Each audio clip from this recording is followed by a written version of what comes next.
ಸುನಂದ ಪುರಾಣಿ ದಂಪತಿ ಹಾಗೆ ಇವತ್ತಿನ ಮಾರ್ಗದರ್ಶನ ನೀಡಲಿರುವಂತಹ ಶ್ರೀಮತಿ ತಾರಾ ಮಾತಾಜಿ ಬನ್ನಿ.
ಈಗ ಸರಸ್ವತಿ ವಂದನೆ ಮಾಡಲಿದ್ದಾರೆ ಕೇಶವ ಶಿಶು ಮಂದಿರದ ವಿದ್ಯಾರ್ಥಿಗಳಾದ ಕವನ ಮತ್ತು ಶರಣಿ.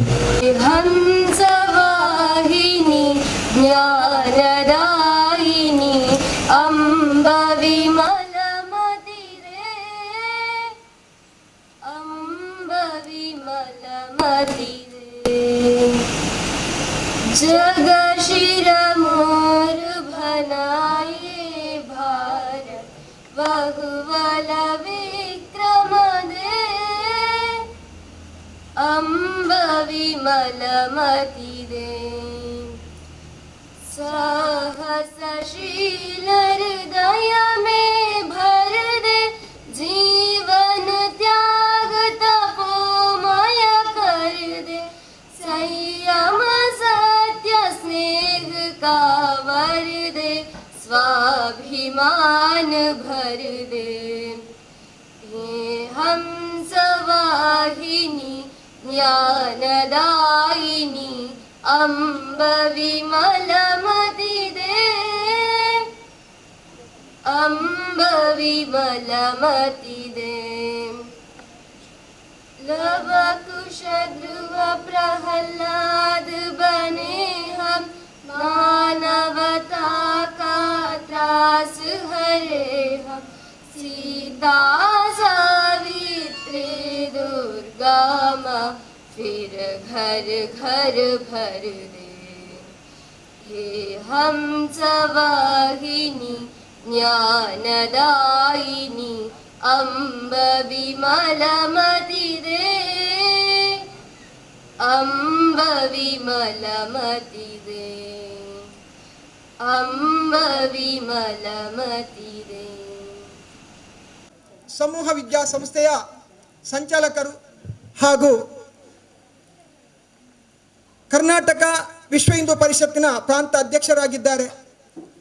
ನಮ್ಮ ಶಿಶು ಮಂದಿರದ ಅನೇಕ ಚಟುವಟಿಕೆಗಳಲ್ಲಿ ನಮಗೆ ಸದಾ ಮಾರ್ಗದರ್ಶಕರಾಗಿ ಹಿರಿಯರಾಗಿ ನಮ್ಮನ್ನು ಪ್ರೋತ್ಸಾಹಿಸುತ್ತಿರುವಂಥ ಆತ್ಮೀಯರಾದಂಥ ಎಂ ಬಿ ಪುರಾಣಿಕರಿಗೂ ಅವರ ಧರ್ಮಪತ್ನಿ ಶ್ರೀಮತಿ ಸುನಂದ ಪುರಾಣಿಕರಿಗೂ ಹೃದಯಪೂರ್ವಕ ಭಕ್ತಿಪೂರ್ವಕ ಅವರಿಗೆ ಸ್ವಾಗತವನ್ನು ಈ ಸಂದರ್ಭದಲ್ಲಿ ಬಯಸುತ್ತಿದ್ದೇನೆ.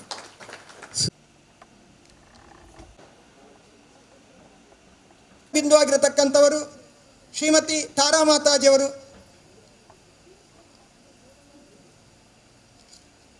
ಏಳು ವರ್ಷಗಳ ಸೇವಾವೃತ್ತಿ ಕಾರ್ಯ ನಿರ್ವಹಣೆ, ಬೆಂಗಳೂರಿನ ಹತ್ತಿರ ಬೊಮ್ಮಸಂದ್ರ 30 ವರ್ಷಗಳಲ್ಲಿ ಶಿಶುವಾಟಿಕಾ ಕೆಲಸ. ಪ್ರಸ್ತುತ ವಿದ್ಯಾಭಾರತಿ ದಕ್ಷಿಣ ಕ್ಷೇತ್ರ ಶಿಶುವಾಟಿಕಾ ಸಹ ಪ್ರಮುಖರಾಗಿ ವಿದ್ಯಾಭಾರತಿ ಕರ್ನಾಟಕ ಪ್ರಾಂತದ ಶಿಶುವಾಟಿಕದಲ್ಲಿ ಪ್ರಮುಖರಾಗಿ ಈ ದಂಪತಿ ಶಿಕ್ಷಣದ ರೂವಾರಿಯಾಗಿ ಗುಜರಾತಿನಲ್ಲಿ ನಡೆದಂಥ ದಂಪತಿ ಶಿಕ್ಷಣದ ಎಲ್ಲ ಅನುಭವವನ್ನು ಪಡೆದು ನಮ್ಮ ಈ ಕಾರ್ಯಕ್ರಮಕ್ಕೆ ಮಾರ್ಗದರ್ಶಕರಾಗಿ ಬಂದಿರತಕ್ಕಂಥ ಅವರನ್ನು ನಮ್ಮೆಲ್ಲರ ಪರವಾಗಿ ಆತ್ಮೀಯವಾಗಿ ಸ್ವಾಗತ ಮಾಡುತ್ತಿದ್ದೇನೆ. ಮಾತೃಮಂಡಳಿಯ ದರ್ಶಕರು ಶ್ರೀ ವಸಂತ ಮಾಧವರು, ಇವರು ಬಾಲ್ಯದಿಂದಲೇ ಸ್ವಯಂ ಸೇವಕರು, ವಿದ್ಯಾಭಾರತಿ ಕರ್ನಾಟಕ ಪ್ರಾಂತದ ಕಾರ್ಯದರ್ಶಿಯಾಗಿ, ಶ್ರೀರಾಮ ವಿದ್ಯಾಕೇಂದ್ರದ ಸಂಚಾಲಕರಾಗಿ ನಮ್ಮೆಲ್ಲರ ಎಲ್ಲ ಚಟುವಟಿಕೆಗಳು ನಮಗೆ ಮಾರ್ಗದರ್ಶಕರಾಗಿರತಕ್ಕಂಥ ಹಿರಿಯರಾದಂಥ ವಸಂತ ಮಾಧವರನ್ನು ಈ ಕಾರ್ಯಕ್ರಮಕ್ಕೆ ಹೃತ್ಪೂರ್ವಕವಾಗಿ ನಾನು ಸ್ವಾಗತ ಮಾಡುತ್ತಿದ್ದೇನೆ. ಸುಂದರಾಂಚನ್ ಅವರು, ಹಾಗೆ ಗಣೇಶ್ ಮೊಗ್ರಾ ಪ್ರಾಂಶುಪಾಲರು ಮತ್ತು ಮುಖ್ಯ ಅಧೀಕ್ಷಕರು ಶಾರದಾ ಆಯುರ್ವೇದ ಆಸ್ಪತ್ರೆ ದೇವಿನಗರ ತಲಪಾಡಿ, ಇವರಿಗೂ ನಮ್ಮೆಲ್ಲರ ಪರವಾಗಿ ಆತ್ಮೀಯವಾದಂಥ ಸ್ವಾಗತವನ್ನು ಬಯಸುತ್ತಿದ್ದೇನೆ. ಹಾಗೆ ಶಿಶು ಮಂದಿರ ಅಧ್ಯಕ್ಷರಾದಂಥ ಶಿವರಾಮ್ ಶೆಟ್ಟಿ ಸಾಂತೆಗುತ್ತಿದ್ದಾರೆ, ಅವರನ್ನು ಕೂಡ ಈ ಕಾರ್ಯಕ್ರಮಕ್ಕೆ ಸ್ವಾಗತಿಸಿದ್ದೇನೆ.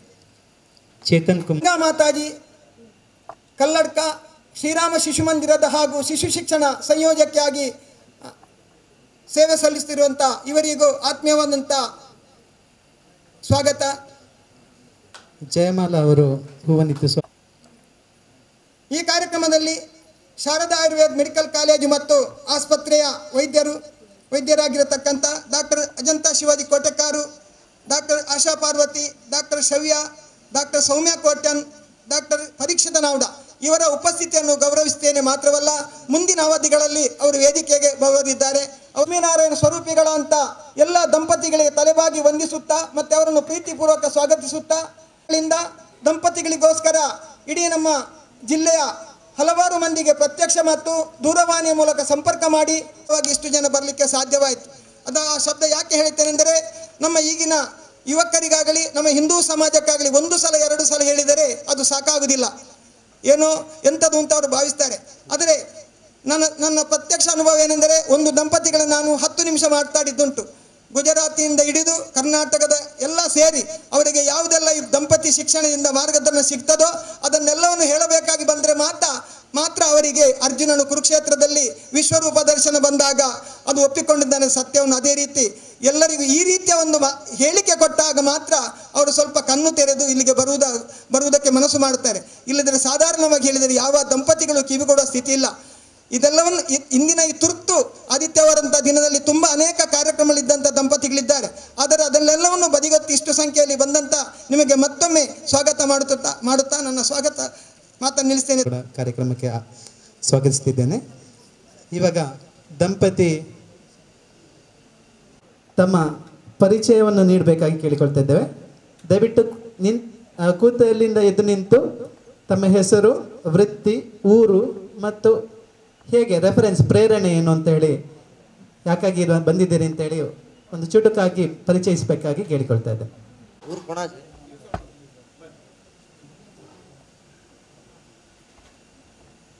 ನನ್ನ ಹೆಸರು ಅಂಕಿತಾ ಅಂತ, ನಾನು IBM ಅಲ್ಲಿ ವರ್ಕ್ ಮಾಡ್ತಿದ್ದೇನೆ. ಊರು ಕೊಣಾಜೆ. ಹರಿ ಓಂ. ನನ್ನ ಹೆಸರು ದಿವಾಕರ್ ಅಂತೇಳಿ, ನಾನು ಕೂಡ ಸ್ವಉದ್ಯೋಗ ಮಾಡ್ತಾ ಇದ್ದೇನೆ ಮಂಗಳೂರಲ್ಲಿ. ನನ್ನದು ಅಮ್ಲಮೊಗರು ಗ್ರಾಮದ್ದು. ಅದೇ ನನ್ನ ಮಿತ್ರರಾದಂಥ ಜಯಪ್ರಕಾಶ್ ಅವರು ಈ ಕಾರ್ಯಕ್ರಮಕ್ಕೆ ನನ್ನನ್ನು ಆಹ್ವಾನಿಸಿದ್ರು. ಆ ಪ್ರಕಾರವಾಗಿ ಉತ್ತಮವಾದ ಮಾಹಿತಿಯನ್ನು ಪಡೆಯಲು ನಾವು ಬಂದಿದ್ದೇವೆ. ನನ್ನ ಧರ್ಮಪತ್ನಿ. ನನ್ನ ಹೆಸರು ಭವ್ಯ.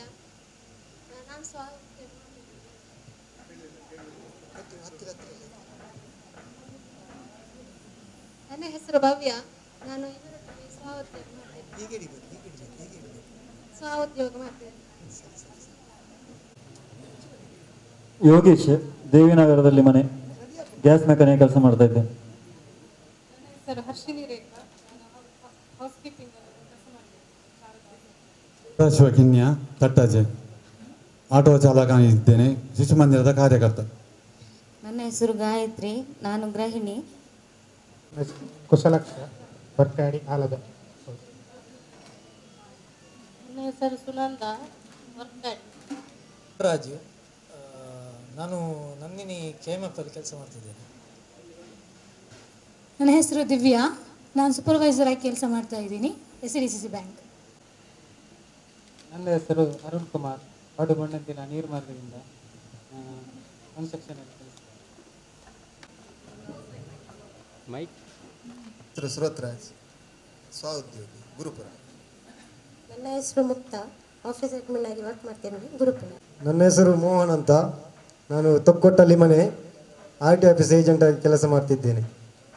ನಾನು ಸೋನಾಲಿ ಅಂತ, ಹೌಸ್ ವೈಫ್, ಉಳ್ಳಾಲದಲ್ಲಿ, ಈಗ ರೀಸೆಂಟ್ಲಿ ತೊಕ್ಕೊಟ್ಟಲ್ಲಿದ್ದೆ. ನನ್ನ ಹೆಸರು ಅರುಣ್, ಕೆಲಸ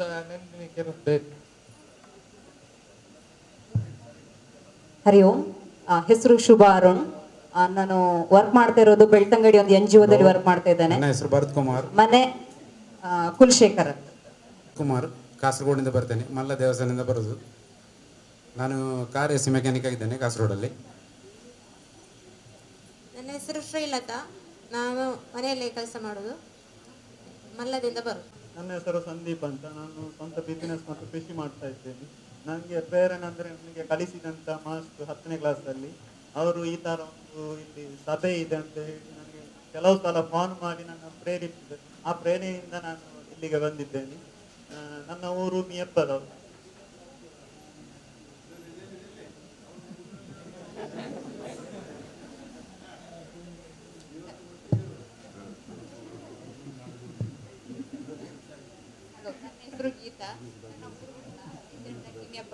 ಜಗದೀಶ್, ಮಂಜೇಶ್ವರದ ಮಂಗಲ್ಪಾಡಿ ಪಂಚಾಯತ್ನ ಪ್ರತಾಪ್ ನಗರ ಗ್ರಾಮದಿಂದ ಬಂದಿದ್ದೇವೆ.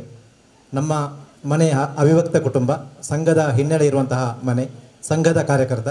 ಸುಮಾರು 5 ವರ್ಷಗಳ ಕಾಲ ಪ್ರಚಾರಕ ಜೀವನದಿಂದ ನಿವೃತ್ತಿಯಾಗಿ ಈಗ ಮಂಗಲ್ಪಾಡಿಯ ಒಂದು ಸಹಕಾರಿ ಸಂಸ್ಥೆಯಲ್ಲಿ ಉದ್ಯೋಗಿಯಾಗಿದ್ದೇನೆ. ನಮಗೆ ಇಲ್ಲಿಗೆ ಬರಲಿಕ್ಕೆ ಪ್ರೇರಣೆ ಸಂಘ.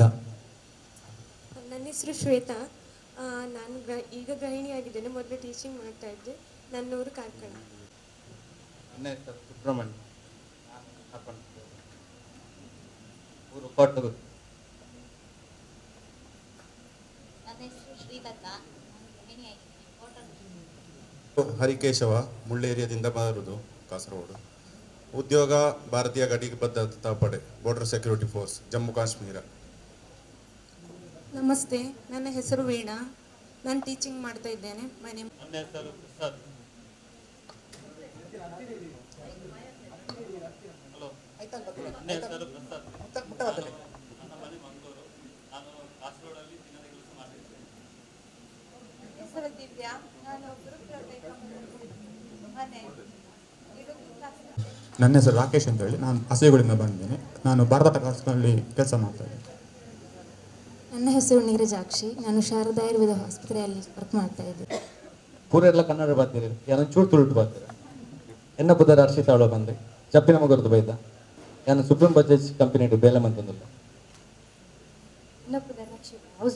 ನಮಸ್ತೆ, ನನ್ನ ಹೆಸರು ಸುನೀಲ್, ನಾನು ಕುಂಜತೂರಿನಿಂದ ಬಂದಿದ್ದೇನೆ. ನಾನು ಉದ್ಯೋಗದಲ್ಲಿ ಮಂಗಳೂರಿನಲ್ಲಿ ಅಲ್ಯೂಮಿನಿಯಂ ಫ್ಯಾಬ್ರಿಕೇಷನ್ ಸ್ವಂತ ಉದ್ಯೋಗ ನಡೆಸ್ತಾ ಇದ್ದೇನೆ. ನನಗೆ ಪ್ರೇರಣೆ ಅಂತ ಹೇಳಿದರೆ ನಾರಾಯಣ್ ಕಜೆ ಅವರು ಹಿಂದಿನಿಂದಲೇ ತುಂಬ ಒತ್ತಾಯ ಮಾಡ್ತಾಯಿದ್ರು. ನಮಸ್ತೆ, ನನ್ನ ಹೆಸರು ವಿನಯಶ್ರೀ, ನಾನು ಶಿಕ್ಷಕಿ. ನನ್ನ ಹೆಸರು ಗುರುಪ್ರಸಾದ್, ನಾನು ಒಡಿಯೂರಿನಿಂದ ಬಂದಿದ್ದೇನೆ. ವೃತ್ತಿಯಲ್ಲಿ ಸೇಲ್ಸ್ ಮ್ಯಾನ್ ಆಗಿ ಮಂಗಳೂರಲ್ಲಿ ವರ್ಕ್ ಮಾಡ್ತಾ ಇದ್ದೇನೆ.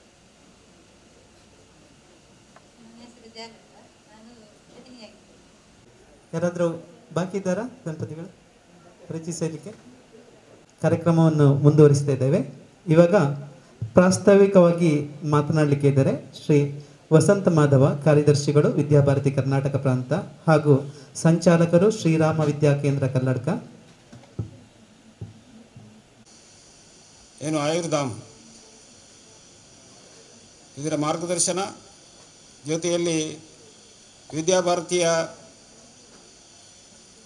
ಏನು ಒಂದು ಅಖಿಲ ಭಾರತ ವ್ಯವಸ್ಥೆ ಇದೆ, ಅದರ ಒಂದು ಜೊತೆ ಸೇರಿಕೊಂಡು ಸಹಿ ಹೋಗೋದೊಂದಿಗೆ ಈ ದಿವಸ ಇಲ್ಲಿ ದಂಪತಿ ಶಿಕ್ಷಣ ಎಂಬ ಕಾರ್ಯಕ್ರಮ ಆಯೋಜನೆ ಆಗಿದೆ. ಆ ಕಾರ್ಯಕ್ರಮವನ್ನು ಉದ್ಘಾಟಿಸಿರುವಂತಹ ಹಿರಿಯ ದಂಪತಿಗಳು ಆದಂತಹ ಪ್ರೊಫೆಸರ್ ಪುರಾಣಿಕ್ ದಂಪತಿಗಳೇ. ಹಾಗೆಯೇ ಇವತ್ತಿನ ದಂಪತಿ ಶಿಕ್ಷಣದ ಮಾಹಿತಿ ಮಾರ್ಗದರ್ಶನ ತಮ್ಮೆಲ್ಲ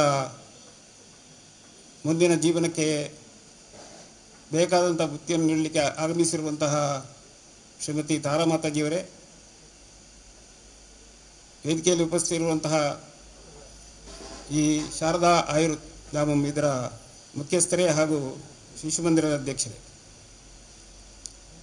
ಸೇರಿರುವಂಥ ಎಲ್ಲ ಈ ಒಂದು ದಂಪತಿ ಶಿಕ್ಷಣದ ಮಾರ್ಗದರ್ಶನ ನೀಡಲಿಕ್ಕೆ ಇರುವಂತಹ ಎಲ್ಲ ವೈದ್ಯ ವೃಂದದವರೇ, ಜೊತೆಯಲ್ಲೇ ಎಲ್ಲ ಕಾರ್ಯಕ್ರಮಕ್ಕೆ ಪೂರಕವಾಗಿ ಕಾರ್ಯನಿರ್ವಹಿಸಿದಂಥ ಎಲ್ಲ ಸಹಕಾರಿ ಬಂಧುಗಳೇ, ಮಾತ್ರ ಅಲ್ಲ ಇವತ್ತಿನ ದಂಪತಿ ಶಿಕ್ಷಣಕ್ಕೆ ಈಗಾಗಲೇ ಪರಿಚಯವನ್ನು ಮಾಡಿಕೊಂಡು ನಾವು ಯಾವ ಪ್ರೇರಣೆಯಿಂದ ಇಲ್ಲಿ ಬಂದಿದ್ದೇವೆ ಎಂಬುದನ್ನು ಪ್ರಸ್ತುತಪಡಿಸಿದಂಥ ಎಲ್ಲ ದಂಪತಿ ಈಗಾಗಲೇ ಹೇಳಿದ ಹಾಗೆ ಲಕ್ಷ್ಮೀನಾರಾಯಣ ಸ್ವರೂಪರಾಗಿರುವಂತಹ ಎಲ್ಲ ದಂಪತಿಗಳೇ, ಇದೊಂದು ವಿಶಿಷ್ಟ ರೀತಿಯ ಒಂದು ಸಮಾವೇಶ. ಸಾಮಾನ್ಯವಾಗಿ ದಂಪತಿ ಸಮಾವೇಶ, ಇನ್ನೇನೋ ಆದರ್ಶ ದಂಪತಿ, ಇದನ್ನೆಲ್ಲ ಕೆಲವು ಕಡೆಯಲ್ಲಿ ನೋಡಿ ಕೇಳಿ ಅದರ ಒಂದು ಗುಂಗಿನಲ್ಲೇ ಈಗ ನಾರಾಯಣ ಕಜ್ಜಿಯವರು ಹೇಳಿದ ಹಾಗೆ ಈ ರೀತಿ ದಂಪತಿ ಶಿಕ್ಷಣ ಉಂಟು, ಇಬ್ಬರು ದಂಪತಿಗಳು ಒಟ್ಟಿಗೆ ಬರಬೇಕು ಅಂತ ಹೇಳುವಾಗ ಅದನ್ನೆಲ್ಲ ಕೆಲವರು ತಲೆಯಲ್ಲಿ ಯೋಚನೆ ಮಾಡ್ತಾರೆ. ಹಾಗೆ ಯೋಚನೆ ಮಾಡಿದ್ರಿಂದ ಕೆಲವರಿಗೆ ಅದು ಹಿತ ಆಗ್ತದೋ ಇಲ್ವೋ ಆ ದೃಷ್ಟಿಯಿಂದ ಆಲೋಚನೆ ಮಾಡ್ತಾರೆ. ಆದರೆ ಈ ದೇಶದಲ್ಲಿ ಸಹಸ್ರ ವರ್ಷಗಳಿಂದ ಈಚೆಗೆ ದಂಪತಿಗಳಿಗೆ ಒಂದು ಶಿಕ್ಷಣ ಅದು ಸಿಗುತ್ತಿತ್ತು. ಎಲ್ಲಿ ಸಿಗ್ತಿತ್ತು ಅಂತ ಹೇಳಿದ್ರೆ, ಆಗ ಒಬ್ಬರು ಹೇಳಿದರು, ನಮ್ಮದು ಕೂಡು ಕುಟುಂಬ, ನಮ್ಮದು ಅವಿಭಕ್ತ ಕುಟುಂಬ ಅಂತೇಳಿ. ಆ ರೀತಿ ನಮ್ಮ ಕೂಡು ಕುಟುಂಬ ಅವಿಭಕ್ತ ಕುಟುಂಬದ ಎಲ್ಲಿದ್ದಂಥ ಎಲ್ಲ ಹಿರಿಯ ದಂಪತಿಗಳೆಲ್ಲರೂ ಸಹ ನವ ದಂಪತಿಗಳಿಗೆ ಅಲ್ಲಿಯೇ ಶಿಕ್ಷಣ ಕೊಡ್ತಿದ್ರು. ಭಾರತೀಯ ಶಿಕ್ಷಣದ ವ್ಯವಸ್ಥೆಯೂ ಹಾಗೆ ಇತ್ತು. ಏನು ಅಂತ ಹೇಳಿದರೆ, ಮನೆಯೇ ಮೊದಲ ಪಾಠಶಾಲೆ, ಜನನಿ ತಾನೇ ಮೊದಲ ಗುರು. ಆದರೆ ಈಗ ವ್ಯತ್ಯಾಸ ಆಗಿದೆ. ಇಲ್ಲಿ ಈಗ ಕೇಶವ ಶಿಶು ಮಂದಿರ ಶಿಶು ಶಿಕ್ಷಣಕ್ಕೆ ಪ್ರಾರಂಭ ಆಗಿರುವಂಥದ್ದು. ಅದು ಮನೆಯಲ್ಲಿ ಕುಟುಂಬದಲ್ಲಿ ಶಿಶುಗಳಿಗೆ ಯಾವ ರೀತಿಯ ಶಿಕ್ಷಣ ಸಂಸ್ಕಾರ ಇದು ಸಿಗಬೇಕೋ, ಯಾವುದು ತನ್ನಿಂತಾನಾಗಿ ಸ್ವಾಭಾವಿಕವಾಗಿ ಬೆಳೆದು ಬರಬೇಕೋ, ವಿಕಾಸ ಆಗಬೇಕು. ಕೇವಲ ಶಾರೀರಿಕ ವಿಕಾಸ ಅಲ್ಲ, ಅದರ ಜೊತೆಯಲ್ಲಿ ಮನಸ್ಸಿನ ವಿಕಾಸ, ಬುದ್ಧಿಯ ವಿಕಾಸ, ಇದರ ಜೊತೆಯಲ್ಲಿ ತಾನು ಹೇಗೆ ಸಮಾಜದಲ್ಲಿ ಜೀವನ ಮಾಡುವುದು ಎಂಬುದರ ವಿಕಾಸ, ಇದೆಲ್ಲ ಆಗಬೇಕು. ಅದನ್ನು ಇಲ್ಲಿ ಶಿಶು ಶಿಕ್ಷಣದ ಮೂಲಕ ಶಿಶು ಮಂದಿರಗಳಲ್ಲಿ ಈಗ ನೀಡುವಂಥ ವ್ಯವಸ್ಥೆ ಆಗಿದೆ. ಹಾಗೆಯೇ ಹಿಂದೂ ಸಮಾಜದಲ್ಲಿ ಗೃಹಸ್ಥಾಶ್ರಮ ಅಂದರೆ ಅದನ್ನು ಧನ್ಯೋ ಗೃಹಸ್ಥಾಶ್ರಮ ಅಂತ ಕರೆದಿದ್ದಾರೆ. ಯಾಕೆಂತೇಳಿದರೆ, ಅದು ಮನೆ ಸಾನಂದಂ ಸದ ನಮ್ಮಲ್ಲಿಂದ ಪ್ರಾರಂಭ ಆಗ್ತದೆ. ಆದ್ದರಿಂದಲೇ ಆನಂದದಾಯಕವಾದಂಥ ಮನೆ, ಅಲ್ಲಿ ಎಲ್ಲ ರೀತಿಯ ಸಂಬಂಧವನ್ನು ಹೊಂದಿರುವಂಥ ಜನಗಳು, ಅಂದರೆ ನಮ್ಮ ಎಲ್ಲ ಬಂಧುಗಳು, ಅವರ ಜೊತೆಯಲ್ಲಿ ಒಟ್ಟಾಗಿ ಸೇರಿ ಯಾವ ರೀತಿಯಲ್ಲಿ ಕೆಲಸವನ್ನು ಕಾರ್ಯವನ್ನು ಮಾಡುವುದರ ಜೊತೆಯಲ್ಲೇ ಅಲ್ಲಿ ಪ್ರತಿಯೊಂದು ಕ್ರಿಯೆಯೂ ಸಹ ಒಂದು ಸಾಧನೆಯ, ನಮ್ಮ ಸ್ವಂತ ಸಾಧನೆಯ ಯಾವುದಾದ್ರೂ ಒಂದು ಸಣ್ಣ ದೇವರಿಗೆ ಕೈ ಮುಗಿಯೋದೋ ಅಥವಾ ಜಪ ತಪಗಳನ್ನು ಮಾಡೋದೋ, ಪೂಜೆಯನ್ನು ಮಾಡೋದೋ, ಅದೆಲ್ಲ ಇರ್ಬೋದು. ಅದರ ಜೊತೆಯಲ್ಲಿ ಯಜ್ಞ ಮಾಡೋದು. ಯಜ್ಞ ಅಂತ ಹೇಳಿದರೆ ಭೋಜನ, ಊಟ ಮಾಡೋದು ಅಂತ ಹೇಳೋದು ಸಹ ಒಂದು ಯಜ್ಞ. ಆ ರೀತಿಯಲ್ಲಿ ಆ ಯಜ್ಞವನ್ನು ಹೇಗೆ ಮಾಡಬೇಕು? ಮನೆಯಲ್ಲಿ ಯಾವುದಾದ್ರೂ ಒಂದು ಇಂಥ ಕಾರ್ಯಕ್ರಮ ಇಟ್ಟುಕೊಂಡಾಗ ಯಾರು ಪೂಜೆ ಮಾಡ್ತಾರೆ ಅವರು ಮಾತ್ರ ಇರೋದಿಲ್ಲ, ಅಷ್ಟೊತ್ತಿಗೆ ಬಂಧುಗಳೆಲ್ಲ ಒಟ್ಟಿಗೆ ಸೇರ್ತಾರೆ. ಹಾಗೆಯೇ ಮನೆಯಲ್ಲಿ ಪ್ರತಿನಿತ್ಯ ಮಾಡುವಂತಹ ಆ ಭೋಜನ ಎಂಬ ಜಪ ಒಂದು ಯಜ್ಞ ಏನುಂಟೋ ಅದು ಮನೆಯವರೆಲ್ಲರೂ ಸೇರಿ ಮಾಡೋದು. ಇದೆಲ್ಲ ಇದ್ದಂತಹ ಒಂದು ವ್ಯವಸ್ಥೆ ಅಂತ ಹೇಳಿದರೆ ಅದು ಗೃಹಸ್ಥ ಜೀವನ. ಅದು ಯಾರಿಗೆ? ಕೇವಲ ಮನೆಯಲ್ಲಿದ್ದವರಿಗೆ ಮಾತ್ರ ಅಲ್ಲ, ಮನೆಗೆ ಹಿಂದೂ ಜೀವನ ಪದ್ಧತಿಯಲ್ಲಿ, ಭಾರತೀಯ ಜೀವನ ಪದ್ಧತಿಯಲ್ಲಿ ಯಾರು ಅತಿಥಿಗಳು ಬಂದರೆ ಅವರೆಲ್ಲರನ್ನೂ ಸಹ ತನ್ನ ಬಂಧುಗಳು, ಕುಟುಂಬಸ್ಥರು ಯಾರು ಹೇಗಿದ್ದಾರೋ ಅವರನ್ನೆಲ್ಲ ಒಟ್ಟಿಗೆ ಸೇರಿಸಿಕೊಂಡೇ ಅವರಿಗೆ ಆತಿಥ್ಯ, ಅವರ ಜೊತೆಯಲ್ಲೇ ಈ ಎಲ್ಲ ಕಾರ್ಯಕ್ರಮಗಳಲ್ಲಿ ಭಾಗವಹಿಸುವುದು, ಮನೆಯ ಕಾರ್ಯಕ್ರಮಗಳಲ್ಲಿ. ಇದು ಬೆಳೆದು ಬಂದಂಥ ಪದ್ಧತಿ. ಆದರೆ ಕಾಲದ ಒಂದು ಮಹಿಮೆ ಅದೇನಾಗಿದೆ, ವ್ಯತ್ಯಾಸವಾಗಿದೆ. ಆ ವ್ಯತ್ಯಾಸದಿಂದಾಗಿ ಗೃಹಸ್ಥಾಶ್ರಮ ಸ್ವೀಕಾರ ಅಥವಾ ವಿವಾಹ, ದಾಂಪತ್ಯ ಜೀವನ ಇದರ ಬಗ್ಗೆ ಮಾರ್ಗದರ್ಶನ, ಶಿಕ್ಷಣದ ಅವಶ್ಯಕತೆ ಮೂಡಿಬಂದಿದೆ. ಯಾಕೆಂತ ಹೇಳಿದ್ರೆ ಈ ರೀತಿ ಅದನ್ನು ಮಾರ್ಗದರ್ಶನ ಮಾಡುವಂಥ ಹಿರಿಯ ದಂಪತಿಗಳು ನಮ್ಮ ಜೊತೆಯಲ್ಲಿ ಇರುವುದಿಲ್ಲ, ಅಥವಾ ಅಂತಹ ಒಂದು ವ್ಯವಧಾನವೂ ಸಹ ಅವರ ಮೂಲಕ ಪಡ್ಕೊಳ್ಳುವಂಥ ವ್ಯವಧಾನವೂ ಇರುವುದಿಲ್ಲ. ಅಂತಹ ಪರಿಸ್ಥಿತಿ ನಿರ್ಮಾಣ ಆದ್ದರಿಂದ ಇಂತಹ ವ್ಯವಸ್ಥೆಗೆ ನಾವು ಒಳಪಡಬೇಕಾಗಿ ಬಂತು. ಆದ್ದರಿಂದಲೇ ಆ ಒಂದು ಗೃಹಸ್ಥಾಶ್ರಮವನ್ನು ಸ್ವೀಕರಿಸಿ ವಿವಾಹ ಅಂತ ಹೇಳುವಂಥದ್ದು ಷೋಡಶ ಸಂಸ್ಕಾರಗಳಲ್ಲಿ ಅದು 15ನೇದು, ಅದಾದ ನಂತರ ಮತ್ತೆ ಒಂದೇ. ಆದ್ದರಿಂದಲೇ ಅದು ಜೀವಂತ ಇರುವಾಗ ಆಗುವುದಿಲ್ಲ. ಅದರ ಮೊದಲಿನ ವಿವಿಧ ರೀತಿಯ ಸಂಸ್ಕಾರಗಳಲ್ಲಿ ಉಂಟೋ ಅದನ್ನು ದಾಟಿಕೊಂಡು ವಿವಾಹ ಸಂಸ್ಕಾರ ಜೊತೆಯಲ್ಲಿ ದಾಂಪತ್ಯ ಜೀವನ, ಈ ಗೃಹಸ್ಥಾಶ್ರಮವನ್ನು ನಾವು ಸ್ವೀಕಾರ ಮಾಡಿದ್ದೇವೆ. ಇಂಥ ಸಂದರ್ಭದಲ್ಲಿ ಅದನ್ನು ಮುಂದುವರಿಸಿಕೊಂಡು ಹೋಗೋದು ಹೇಗೆ? ಇದರ ಬಗ್ಗೆ ವಿವಾಹದ ಸಂದರ್ಭದಲ್ಲಿ ಅಲ್ಲಿ ಯಾರು ಧಾರ್ಮಿಕ ಕ್ರಿಯೆಗಳನ್ನು ಇದನ್ನೆಲ್ಲ ಮಾಡಿಸ್ತಾರೋ ಅವರೆಲ್ಲರೂ ಹೇಳ್ತಾರೆ, ಅದನ್ನೆಲ್ಲ ಹೇಳಿದ್ದಾರೆ. ಆದರೆ ಅದೆಲ್ಲವೂ ಸಹ ಆ ವಿವಾಹದ ಸಂದರ್ಭದಲ್ಲಿ ನಾವೇನು ಬೇರೆ ಬೇರೆ ಹಾರ ಬದಲಾವಣೆ ಇರಬಹುದು, ಅಥವಾ ಧಾರೆ ಇರುವುದಿರ್ಬೋದು, ಇತ್ಯಾದಿ ಎಲ್ಲ ಇರ್ಬೋದು. ಅದೆಲ್ಲ ಮಾಡುವ ಸಂದರ್ಭದಲ್ಲಿ ಮಂತ್ರ ಹೇಳ್ತಾರೆ. ಮಂತ್ರ ಕೇಳುವ ವ್ಯವಸ್ಥೆ ಇರೋದಿಲ್ಲ ಅಲ್ಲಿ ಬೇರೆ ಏನೋ ಆಗ್ತಾ ಇರ್ತದೆ, ಶಬ್ದ ಆಗ್ತಾ ಇರ್ತದೆ. ಅಕಸ್ಮಾತ್ ಬೇರೆ ಏನಾದರೂ ಸಂಗೀತ ಇತ್ಯಾದಿ ಇವುಗಳನ್ನೆಲ್ಲ ಇಲ್ಲದಿದ್ದರೂ ಮಾತುಕತೆ ಎಲ್ಲ ನಡೀತಾ ಇರ್ತದೆ. ಆದರೆ ಅಲ್ಲಿ ಗೃಹಸ್ಥಾಶ್ರಮ ಸ್ವೀಕರಿಸುವಾಗ ಅತೀ ಪ್ರಾಮುಖ್ಯವಾಗಿ ಧರ್ಮ ಪ್ರಜಾಭಿವೃದ್ಧಿ ಸಿದ್ಧ್ಯರ್ಥಂ, ಈ ಒಂದು ಗೃಹಸ್ಥಾಶ್ರಮವನ್ನು ಸ್ವೀಕರಿಸ್ತೇನೆ ಎಂಬ ಸಂಕಲ್ಪವನ್ನು ಎಲ್ಲರೂ ಮಾಡ್ತಾರೆ. ಇದು ಹಿಂದೂ ಪದ್ಧತಿ, ಭಾರತೀಯ ಪದ್ಧತಿ. ಅಂತಹ ಒಂದು ಕಾರ್ಯಕ್ರಮ ಅದು ಸಂಬಂಧವನ್ನು ಕೂಡಿಸುವಂಥದ್ದು. ಒಂದು ಗಂಡು ಅಥವಾ ಒಂದು ಹೆಣ್ಣು ಈ ರೀತಿ ವಿವಾಹವಾಗುವಾಗ, ಪಾಣಿಗ್ರಹಣ ಮಾಡಿಕೊಳ್ಳುವಾಗ ಆ ಸಂದರ್ಭದಲ್ಲಿ ಸಂಬಂಧವನ್ನು ತನ್ನಲ್ಲಿ ತಾನು ಆರೋಪಿಸಿಕೊಳ್ತದೆ. ಆದರೆ ಅದು ಈಗ ಸಾಮಾನ್ಯ ಏನು ಅಂತ ಹೇಳಿದ್ರೆ ಒಂದು ರೀತಿಯ ಒಪ್ಪಂದ ಎಂಬ ಮಟ್ಟಕ್ಕೆ ಬಂದಿದೆ, ಕಾಂಟ್ರಾಕ್ಟ್ ಅಲ್ಲ ಇದು.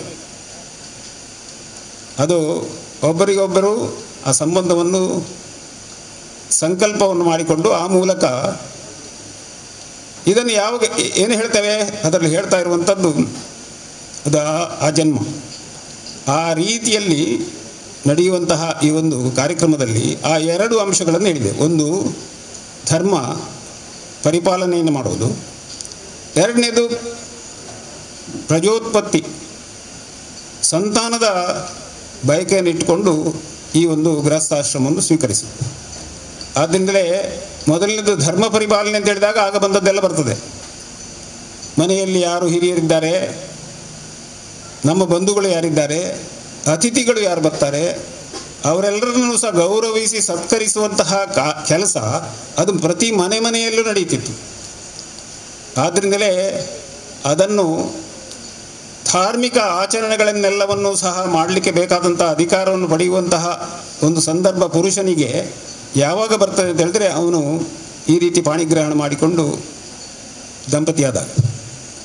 ಆದ್ದರಿಂದಲೇ ಆ ಎಲ್ಲ ಕಾರ್ಯಕ್ರಮಗಳಿಗೂ ಸಹ ಜೊತೆಯಾಗಿಯೇ ನಾವು ಕಾರ್ಯೋನ್ಮುಖರಾಗುತ್ತೇವೆ ಎಂಬ ಒಂದು ಸಂಕಲ್ಪವನ್ನು ಆ ದಿವಸ ಮಾಡಿದ್ದೇವೆ. ಅದರ ಜೊತೆಯಲ್ಲೇ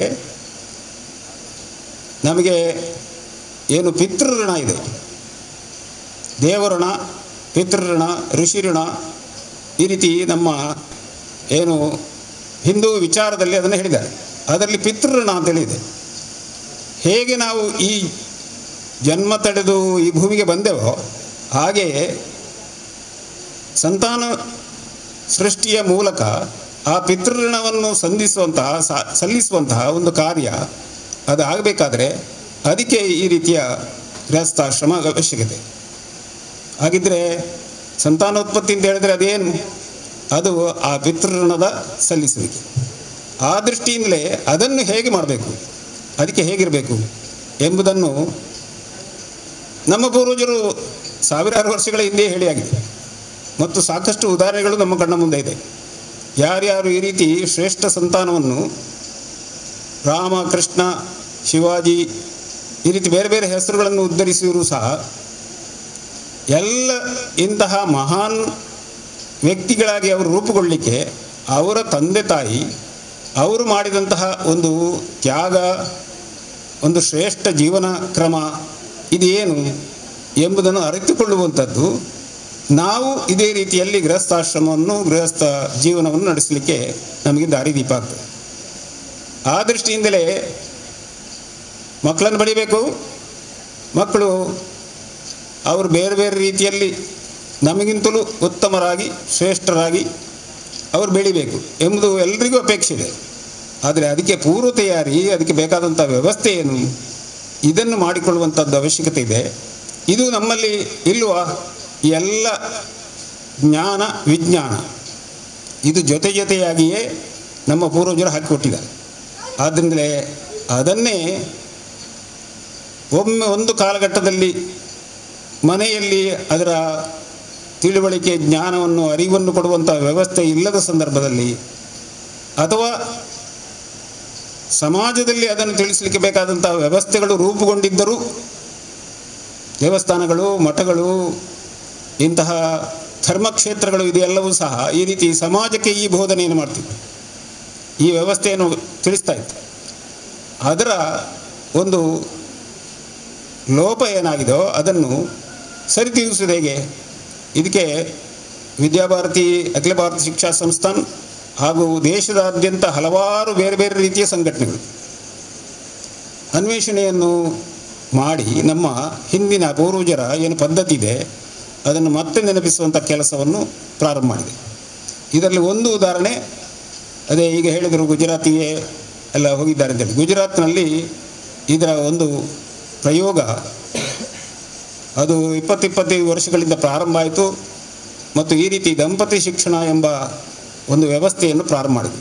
ಅದು ಎಲ್ಲಿಂದ ಪ್ರಾರಂಭ ಆಗ್ತದೆ ಅಂತ ಹೇಳಿದರೆ ಈಗ ಗೃಹಸ್ಥಾಶ್ರಮ ಸ್ವೀಕರಿಸಿದಂಥ ನವದಂಪತಿಗಳಿಂದ ಪ್ರಾರಂಭ ಆಗ್ತದೆ. ಆಮೇಲೆ ಅದರ ಹಂತಗಳೇನು ಎಂಬುದನ್ನೆಲ್ಲವನ್ನು ಸಹ ಮುಂದೆ ತಮಗೆ ತಿಳಿಸಿಕೊಡ್ತಾರೆ. ಆದ್ದರಿಂದಲೇ ಅದರ ಪ್ರಯೋಗ ಮುಂದುವರಿದು ಅವರು ಹೇಗೆ ಯಾವ ರೀತಿಯಲ್ಲಿ ಸತ್ಸಂತಾನವನ್ನು, ಶ್ರೇಷ್ಠ ಸಂತಾನವನ್ನು ಪಡೀಲಿಕ್ಕೆ, ನಾವು ನಿರೀಕ್ಷಿಸಿದ ಹಾಗೆ ನಮ್ಮ ಮಕ್ಕಳು ಬೆಳೀಲಿಕ್ಕೆ ಬೇಕಾದಂತಹ ಯಾವ ಸಿದ್ಧತೆಗಳನ್ನು ದಂಪತಿಗಳು ಇಬ್ಬರು ಮಾಡಬೇಕು, ಇದಕ್ಕೆ ಏನೇನು ಚಿಂತನೆ ಮೊದಲು ಬಂದಿದೆ ಇದನ್ನೆಲ್ಲ ಅಧ್ಯಯನ ಮಾಡಿ ಅದಕ್ಕೊಂದು ಪಠ್ಯವಸ್ತುವನ್ನು ಸಹ ತಯಾರು ಮಾಡಿ ಅವರಿಗೆ ಪ್ರಶಿಕ್ಷಣ ಕೊಡಲಿಕ್ಕೆ ಪ್ರಾರಂಭ ಮಾಡಿದರು. ಆದ್ದರಿಂದ ಈ ರೀತಿ ಪ್ರಶಿಕ್ಷಕರಾದಂತಹ ಸಹಸ್ರಾರು ದಂಪತಿಗಳು ಗುಜರಾತಲ್ಲಿ, ಇನ್ನು ದೇಶದ ಇನ್ನಿತರ ಕೆಲವು ಭಾಗಗಳಲ್ಲಿ ಈ ರೀತಿ ಸಂತಾನವನ್ನು ಪಡೆದು ಆ ಸಂತಾನವನ್ನು ಬೆಳೆಸುವಂತಹ ಒಂದು ಶ್ರೇಷ್ಠ ಕಾರ್ಯಕ್ಕೆ ಕೈ ಹಾಕಿದ್ದಾರೆ ಮತ್ತು ಸಾಕಷ್ಟು ಬೆಳವಣಿಗೆಯು, ವಿಕಾಸವು ನಡೆದಿದೆ. ಆ ದೃಷ್ಟಿಯಿಂದಲೇ ಅದರ ಒಂದು ಪರಿಚಯ ಅದು ಎಲ್ಲರಿಗೂ ಆಗಬೇಕು ಎಂಬ ದೃಷ್ಟಿಯಿಂದಲೇ ಈ ಒಂದು ಕಾರ್ಯಕ್ರಮವನ್ನು ಸಹ ಇಲ್ಲಿ ಆಯೋಜನೆ ಮಾಡಿಕೊಂಡಿದೆ. ಈ ದೃಷ್ಟಿಯಿಂದಲೇ ಇದರಲ್ಲಿ ಆದಂತಹ ಬೆಳವಣಿಗೆ, ನವದಂಪತಿಗಳಿಗೆ ಪ್ರಶಿಕ್ಷಣ, ಅದೇ ರೀತಿಯಲ್ಲಿ ಅದು ಮುಂದುವರಿದು ಗರ್ಭಿಣಿ ಸ್ತ್ರೀಯರಿಗೆ ಗರ್ಭಸ್ಥರಾಗಿರುವಂಥ ಸಂದರ್ಭದಲ್ಲಿ ಆಗ ಪ್ರಶಿಕ್ಷಣ, ಅದಾದ ನಂತರ ಜನನ ನಂತರ 1 ವರ್ಷದವರೆಗೆ ಆ ಮಗುವನ್ನು ಯಾವ ರೀತಿ ಬೆಳೆಸಬೇಕು, ಅದು ಕೇವಲ ತಾಯಿ ಮಾತ್ರ ಅಲ್ಲ, ತಂದೆಯು ಸೇರಿಕೊಂಡಿರಬೇಕು. ಯಾವ ರೀತಿ ಆ ವಿಕಾಸವನ್ನು ನಾವು ಗಮನಿಸಬೇಕು, ಇದು ಪ್ರಶಿಕ್ಷಣ ಮಾತ್ರ ಅಲ್ಲ. 1 ವರ್ಷದಿಂದ ಮತ್ತೆ 3 ವರ್ಷದವರೆಗೆ ಹೇಳ್ತಾರೆ, 3 ವರ್ಷದವರೆಗಿನ ಏನು ಬೆಳವಣಿಗೆ ಅದು ಮತ್ತೆ 100 ವರ್ಷಕ್ಕೆ ಬರ್ತದೆ ಅಂತೆ. ಆದ್ದರಿಂದಲೇ ಆ ಸಮಯದ ಯಾವ ರೀತಿಯ ಬೆಳವಣಿಗೆ ಆಗಬೇಕು, ಅದಕ್ಕೆ ಬೇಕಾಗಿ ಆ ತಂದೆ ತಾಯಿ ಏನು ಮಾಡಬೇಕು. ಆಮೇಲೆ 3ರಿಂದ ಈಗ ಇರುವಂಥ 6 ವರ್ಷದವರೆಗೆ ಶಿಶು ಶಿಕ್ಷಣದ ಏನು ವ್ಯವಸ್ಥೆ ಉಂಟು ಆ ಭಾಗದಲ್ಲಿ. ಯಾಕೆಂತೇಳಿದ್ರೆ ಈ ಹಂತದಲ್ಲಿ ಎಲ್ಲ ರೀತಿಯ ಬೆಳವಣಿಗೆ ಮಗುವಿದ್ದು ಆಗುವಂಥದ್ದು, ವಿಕಾಸ ಆಗುವಂಥದ್ದು, ಅದು ಮುಂದಿನ ಎಲ್ಲ ವ್ಯಕ್ತಿತ್ವ ನಿರ್ಮಾಣಕ್ಕೆ ಅದು ಪ್ರೇರಣೆ ಆಗ್ತದೆ. ಮುಖ್ಯವಾಗಿ ಶಿಕ್ಷಣ ಎಂಬುದನ್ನು ಒಂದು ರೀತಿಯಲ್ಲಿ ಏನೋ ABCD ಕಲಿಯೋದು, 4 ಲೆಕ್ಕ ಹಾಕಲಿಕ್ಕೆ ಕಲಿಯೋದು ಎಂಬ ರೀತಿಯಲ್ಲಿ ಕೆಲವು ಮಾಹಿತಿಯನ್ನು ತಿಳ್ಕೊಳ್ಳೋದು ಮಾತ್ರ ಎಂಬ ಚಿಂತನೆ ಇದೆ. ಆ ಚಿಂತನೆ ಅದು ಪಾಶ್ಚಾತ್ಯ ಚಿಂತನೆ. ಆದರೆ ಭಾರತೀಯ ಚಿಂತನೆ, ಮಹರ್ಷಿ ಪ್ರೇರಿತವಾಗಿ ಬಂದಂಥ ಈ ಚಿಂತನೆ, ಈ ಶಿಕ್ಷಣದ ವಿಧಾನ ಅದೇನು ಅಂತ ಹೇಳಿದ್ರೆ ಸಂಸ್ಕಾರ. ಸಂಸ್ಕಾರ ಅಂತ ಹೇಳಿದ್ರೆ ಶಿಕ್ಷಣದಿಂದ ಹೊರತಾದದ್ದೇನಲ್ಲ. ಆದ್ದರಿಂದಲೇ ಆ ಸಂಸ್ಕಾರವನ್ನು ಜೊತೆಯಲ್ಲಿ ಸೇರಿಸಿಕೊಂಡಿರುವಂತಹ ಶಿಕ್ಷಣ ವ್ಯವಸ್ಥೆ ಅದು ಹೇಗೆ ನಡೀಬೇಕು ಮತ್ತು ಅದು ಎಲ್ಲಿ ಶಾಲೆಯಲ್ಲಿ ನಡೆದರೆ ಅಲ್ಲಿಯೇ ಅದೆಲ್ಲ ರೂಪಿತ ಆಗ್ತದೆ. ಅದಕ್ಕೆ ಮನೆ, ಸಮಾಜ, ಪರಿಸರ ಇದೆಲ್ಲವೂ ಹೇಗೆ ಕೆಲಸ ಮಾಡ್ತದೆ, ಈ ಎಲ್ಲ ಅಂಶಗಳನ್ನು ತಿಳ್ಕೊಂಡು ನಾವು ಅಂತಹ ಒಂದು ಶ್ರೇಷ್ಠ ಸಂತಾನವನ್ನು ಬೆಳೆಸುವಂತಹ ಮತ್ತು ಅವರು ವಿಕಾಸವಾಗುವುದನ್ನು ಸಂತೋಷದಿಂದ ಆನಂದಿಸುವಂತಹ ಒಂದು ಕ್ಷಣಕ್ಕೆ ಕಾತರರಾಗಿದ್ದೇವೆ. ಆ ದೃಷ್ಟಿಯಿಂದಲೇ ಇಂತಹ ಈ ಒಂದು ಪ್ರಶಿಕ್ಷಣದ ಈ ಪ್ರಾರಂಭ ಇಲ್ಲಿ ನಡೆದಿದೆ. ಈ ಒಂದು ಏನು ದಂಪತಿ ಶಿಕ್ಷಣದ ಈ ವ್ಯವಸ್ಥೆ ಏನುಂಟು, ಇದರ ಪೂರ್ಣ ಪ್ರಯೋಜನವನ್ನು ಪಡ್ಕೊಳ್ಬೇಕಾದ್ರೆ ಅದಕ್ಕೆ ನಮ್ಮದಾದಂಥ ವೈದ್ಯಕೀಯ ಶಾಸ್ತ್ರ, ನಮ್ಮದಾದಂತಹ ಜ್ಯೋತಿರ್ವಿಜ್ಞಾನ ಅಂದರೆ ಕಾಲಜ್ಞಾನ, ಯಾವ್ಯಾವ ಕಾಲಕ್ಕೆ ಏನೇನು ಹೇಗಿರಬೇಕು ಎಂದು. ಅದೇ ರೀತಿಯಲ್ಲಿ ಅದರ ಜೊತೆಯಲ್ಲಿ ಅತ್ಯಂತ ಪ್ರಮುಖವಾದಂತಹ ಈಗಂತೂ ದೇಶದಾದ್ಯಂತ ಜಗತ್ತಿನಾದ್ಯಂತ ಪ್ರಚಾರವಾಗಿರುವಂತಹ ಯೋಗ ವಿಜ್ಞಾನ, ಇದೆಲ್ಲವೂ ಜೊತೆಗೂಡ್ತದೆ. ಅದೆಲ್ಲವನ್ನು ಜೊತೆ ಸೇರಿಸಿಕೊಂಡು ಯಾವ ರೀತಿಯಲ್ಲಿ ನಾವು ನಮ್ಮ ವ್ಯಕ್ತಿತ್ವವನ್ನು ತಂದೆ ತಾಯಿಯಾಗಿ ಈ ರೀತಿ ಶ್ರೇಷ್ಠ ಸಂತಾನಕ್ಕೆ ತಂದೆ ತಾಯಿಯಾಗಿ ಬೆಳವಣಿಗೆಯ ವಿಕಾಸವನ್ನು ನಾವು ಹೇಗೆ ಮಾಡಿಕೊಳ್ಳೋದು, ಹಾಗೆ ಆ ಶಿಶುವನ್ನು ಪಾಲಿಸುವುದು ಹೇಗೆ, ಇದರ ಬಗ್ಗೆ ಪ್ರಶಿಕ್ಷಣವನ್ನು ಪಡ್ಕೊಳ್ಳಿಕ್ಕೆ ಪ್ರಾರಂಭದ ಈ ಸಂದರ್ಭದಲ್ಲಿ ಭಾಗವಹಿಸುತ್ತಿರುವಂಥ ಎಲ್ಲರಿಗೂ ಅಭಿನಂದಿಸಿ ನನ್ನೆರಡು ಮಾತುಗಳನ್ನು ಮಾಹಿತಿಯನ್ನು ನೀಡಲಿಕ್ಕಿದ್ದಾರೆ. ಶಾರದಾ ಆಯುರ್ವೇದ ಮೆಡಿಕಲ್ ಕಾಲೇಜ್ ಮತ್ತು ಆಸ್ಪತ್ರೆಯ ಸಂಪೂರ್ಣ ಕ್ಲಿನಿಕ್ ಅಂದರೆ ಲೈಂಗಿಕ ಸಮಸ್ಯೆ ಮತ್ತು ಸಂತಾನೋತ್ಪತ್ತಿ ಕೇಂದ್ರದ ಮುಖ್ಯಸ್ಥರಾಗಿರುವಂತಹ ಡಾಕ್ಟರ್ ಅಜಂತ ಶಿವಾಜಿ ಕೋಟೆಕಾರ್. ಮೇಲೆ ಆಸೀನರಾಗಿರತಕ್ಕಂಥ ಗುರು ಹಿರಿಯರಿಗೆ, ಪೂಜ್ಯರಿಗೆ ನಮಸ್ಕರಿಸುತ್ತಾ, ಈ ಒಂದು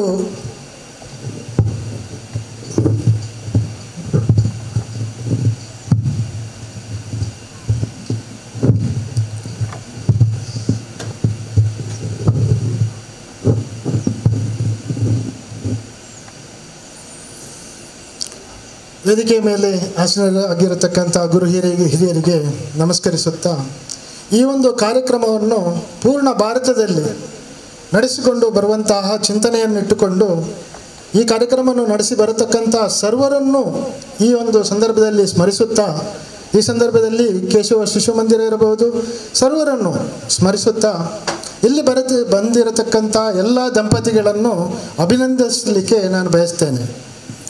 ಮಧ್ಯದಲ್ಲಿ ನಾನು ಒಂದೊಂದು ಆಂಗ್ಲ ಪದವನ್ನು ಬಳಸಬಹುದು, ದಯವಿಟ್ಟು ಕ್ಷಮೆ ಇರಲಿ. ನಾನು ಎಲ್ಲ ದಂಪತಿಗಳನ್ನು ಅಭಿನಂದಿಸಲಿಕ್ಕೆ ಬಯಸ್ತೇನೆ ಅಂತ ಹೇಳಿದೆ.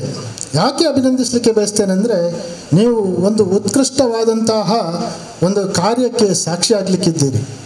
ಆ ಉತ್ಕೃಷ್ಟವಾದ ಕಾರ್ಯ ಏನಂದರೆ, ಒಂದು ಸುಸಂಸ್ಕಾರವಂತಹ ಉತ್ಕೃಷ್ಟವಾದ ಸಮರ್ಥವಾದ ಒಂದು ಸಂತಾನವನ್ನು ಪಡೆಯಬೇಕೆಂಬ ಇಚ್ಛೆಯಿಂದ ಬಂದಿದ್ದೀರಿ. ಈ ಸಂತಾನವನ್ನು ಪಡೆದರೆ ಏನಾಗ್ತದೆ, ಮುಂದೆ ಆ ಸಂತಾನ ನಿಮ್ಮ ಪರಿವಾರಕ್ಕೆ ಒಂದು ಶಕ್ತಿಯಾಗಿ ಹೊರಹೊಮ್ಮಬಹುದು. ಅದರ ಜೊತೆಯಲ್ಲಿ ನಿಮ್ಮ ನಾಡನ್ನು, ಈ ರಾಷ್ಟ್ರವನ್ನು ಕಟ್ಟುವಂತಹ ಒಂದು ಸಂಪನ್ಮೂಲವಾಗಬಹುದು.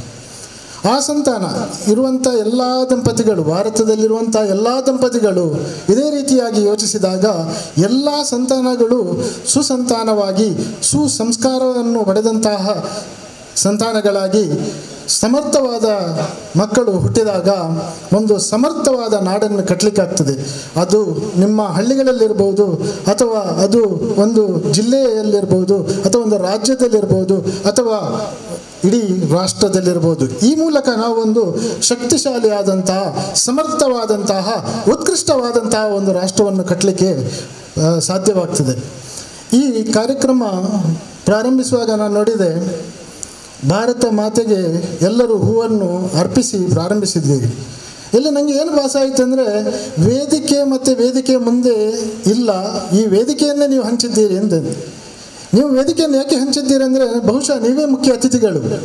ನೀವು ಭಾರತ ಮಾತೆಗೆ ಆ ಹೂವನ್ನು ಅರ್ಪಿಸುವುದೆಂದರೆ, ನನಗೆ ಅನಿಸಿತು ನನ್ನ ಮನಸ್ಸಿನೊಳಗೆ ನೀವೊಂದು ಸಂಕಲ್ಪವನ್ನು ಮಾಡಿದ್ದೀರಿ, ಶ್ರೇಷ್ಠವಾದಂತಹ, ಸಮರ್ಥವಾದಂತಹ ಭಾರತವನ್ನು ಕಟ್ಟಬೇಕು, ಅದಕ್ಕೋಸ್ಕರ ಒಂದು ಶ್ರೇಷ್ಠವಾದಂತಹ, ಒಳ್ಳೆಯ ಸಂಸ್ಕಾರ ಇರುವಂತಹ ಮಗುವನ್ನು ಈ ಸಮಾಜಕ್ಕೆ ನೀಡಬೇಕು ಹೇಳುವಂತಹ ಸಂಕಲ್ಪವನ್ನು ಮಾಡಿದ್ದೀರಿ ಅಂತ ನನಗೆ ಮನಸ್ಸಲ್ಲಿ ಅನಿಸುತ್ತಿತ್ತು. ಈ ಕಾರ್ಯಕ್ರಮದ ಮುಂದುವರೆದ ಭಾಗದಂತೆ ಒಂದು ಜ್ಯೋತಿಯನ್ನು ಪ್ರಜ್ವಲಿಸಿ ಈ ಕಾರ್ಯಕ್ರಮವನ್ನು ಪ್ರಾರಂಭಿಸಲಾಯಿತು. ನಾನು ಉದ್ಘಾಟಿಸಲಾಯಿತು ಹೇಳುವುದಿಲ್ಲ, ಪ್ರಾರಂಭಿಸಲಾಯಿತು. ಈ ಜ್ಯೋತಿಯು ನಿಮ್ಮ ಜೀವನದಲ್ಲಿಯೂ ಯಾವಾಗಲೂ ಒಳ್ಳೆಯದನ್ನೇ ಮಾಡಲಿ, ಒಳ್ಳೆಯ ಒಂದು ಮಗುವನ್ನು ನೀಡಲಿ ಅಂತ ಹೇಳಿ ನಾನು ಹಾರೈಸ್ತೇನೆ. ಈಗ ನಿರೂಪಕರು ಹೇಳಿದರು, ನಾನು ಆಯುರ್ವೇದದಲ್ಲಿ ದಂಪತಿ ಸಂಸ್ಕಾರದ ಬಗ್ಗೆ ಮಾತಾಡಬೇಕು ಅಂತೇಳಿ. ಇಲ್ಲಿ ಇರುವಂಥದ್ದು ದಂಪತಿ ಶಿಕ್ಷಣ.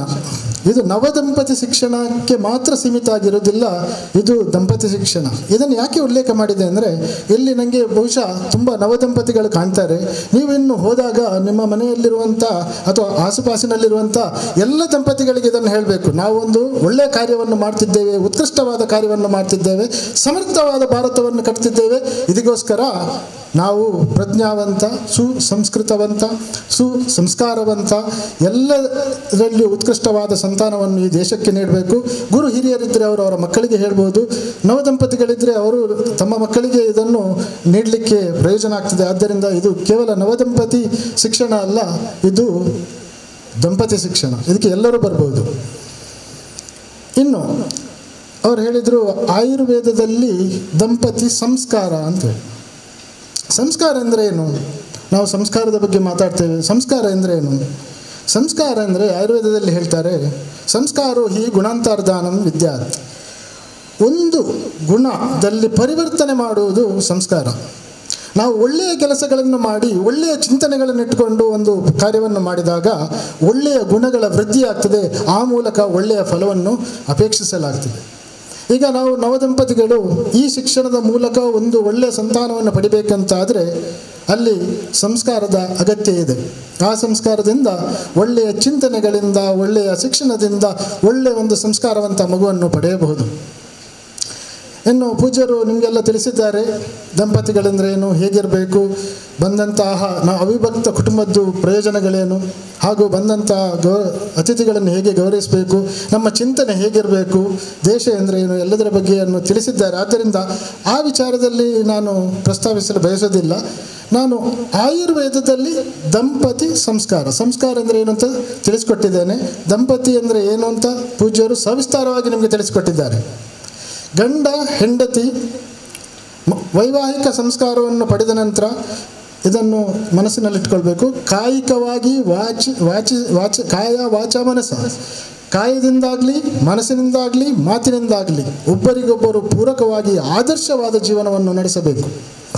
ಈ ಆದರ್ಶಗಳು ಮಕ್ಕಳಲ್ಲಿ ಬರಬೇಕು. ಆಗ ಒಂದು ಆರೋಗ್ಯವಂತ ಸಮಾಜವನ್ನು ಕಟ್ಟಲಿಕ್ಕೆ ಸಾಧ್ಯ ಆಗ್ತದೆ. ಈಗ ನಿಮಗೆ ಒಂದು ಪ್ರಶ್ನೆ ಇರ್ಬೋದು, ಆಯುರ್ವೇದ ಹೇಳುವಂಥದ್ದು ಸಾವಿರಾರು ವರ್ಷದ ಹಿಂದೆ ಇರುವಂತಹ ಏನೋ ಒಂದು ಪದ್ಧತಿ ಇತ್ತು, ಇವತ್ತು ಅದನ್ನು ವೈದ್ಯಕೀಯ ಪದ್ಧತಿ ಅಂತ ಹೇಳಿ ಎಲ್ಲ ಕಡೆ ಪ್ರಚಾರ ಮಾಡ್ತಿದ್ದಾರೆ ಅಂತ ಹೇಳಿ.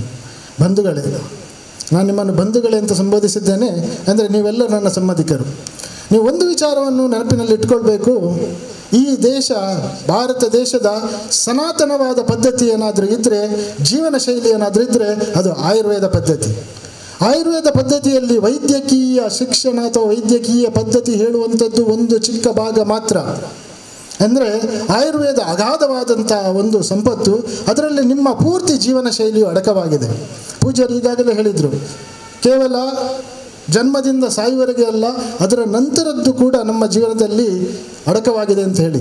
ನೀವೆಲ್ಲರೂ ಮದುವೆ ಆಗುವಾಗ 7 ಜನ್ಮಕ್ಕೂ ನಾವು ಸತಿಪತಿಯಾಗಿರ್ತೇವೆ ಅಂತ ಒಂದು ಪ್ರತಿಜ್ಞೆಯನ್ನು ಮಾಡ್ತೀರಿ. ಅಂದರೆ ಮದುವೆಯಿಂದ ಸಾವಿನವರೆಗೆಲ್ಲ ಅದರ ಮುಂದೆಯೂ ನಮ್ಮ ಜೀವನ ಇದೆ. ಆ ಜೀವನದಲ್ಲಿ ಆತ್ಮವು ಈ ಶರೀರದಿಂದ ಬೇರೆ ಹೋಗಿ ಇನ್ನೊಂದು ಶರೀರವನ್ನು ಪ್ರವೇಶಿಸ್ತದೆ. ಇದನ್ನು ಯಾಕೆ ಉಲ್ಲೇಖ ಮಾಡಿದೆ ಅಂದರೆ ಹೇಳಿದರೆ, ಆಯುರ್ವೇದದಲ್ಲಿ ಅದು ಹೇಳಿದೆ. ಇಲ್ಲೊಂದು ಪುಸ್ತಕ ಇದೆ, ನವದಂಪತಿ ಶಿಕ್ಷಣ ಅಂತೇಳಿ, ಇದನ್ನು ನಿಮಗೆ ಕೊಡ್ತಾರೆ. ಇದರಲ್ಲಿ ಮೊದಲನೇ ಸೋಪಾನ ನಾನು ಓದ್ತಾ ಇದ್ದೆ. ಮೊದಲನೇ ಸೋಪಾನದಲ್ಲಿ ಹೇಳ್ತದೆ, ಮಾತೃಪಿತೃಗಳು ಮಗುವನ್ನು ಆಯ್ಕೆ ಮಾಡುವುದಲ್ಲ, ಮಗು ಮಾತೃಪಿತೃವನ್ನು ಆಯ್ಕೆ ಮಾಡ್ತದೆ ಅಂತೇಳಿ. ಆಯುರ್ವೇದದ ಚರಕ ಸಂಹಿತೆಯನ್ನು ನೀವು ಓದಿದಾಗ ಅದರಲ್ಲಿ ಒಂದು ಶರೀರ ಸ್ಥಾನ ಅಂತ ಹೇಳುವಂಥ ಒಂದು ಖಂಡ ಇದೆ. ಅದರಲ್ಲಿ ಒಂದು 8 ಅಧ್ಯಾಯಗಳಿದೆ. ಆ ಒಂದು ಅಧ್ಯಾಯವನ್ನು ಅಧ್ಯಯನ ಮಾಡಿದಂಥ ಸಂದರ್ಭದಲ್ಲಿ ಅಲ್ಲಿ ಆತ್ಮದ ವಿಚಾರ, ಆತ್ಮ ಹೇಗೆ ಶರೀರದಿಂದ ಬಿಟ್ಟು ಹೋಗಿ ನಮ್ಮ ಬ್ರಹ್ಮಾಂಡದಲ್ಲಿ ಸುತ್ತಿ ಅವರವರ ದಂಪತಿಗಳ ಏನು ಸಂಸ್ಕಾರ ಇದೆ ಅದಕ್ಕೆ ಅನುಗುಣವಾಗಿ ಅದು ಗರ್ಭವನ್ನು ಸೇರ್ತದೆ. ಇದನ್ನು ನಾನು ಮುಂದೆ ವಿವರಿಸ್ತೇನೆ ನಿಮಗೆ ಹೇಗೆ ಅಂತ, ವೈಜ್ಞಾನಿಕವಾಗಿ ಮನದಟ್ಟಾಗುವಂತೆ ವಿವರಿಸ್ತೇನೆ.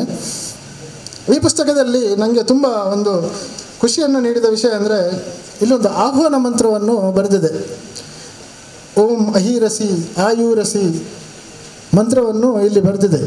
ಈ ಮಂತ್ರ ಎಲ್ಲಿಂದ ಬಂದಿದೆ ಅಂತ ಕೇಳಿದರೆ, ಈ ಮಂತ್ರ ಚರಕ ಸಂಹಿತೆಯಲ್ಲಿ ಶರೀರ ಸ್ಥಾನದ 8ನೇ ಅಧ್ಯಾಯದಲ್ಲಿ ಮಗುವನ್ನು ಪಡೆಯುವಂತಹ ದಂಪತಿಗಳು ಈ ಮಂತ್ರವನ್ನು ಹೇಳಿದ ನಂತರ ಸಂಭೋಗ ಕ್ರಿಯೆಯಲ್ಲಿ ತೊಡಗಬೇಕು ಅಂತ ಹೇಳುವಂಥ ಉಲ್ಲೇಖ ಇದೆ. ಅದನ್ನು ನಾನು ನಿಮಗೆ ಮುಂದೆ ಹೇಳಲಿದ್ದೇನೆ. ಅಂದರೆ ಇದನ್ನು ಓದುವಾಗ ನನಗೆ ಏನು ಅನಿಸುತ್ತೆ ಅಂದರೆ, ಆಯುರ್ವೇದ ಬೇರೆ ಅಲ್ಲ, ಇಲ್ಲಿ ಬರೆದಂತಹ ಏನು ಬೇರೆ ಬೇರೆ ಸೋಪಾನಗಳಿದೆ ಅದು ಬೇರೆ ಅಲ್ಲ. ಅಂದರೆ ನಮ್ಮ ಸನಾತನವಾದಂತಹ ಹಿಂದೂ ಪದ್ಧತಿ, ನಾನು ಹಿಂದೂ ಪದ್ಧತಿ ಅಂತ ಹೇಳಿದೆ, ಈ ಪದ್ಧತಿಯ ಜೀವನ ಶೈಲಿ ಹೇಗಿರಬೇಕೆಂದರೆ ಅದು ಆಯುರ್ವೇದ ರೀತಿಯಲ್ಲಿರಬೇಕು. ಈಗ ನೀವು ಕೇಳ್ಬೋದು, ಇದನ್ನು ಹೇಗೆ ಹೇಳ್ತೀರಿ, ಇದಕ್ಕೇನು ಪ್ರೂಫ್? ಎಲ್ಲರೂ ಅದೇ ಕೇಳಿದೆ, ಎವಿಡೆನ್ಸ್ ಏನು, ಎವಿಡೆನ್ಸ್ ಬೇಸ್ಡ್, ಅಥವಾ ಇದಕ್ಕೆ ಪ್ರಮಾಣ ಏನು ಅಂತ ನೀವು ಕೇಳ್ಬೋದು. ನಮ್ಮ ಭಾರತ ಸನಾತನವಾದ ಒಂದು ಶಿಕ್ಷಣವನ್ನು, ಸಂಸ್ಕಾರವನ್ನು ಇಟ್ಕೊಂಡಿರುವಂತಹ ಒಂದು ದೇಶ. ಈ ದೇಶದ ಮೇಲೆ ಬೇರೆ ಬೇರೆ ಆಕ್ರಮಣಗಳು ಕಾಲಕ್ಕೆ ನಡೆದವು. ಇಲ್ಲಿರುವಂಥ ಎಲ್ಲ ಪದ್ಧತಿಯನ್ನು ಮುಗಿಸಲಿಕ್ಕೆ ಹುನ್ನಾರಗಳು ಕಾಲಕ್ಕೆ ನಡೆಯಿತು. ಆದರೆ ಇಲ್ಲಿರುವಂಥ ಸಂಸ್ಕೃತಿ ಏನು ಹೇಳ್ತೇವೆ ಅದು ಮುಗಿಲಿಲ್ಲ. ಯಾಕೆ ಮುಗಿಲಿಲ್ಲ ಅಂದರೆ ಅದು ದಟ್ಟವಾಗಿ ಬೇರೂರಿದೆ. ಅದು ಹೇಗೆ ಬೇರೂರಿದೆ ಅಂದರೆ ನಮ್ಮ ವೈದಿಕ ಪದ್ಧತಿಯಿಂದ ಬೇರೂರಿದೆ. 4 ವೇದಗಳ ಉಲ್ಲೇಖ ಆಗ್ತದೆ. ಆ ವೇದದ 4 ವೇದಗಳಲ್ಲಿ ಅಥರ್ವ ವೇದ ಅಂತ ಹೇಳುವಂಥ ವೇದದ ಉಪಾಂಗವೇ ಆಯುರ್ವೇದ. ಅಂದರೆ ಆಯುರ್ವೇದದ ಹುಟ್ಟು ವೇದಗಳಿಂದಾಗಿದೆ. ಈ ಆಯುರ್ವೇದ ಯಾವಾಗ ಹುಟ್ಟಿದೆ ಅಂತ ಹೇಳುವಂಥ ಒಂದು ಪ್ರಶ್ನೆ ಇದ್ದರೆ, ಈ ಆಯುರ್ವೇದವನ್ನು ಯಾರಿಗೆ ಹೇಳಿದ್ದಲ್ಲ, ಬ್ರಹ್ಮನು ಸ್ಮರಿಸಿದನಂತೆ. ಬ್ರಹ್ಮ ಸ್ಮೃತೋ ಆಯುಷೋ ವೇದಂ ಪ್ರಜಾಪತಿ ಮಜಿಗ್ರಹತ್. ಅಂದರೆ ನಮ್ಮ ಈ ಬ್ರಹ್ಮಾಂಡದ ಕರ್ತೃ ಆದಂಥ ಬ್ರಹ್ಮನು ಈ ಆಯುರ್ವೇದವನ್ನು ನೆನಪಿಸಿಕೊಂಡು ಮುಂದೆ ಇಂದ್ರ ಇತ್ಯಾದಿಗೆ ನೀಡಿ ಅಲ್ಲಿಂದ ಮಹರ್ಷಿಗಳಿಗೆ ಈ ಜ್ಞಾನ ಹರಿದು ನಮ್ಮ ಬಳಿಗೆ ಬಂದಿದೆ. ಅಂಥ ಪವಿತ್ರವಾದ ಈ ಗ್ರಂಥದಲ್ಲಿ ಅನೇಕ ಜೀವನ ಶೈಲಿಯ ಬಗ್ಗೆ ಉಲ್ಲೇಖ ಇದೆ. ಇವತ್ತೊಂದು ಪ್ರಶ್ನೆ ಹೇಳ್ತದೆ, ದಂಪತಿ ಶಿಕ್ಷಣ. ಅವರು ಹೇಳಿದರು ಆಯುರ್ವೇದದಲ್ಲಿ ದಂಪತಿ ಸಂಸ್ಕಾರ ಅಂತ ಹೇಳಿ. ನಾನು ಒಂದು ವೇಳೆ ಅದರ ಬಗ್ಗೆ ಮಾತಾಡಬೇಕು ಅಂತ ಹೇಳಿದರೆ, ಆಯುರ್ವೇದದಲ್ಲಿ ಏನೇನು ಬರೆದಿದೆಯೋ ಅದು ಎಲ್ಲವೂ ದಂಪತಿ ಸಂಸ್ಕಾರವೇ. ಅಂದರೆ ಯಾರು ತಂದೆ ತಾಯಿ ಇರ್ತಾರೆ ಅವರು ಎಲ್ಲದನ್ನೂ ಮಗುವಿಗೆ ಕಲಿಸಬೇಕಾಗ್ತದೆ. ಮನೆಯೇ ಮೊದಲ ಪಾಠಶಾಲೆ, ಅಲ್ಲಿರುವಂಥ ತಾಯಿಯೇ ಮೊದಲ ಗುರು ಆಗಿರ್ತಾರೆ. ಆದ್ದರಿಂದ ಆಯುರ್ವೇದದಲ್ಲಿ ಏನು ಜೀವನ ಶೈಲಿಯನ್ನು ಬರೆದಿದೆ ಅದು ಪೂರ್ತಿ ದಂಪತಿ ಶಿಕ್ಷಣವೇ ಆಗಿರ್ತದೆ. ಅದು ತುಂಬ ಅಗಾಧವಾದಂಥ ಒಂದು ವಿಷಯ ಆಗಿದೆ. ಇವತ್ತು ಈ ಪ್ರಸಂಗಕ್ಕೆ ಸರಿಯಾಗಿ ನಾನು ಆಯುರ್ವೇದದಲ್ಲಿರುವಂತಹ ಶರೀರ ಸ್ಥಾನದಲ್ಲಿರುವಂಥ ಒಂದು ಅಧ್ಯಾಯ, ಯಾಕೆಂದರೆ ಇಲ್ಲಿ ಒಂದು ಅಂಗಿರಸಿ ಮಂತ್ರವನ್ನು ನೋಡಿದೆ, ಆ ಮಂತ್ರವನ್ನು ನೋಡಿದ್ದರಿಂದ ಆ ಅಧ್ಯಾಯದಲ್ಲಿರುವಂಥ ಕೆಲವು ವಿಷಯಗಳನ್ನು ನಿಮಗೆ ತಿಳಿಸಲಿಕ್ಕೆ ಬಯಸ್ತೇನೆ. ಇದು ಒಂದು ಕಾರ್ಯಕ್ರಮದ ಪ್ರಾರಂಭ ಅಷ್ಟೇ. ಮುಂದಿನ ದಿನಗಳಲ್ಲಿ ಇದರಲ್ಲಿ ಒಂದು 10 ಸೋಪಾನಗಳಿದೆ. ಆ 10 ಸೋಪಾನಗಳನ್ನು ನವ ದಂಪತಿಗಳಿಗೆ ನಾವು ತಿಳಿಸಿಕೊಡಲಿಕ್ಕಿದ್ದೇವೆ. ಈ ಪುಸ್ತಕದಲ್ಲಿ ಅದರ ಬಗ್ಗೆ ವಿವರವಾಗಿ ಬರೆದಿದೆ. ಆದರೆ ಶಾರದಾ ಆಯುರ್ವೇದ ಮಹಾವಿದ್ಯಾಲಯ ಮತ್ತು ಆಸ್ಪತ್ರೆ ನಮ್ಮ ಪೂಜ್ಯರ ಕಳಕಳಿ ಏನಂದರೆ, ಈ ಆಸ್ಪತ್ರೆಯನ್ನು ಇಲ್ಲಿ ಕಟ್ಟಿದ್ದೇವೆ, ಜನರಿಗೆ ಇದರಿಂದ ಉಪಯೋಗ ಆಗಬೇಕು. ನಮ್ಮ ಭಾರತದ ಪದ್ಧತಿ, ಸನಾತನವಾದ ಪದ್ಧತಿ, ವೈಜ್ಞಾನಿಕವಾದ ಪದ್ಧತಿ ಇದು ಬೆಳಿಬೇಕು. ಇದರಿಂದ ನಮ್ಮ ಎಲ್ಲ ಬಂಧುಗಳಿಗೆ ಲಾಭ ಆಗಬೇಕು. ಅವರು ಈ ಒಂದು ಕಾರ್ಯಕ್ರಮವನ್ನು ಪ್ರಾರಂಭಿಸುವಾಗ ಹೇಳಿದರು, ನಮ್ಮ ಆಯುರ್ವೇದದಲ್ಲಿ ಅಥವಾ ನಮ್ಮ ಅಲ್ಲಿರುವಂಥ ಎಲ್ಲ ಸಂಪತ್ತನ್ನು ಅವರಿಗೆ ದಾರೆ ಎರೆಯಿರಿ ಅಂತ ಹೇಳಿ. ಆ ಸಂದರ್ಭದಲ್ಲಿ ನಾವು ಕೂತು ವಿಚಾರ ವಿನಿಮಯವನ್ನು ಮಾಡಿ, ಏನು ಈ ಪುಸ್ತಕದಲ್ಲಿ 10 ಸೋಪಾನಗಳಿದೆ, ಅದಕ್ಕೆ ಇನ್ನೂ ಒಂದಷ್ಟು ಆಯುರ್ವೇದದಲ್ಲಿರುವಂಥ ಉಪಯುಕ್ತವಾದಂತಹ ವೈಜ್ಞಾನಿಕವಾದಂತಹ ಮಾಹಿತಿಗಳನ್ನು ಸೇರಿಸಿ ಅದನ್ನು ನಿಮಗೆ ನೀಡಲಿದ್ದೇವೆ. ಅದು ಕೇವಲ ಮಾಹಿತಿಗಷ್ಟೇ ಅಲ್ಲದೆ ನಿಮಗೆ ಪ್ರಾಯೋಗಿಕ ಅಂದರೆ ಪ್ರಾಕ್ಟಿಕಲ್ ಮೂಲಕ ಹಾಗೂ ಇನ್ನಿತರ ವಿಷಯಗಳನ್ನು ಸಂಯೋಜಿಸಲಿ ನೀಡಲಿದ್ದೇವೆ. ಈ ಒಂದು ಕಾರ್ಯಕ್ರಮದಲ್ಲಿ ಕೇವಲ ದಂಪತಿಗಳಿಗೆ ಒಂದು ಪ್ರಜ್ಞಾವಂತ, ಒಂದು ಸಂಸ್ಕಾರವಂತ ಮಗು ಸಿಗುವುದು ಮಾತ್ರವಲ್ಲ, ನಿಮಗೆ ಸಮಗ್ರವಾಗಿ ನಮ್ಮ ಹಿರಿಯರು ಕೊಟ್ಟಂತಹ ಈ ವೈಜ್ಞಾನಿಕವಾದಂಥ ಜೀವನ ಪದ್ಧತಿಯ ಬಗ್ಗೆ, ನಮ್ಮ ಧರ್ಮದ ಬಗ್ಗೆ ಸಮಗ್ರವಾದಂತಹ ಒಂದು ಕಲ್ಪನೆ ಹಾಗೂ ಶಿಕ್ಷಣವನ್ನು ದೊರೆಯಲಿದೆ. ನಾನು ನಿಮಗೆ ಹೇಳಿದೆ, ಇವತ್ತಿನ ಪ್ರಸಂಗಕ್ಕೆ ಸರಿಯಾಗಿ ನಾನು ಆಯುರ್ವೇದದ ಶರೀರ ಸ್ಥಾನದಲ್ಲಿ ಹೇಳಿದಂಥ 8ನೇ ಅಧ್ಯಾಯದ ಒಂದು ಅಧ್ಯಾಯದ ಬಗ್ಗೆ ಮಾತಾಡಲಿಕ್ಕೆ ಬಯಸ್ತೇನೆ ಅಂತೇಳಿ. ಆ ಅಧ್ಯಾಯವನ್ನು ಪ್ರಾರಂಭಿಸುವಾಗ ಅವರು ಹೇಳ್ತಾರೆ, ಅದಕ್ಕೆ ಜಾತ ಸೂತ್ರಿ ಅಧ್ಯಾಯ ಅಂತ ಹೇಳ್ತಾರೆ. ಅಂದರೆ ಮಗುವನ್ನು ಪಡೆಯುವಂಥ ದಂಪತಿಗಳು ಹೇಗಿರಬೇಕು, ಏನು ಮಾಡಬೇಕು ಅಂತ ಹೇಳುವಂಥ ಒಂದು ಅಧ್ಯಾಯವನ್ನು ಸಾವಿರಾರು ವರ್ಷಗಳ ಹಿಂದೆ ಮಹರ್ಷಿಗಳು ಬರೆದಿಟ್ಟಿದ್ದಾರೆ. ಅವರಿಗೆ ಅದು ಬ್ರಹ್ಮನಿಂದ ಕಾಲಕ್ರಮೇಣವಾಗಿ ಬಂದಂಥದ್ದು. ಅಂದರೆ ಇವತ್ತು ಏನು ವಿಜ್ಞಾನ ಬೆಳೆದಿದೆ, ಅದಕ್ಕಿಂತಲೂ ವೈಜ್ಞಾನಿಕವಾದಂಥ ವಿಷಯಗಳು ಅಲ್ಲಿ ಉಲ್ಲೇಖವಾಗಿದೆ. ಆದರೆ ಅದನ್ನು ತಿಳಿಸುವವರು ಗೌಣವಾಗಿದ್ದಾರೆ. ಆದ್ದರಿಂದ ಇಂಥ ಒಂದು ಕಾರ್ಯಕ್ರಮವನ್ನು ಹಮ್ಮಿಕೊಳ್ಳುವಂಥ ಪರಿಸ್ಥಿತಿ ಇವತ್ತು ಉದ್ಭವವಾಗಿದೆ. ಅಲ್ಲಿ ಆ ಒಂದು ಆಯುರ್ವೇದದಲ್ಲಿ ತುಂಬ ಸೊಗಸಾಗಿ ಹೇಳ್ತಾರೆ, ತುಂಬ ಸುಂದರವಾಗಿ ಹೇಳ್ತಾರೆ, ಯಾಕೆ ಒಂದು ಮಗುವನ್ನು ಪಡೆಯಬೇಕು. ಈಗ ಪೂಜ್ಯರು ಹೇಳಿದರು, ಆಶ್ರಮಗಳಲ್ಲಿ ಮೊದಲನೇದು ಬ್ರಹ್ಮಚರ್ಯ ಆಶ್ರಮ. ಅಲ್ಲಿಯೂ ಹೇಳ್ತಾರೆ, 25 ವರ್ಷ ಪರ್ಯಂತಂ ಬ್ರಹ್ಮಚರ್ಯಂ ಸಮಾಭ್ಯಾಸೇತ್. ಒಮ್ಮೆ ಬ್ರಹ್ಮಚರ್ಯ ಆಶ್ರಮ ಆದ ಮೇಲೆ ಮುಂದಿನದು ಗೃಹಸ್ಥಾಶ್ರಮ. ಗೃಹಸ್ಥಾಶ್ರಮದಲ್ಲಿ ಲೈಂಗಿಕ ಕ್ರಿಯೆಯಲ್ಲಿ ತೊಡಗಿದ್ರೂ ಅದು ಬ್ರಹ್ಮಚರ್ಯವೇ. ಎಲ್ಲರಿಗೆ ಆಶ್ಚರ್ಯ ಆಗ್ಬೋದು, ಬ್ರಹ್ಮಚರ್ಯ ಅಂದರೆ ಏನು ಅಂತೇಳಿ. ಅಲ್ಲಿ ಹೇಳ್ತಾರೆ, ಅದು ನೈಷ್ಠಿಕೀಯ ಬ್ರಹ್ಮಚರ್ಯ ಆಗಿರ್ತದೆ. ಪ್ರಜಾಸ್ಥಾಪನಾರ್ಥಂ ನಾಪಿ ವಿಲಾಸಾರ್ಥಂ. ಒಳ್ಳೆಯಾದ ಪ್ರಜೆಯನ್ನು ಪಡೆಯಲೆಂದು ಲೈಂಗಿಕ ಕ್ರಿಯೆಯಲ್ಲಿ ತೊಡಗಿದರೆ ಅದು ಬ್ರಹ್ಮಚರ್ಯವೇ. ಆದರೆ ಅದನ್ನು ಸರಿಯಾದ ರೀತಿಯಲ್ಲಿ ನಾವು ಏನು ಎಥಿಕಲ್ ಅಂದರೆ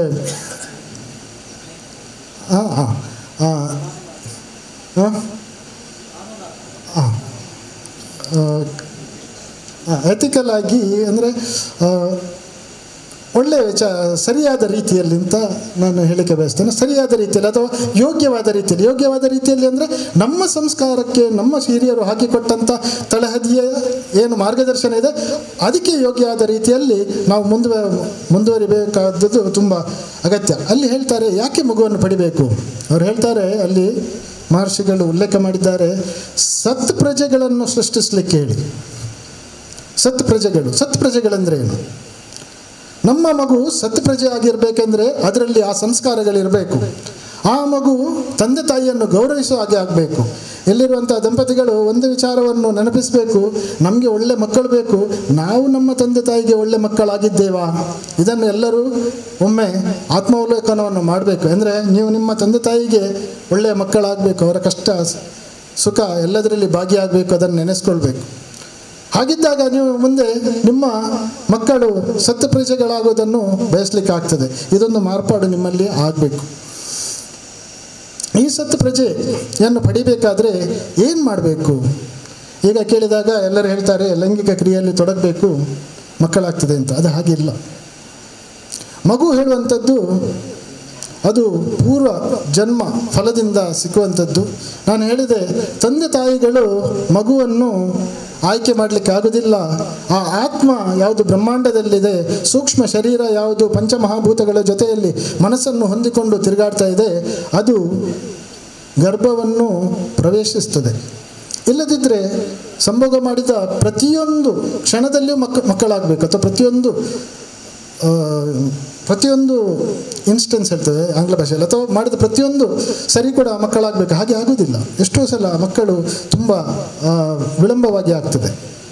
ಅಂದರೆ ಆ ಆತ್ಮ, ಸೂಕ್ಷ್ಮವಾದ ಆತ್ಮ, ಪ್ರಜ್ಞಾವಂತ ಆತ್ಮ, ಸೂಕ್ಷ್ಮ ಶರೀರ, ಆ ಗರ್ಭ, ಶುಕ್ರ ಮತ್ತು ಶೋಣಿತ ಸಂಯೋಗಕ್ಕೆ ಬಂದು ಸೇರಿದಾಗ ಮನಸ್ಸಿನೊಟ್ಟಿಗೆ ಅದು ಗರ್ಭವಾಗಿ ನಿರ್ಮಾಣ ಆಗ್ತದೆ ಅಂತ ಅಲ್ಲಿ ಉಲ್ಲೇಖ ಮಾಡ್ತಾರೆ. ಅಲ್ಲಿ ಒಂದು ಸಾಲಲ್ಲಿ ಹೇಳ್ತಾರೆ, ಶುಕ್ರ ಶೋಣಿತ ಗರ್ಭಾಶಯ ಅವ್ಯಾಪನ್ನ ಅಂತ. ಶುಕ್ರ ಅಂದರೆ ಪುರುಷರಲ್ಲಿರುವಂತಹ ಗರ್ಭೋತ್ಪಾದಕ ಸಾಮಗ್ರಿ, ಶೋಣಿತ ಎಂದರೆ ಸ್ತ್ರೀಯರಲ್ಲಿರುವಂತಹ ಗರ್ಭೋತ್ಪಾದಕ ಸಾಮಗ್ರಿ. ಇದಲ್ಲದೆ ಗರ್ಭಾಶಯ ಕೂಡ ತುಂಬ ಸ್ವಸ್ಥ ಆಗಿರಬೇಕಂದ್ರೆ, ಅಂದರೆ ಇಲ್ಲಿ ಗಂಡಸರ ಜೊತೆಗೆ ಹೆಂಗಸರ ಏನು ಒಂದು ಜವಾಬ್ದಾರಿ ಇದೆ ಅದು ಹೆಚ್ಚಾಗಿದೆ. ಇದು ಏನೇನು ಮಾಡಬೇಕಿದೆ, ಇದು ಸರಿಯಾಗಿ ಆಗಬೇಕಾದ್ರೆ ಏನೇನು ಮಾಡಬೇಕು, ಆರೋಗ್ಯವಂತಾಗಿರಬೇಕಾದ್ರೆ ಏನೇನು ಮಾಡಬೇಕು, ಆಯುರ್ವೇದದಲ್ಲಿ ಏನು ಹೇಳಿದೆ ಅದನ್ನೆಲ್ಲವನ್ನು ಈ ಶಿಕ್ಷಣದ ಏನು ನಾವು ಮುಂದುವರಿಸಲಿದ್ದೇವೆ ಅದರಲ್ಲಿ ನಿಮಗೆ ತಿಳಿಸ್ಕೊಡ್ಲಿಕ್ಕಿದ್ದೇವೆ. ಬಂಧುಗಳೇ, ಅಲ್ಲಿ ಹೇಳ್ತಾರೆ, ಮೊದಲು ಋತುಮತಿ ಮದುವೆ ಸಂಸ್ಕಾರ ಆದ ನಂತರ ಗೃಹಸ್ಥಾಶ್ರಮದಲ್ಲಿ ಋತುಮತಿಯಾದಂಥ ಒಂದು ಹೆಣ್ಣು 3 ದಿವಸದ ನಂತರ ಸ್ನಾನವನ್ನು ಮಾಡಿದ ಮೇಲೆ, ಈ 3 ದಿವಸ ಯಾವಾಗ ಋತುಮತಿಯಾಗಿರ್ತಾಳೋ ಆ ಸಮಯದಲ್ಲಿ ಗಂಡ ದೂರ ಉಳಿಬೇಕು, ಹಾಗೂ ಮೈಗೆಲ್ಲ ಆಯುರ್ವೇದದಲ್ಲಿ ಹೇಳಿದಂಥ ಅಭ್ಯಂಗ ಇತ್ಯಾದಿಗಳನ್ನು ಮಾಡಬೇಕು. ಈ ಮೂಲಕ ಅವರ ಶರೀರದಲ್ಲಿರುವಂತಹ ದೋಷಗಳೆಲ್ಲ ಸ್ಥಿಮಿತಕ್ಕೆ ಬರ್ತದೆ. ಮಧುರವಾದಂತಹ ಔಷಧಿಗಳಿಂದ ಸಂಸ್ಕರಿಸಲ್ಪಟ್ಟಂತಹ ಹಾಲು, ತುಪ್ಪ ಇತ್ಯಾದಿಗಳನ್ನು ಸೇವಿಸಬೇಕು 3 ದಿವಸ. ಆನಂತರ 4ನೇ ದಿವಸದಿಂದ ಸಂಭೋಗವನ್ನು ಮಾಡಿದಾಗ ಒಳ್ಳೆ ಮಗು ಹುಟ್ಟುತ್ತದೆ. ಈ 4ನೇ ದಿವಸದಿಂದ ಸಂಭೋಗವನ್ನು ಮಾಡಬೇಕು ಅಂತ ಹೇಳಿದಾಗ ಇನ್ನೊಂದು ಪ್ರಶ್ನೆ ಬರ್ತದೆ, ಹೇಗೆ ಈ ಕ್ರಿಯೆಯನ್ನು ನಡೆಸಬೇಕು ಅಂತ ಹೇಳಿ. ಹೆಚ್ಚಿನವರಿಗೆ ಇದರ ಬಗ್ಗೆ ಮಾತಾಡೋದಂದರೆ ಒಂಥರ ಎಲರ್ಜಿ ಇರ್ತದೆ ಅಥವಾ ಒಂದು ಮುಜುಗರ ಇರ್ತದೆ. ಇಲ್ಲಿ ಸ್ಪಷ್ಟವಾಗಿ ಉಲ್ಲೇಖವನ್ನು ಮಾಡಿದ್ದಾರೆ, ನಾವು ಸಂಭೋಗವನ್ನು ಮಾಡುವಂತಹ ಕ್ರಿಯೆಯು ಒಂದು ನಿರ್ದಿಷ್ಟವಾದ ಭಂಗಿಯಲ್ಲಿ ಮಾಡಬೇಕು ಅಂತ ಹೇಳಿ. ಇಲ್ಲದಿದ್ದರೆ ಹುಟ್ಟುವಂಥ ಮಗುವಿನಲ್ಲಿ ಬೇರೆ ಬೇರೆ ದೋಷಗಳು ಬರ್ತದೆ. ಇದನ್ನು ಸವಿಸ್ತಾರವಾಗಿ ಗ್ರಂಥದಲ್ಲಿ ಬರೆದುದನ್ನು ನಾವು ಮುಂದೆ ನೀವು ಶಿಕ್ಷಣಕ್ಕೆ ಬಂದಾಗ ತಿಳಿಸಿಕೊಡ್ಲಿಕ್ಕಿದ್ದೇವೆ. ಆ ರೀತಿಯಲ್ಲಿ ಸಂಭೋಗವನ್ನು ಮಾಡಿದಾಗ ಒಂದು ಸ್ವಸ್ಥ ಮಗು ಜನ್ಮ ತಾಳ್ತದೆ. ಈಗ ನಿಮಗೆ ಒಂದು ಪ್ರಶ್ನೆ ಬರ್ಬೋದು, ಸ್ವಸ್ಥ ಅಂದರೆ ಏನು ಅಂತೇಳಿ, ಆರೋಗ್ಯ ಅಂದರೆ ಏನು ಅಂತ. ಅಂದರೆ ಎಲ್ಲರಿಗೆ ಗಂಟು ನೋವಿದೆ, ಎಲ್ಲರಿಗೆ BP ಇದೆ, ಎಲ್ಲರಿಗೆ ಶುಗರ್ ಇದೆ, ಎಲ್ಲರಿಗೆ ಒಂದಲ್ಲ ಒಂದು ಕಾಯಿಲೆ ಇದೆ. ಆಯುರ್ವೇದ ಹೇಳ್ತದೆ, ಯಾರಲ್ಲಿ ವಾತ ಪಿತ್ತ ಕಫ 3 ದೋಷಗಳು ಸಮಾನವಸ್ಥೆಯಲ್ಲಿದ್ದು ಅವರ 7 ಧಾತುಗಳು ರಸ ರಕ್ತ ಮಾಂಸ ಅಸ್ಥಿ ಮಜ್ಜ ಶುಕ್ರಗಳು ಸ್ವಸ್ಥವಾಗಿದ್ದು ಅಷ್ಟು ಸಾಕಾಗುವುದಿಲ್ಲ, ಶರೀರದಲ್ಲಿರುವಂಥ ಮಲಗಳೆಲ್ಲ ಹೊರಗೆ ಹೋಗಬೇಕು, ಅವರ ಮನಸ್ಸು ತುಂಬ ಸಂತೋಷದಲ್ಲಿರಬೇಕು, ಆತ್ಮ ಸಂತೋಷದಲ್ಲಿರಬೇಕು, ಇಂದ್ರಿಯ ಸಂತೋಷದಲ್ಲಿರಬೇಕು. ಇಂಥ ಸ್ವಸ್ಥವಾದವನಿಗೆ ಒಂದು ಸ್ವಸ್ಥವಾದಂಥ ಮಗುವನ್ನು ಪಡೆಯಲಿಕ್ಕೆ ಸಾಧ್ಯ ಅಂತ ಹೇಳಿ. ಈ ಸಂದರ್ಭದಲ್ಲಿ ಇದೊಂದು ಉಲ್ಲೇಖ ಆದರೆ ಅದನ್ನು ಇನ್ನೂ ಮುಂದುವರಿಸಿದ್ದಾರೆ. ಇನ್ನು ಕೆಲವರಿಗೆ ನಮ್ಮ ಮಕ್ಕಳು ಇನ್ನೂ ಶಕ್ತಿಶಾಲಿಯಾಗಿರಬೇಕು, ಇನ್ನೂ ಶ್ರೇಷ್ಠವಾಗಿರಬೇಕು, ಓಜಸ್ಸಿಂದ ತುಂಬಿರಬೇಕು ಅಂತ ಹೇಳುವಂಥ ಯಾರಿಗೆ ಬಯಕೆ ಇದೆ ಅವರಿಗೆ ಅಲ್ಲಿ ಮುಂದೆ ಹೇಳ್ತಾರೆ, 3 ದಿವಸ ಋತುಮತಿ ಆದ ಮೇಲೆ 4ನೇ ದಿವಸದಿಂದ 3 ದಿವಸ ಬ್ರಹ್ಮಚರ್ಯ ಇರ್ತದೆ, 4ನೇ ದಿವಸದಿಂದ ಇನ್ನು 7 ದಿವಸ ಬ್ರಹ್ಮಚರ್ಯವನ್ನು ಪಾಲಿಸಬೇಕು. ಆ ಸಂದರ್ಭದಲ್ಲಿ ಒಂದು ವಿಶಿಷ್ಟವಾದಂಥ ಆಹಾರವನ್ನು, ಅಂದರೆ ಈ ಉದ್ದು ಇದರದ್ದು ಹುಡಿಯನ್ನು ತಯಾರಿಸಿ ಅದನ್ನು ಹಾಲಿನಲ್ಲಿ ಹಾಕಿ ಅದಕ್ಕೆ ಕೆಲವು ಔಷಧಿಗಳನ್ನು ಹಾಕಿ ಕೊಡುವಂತಹ ಒಂದು ಸಂಪ್ರದಾಯ. ಇದು ಮನೆಯಲ್ಲಿ ಹಿಂದಿನ ಕಾಲದಲ್ಲಿಂದ ಅಜ್ಜಿಯಂದರಿಗೆ ಗೊತ್ತಿದೆ, ಅವರು ನೀಡ್ತಾ ಇದ್ದರು. ಈಗ ಅದು ಮರೆಯಾಗಿದೆ ಅಷ್ಟೇ. ಇದನ್ನು 7 ದಿವಸದವರೆಗೆ ಸೇವಿಸಬೇಕು. 8ನೇ ದಿವಸದಿಂದ ಪತಿ ಪತ್ನಿಗಳು ಸೇರಬೇಕು ಅಂತ ಹೇಳುವಂಥ ಉಲ್ಲೇಖ ಇದೆ. ಆ 8ನೇ ದಿವಸದಲ್ಲಿ ಕೂಡ ಪತಿ ಪತ್ನಿಗಳು ಸೇರುವ ಮೊದಲು ಒಂದು ಪೂಜೆಯನ್ನು ಮಾಡುವಂಥ ಉಲ್ಲೇಖ ಇದೆ. ಇಲ್ಲಿ ಶ್ರೀಮಾನ್ ಗೌರವಾನ್ವಿತ ಪುಂಡಲೀಕರ್ ಅವರಿದ್ದಾರೆ. ಅವ್ರ ಹತ್ರ ಮೊನ್ನೆ ಮಾತಾಡುವಾಗ ಅವರು ಹೇಳಿದರು, ಪುತ್ರಕಾಮೇಷ್ಟಿ ಯಾಗವನ್ನು ಅವರು ನಡೆಸಿದ್ದಾರೆ ಈ ಹಿಂದೆ. ಅವರ ನೆನಪಾಗ್ತಿತ್ತು ನನಗೆ ಆ ಒಂದು ಅಧ್ಯಾಯವನ್ನು ಓದುವಾಗ. ಮೊನ್ನೆ ಅವ್ರ ಹತ್ರ ಮಾತಾಡುವಾಗಲೂ ಅದೇ ನೆನಪಾಗ್ತಿತ್ತು. ಅಲ್ಲಿ ಹೇಳ್ತಾರೆ, ಈ ಮೊದಲಿನ 3 ದಿವಸ 4 ದಿವಸ ಕಳೆದು ಈ 7 ದಿವಸ ಆದ ಮೇಲೆ ಪುತ್ರ ಇಷ್ಟಿ ಅಥವಾ ಪುತ್ರಕಾಮೇಷ್ಟಿ ಯಾಗವನ್ನು ಮಾಡಿಕೊಂಡು ಏತನ್ಮೂಲಕ ಸಂಕಲ್ಪವನ್ನು ಮಾಡಿಕೊಂಡು ಆಮೇಲೆ ಪತಿ ಪತ್ನಿಯರು ಸಂಭೋಗ ಕ್ರಿಯೆಯಲ್ಲಿ ತೊಡಗಬೇಕು ಅಂತ ಹೇಳಿ ಅದಕ್ಕೆ ನಿರ್ದಿಷ್ಟವಾಗಿ 8 ದಿವಸವನ್ನು ನೀಡಿದ್ದಾರೆ. ಈಗ ನೋಡಿ, ಒಂದು ವಿಚಾರವನ್ನು ನಿಮಗೆ ಹೇಳ್ತೇನೆ, ಇದನ್ನು ಗಮನ ಇಟ್ಟು ಕೇಳಬೇಕು ನೀವು. ಆಧುನಿಕ ವೈದ್ಯ ಪದ್ಧತಿಯಲ್ಲಿ ನೀವು ಪುಸ್ತಕವನ್ನು ನೋಡಿದಾಗ ಹೇಳ್ತಾರೆ ಫರ್ಟೈಲ್ ಪೀರಿಯಡ್ ಅಂದರೆ ಆ ಸಂದರ್ಭದಲ್ಲಿ ಮಗುವಾಗುವಂತಹ ಸಂದರ್ಭ ಅಥವಾ ಚಾನ್ಸ್ ತುಂಬ ಜಾಸ್ತಿ ಇದೆ ಅಂತ ಹೇಳುವಂಥದ್ದು. ಅದಕ್ಕೆ ಅವ್ರು ಹೇಳ್ತಾರೆ, ಋತುಮತಿ ಆದ ಮೇಲೆ 11ನೇ ದಿವಸ ಹೆಂಗಸರಲ್ಲಿ 11 ಅಥವಾ 12ನೇ ದಿವಸ 12ನೇ ದಿವಸದಿಂದ 18ನೇ ದಿವಸದವರೆಗೆ ಹೆಂಗಸರಲ್ಲಿ ಏನು ನಾವು ಓವಮ್ ಅಂತ ಹೇಳ್ತೇವೆ, ಬೀಜ, ಅದು ಬಿಡುಗಡೆ ಆಗ್ತದೆ ಅಂತ ಹೇಳುವಂಥದ್ದು. ವೈದಿಕ ಪದ್ಧತಿಯಲ್ಲಿ ಹೇಳಿದೆ 7 ದಿವಸದವರೆಗೆ ಬ್ರಹ್ಮಚರ್ಯವನ್ನು ಮಾಡಿ 11 ದಿವಸ ಆಗ್ತದೆ, 4 ಮತ್ತು 7 ದಿವಸ 11 ದಿವಸ. 12ನೇ ದಿವಸದಿಂದ ಸಂಸ್ಕಾರಯುತವಾಗಿ ಹೇಳಿದ ರೀತಿಯಲ್ಲಿ ಸೇರಿದಾಗ ಅದು 8ನೇ ದಿವಸ ಅಂದರೆ 20ನೇ ದಿವಸವರೆಗೆ ಸೇರಿದಾಗ ಒಳ್ಳೆ ಮಗು ಹುಟ್ಟುತ್ತದೆ ಅಂತ ಹೇಳಿ ಆಧುನಿಕ ಅಂಡಾಣು ಓಂ ಹೇಳಿದನ್ನು ಅಂಡಾಣು ಅಂತ ಹೇಳ್ತೇವೆ.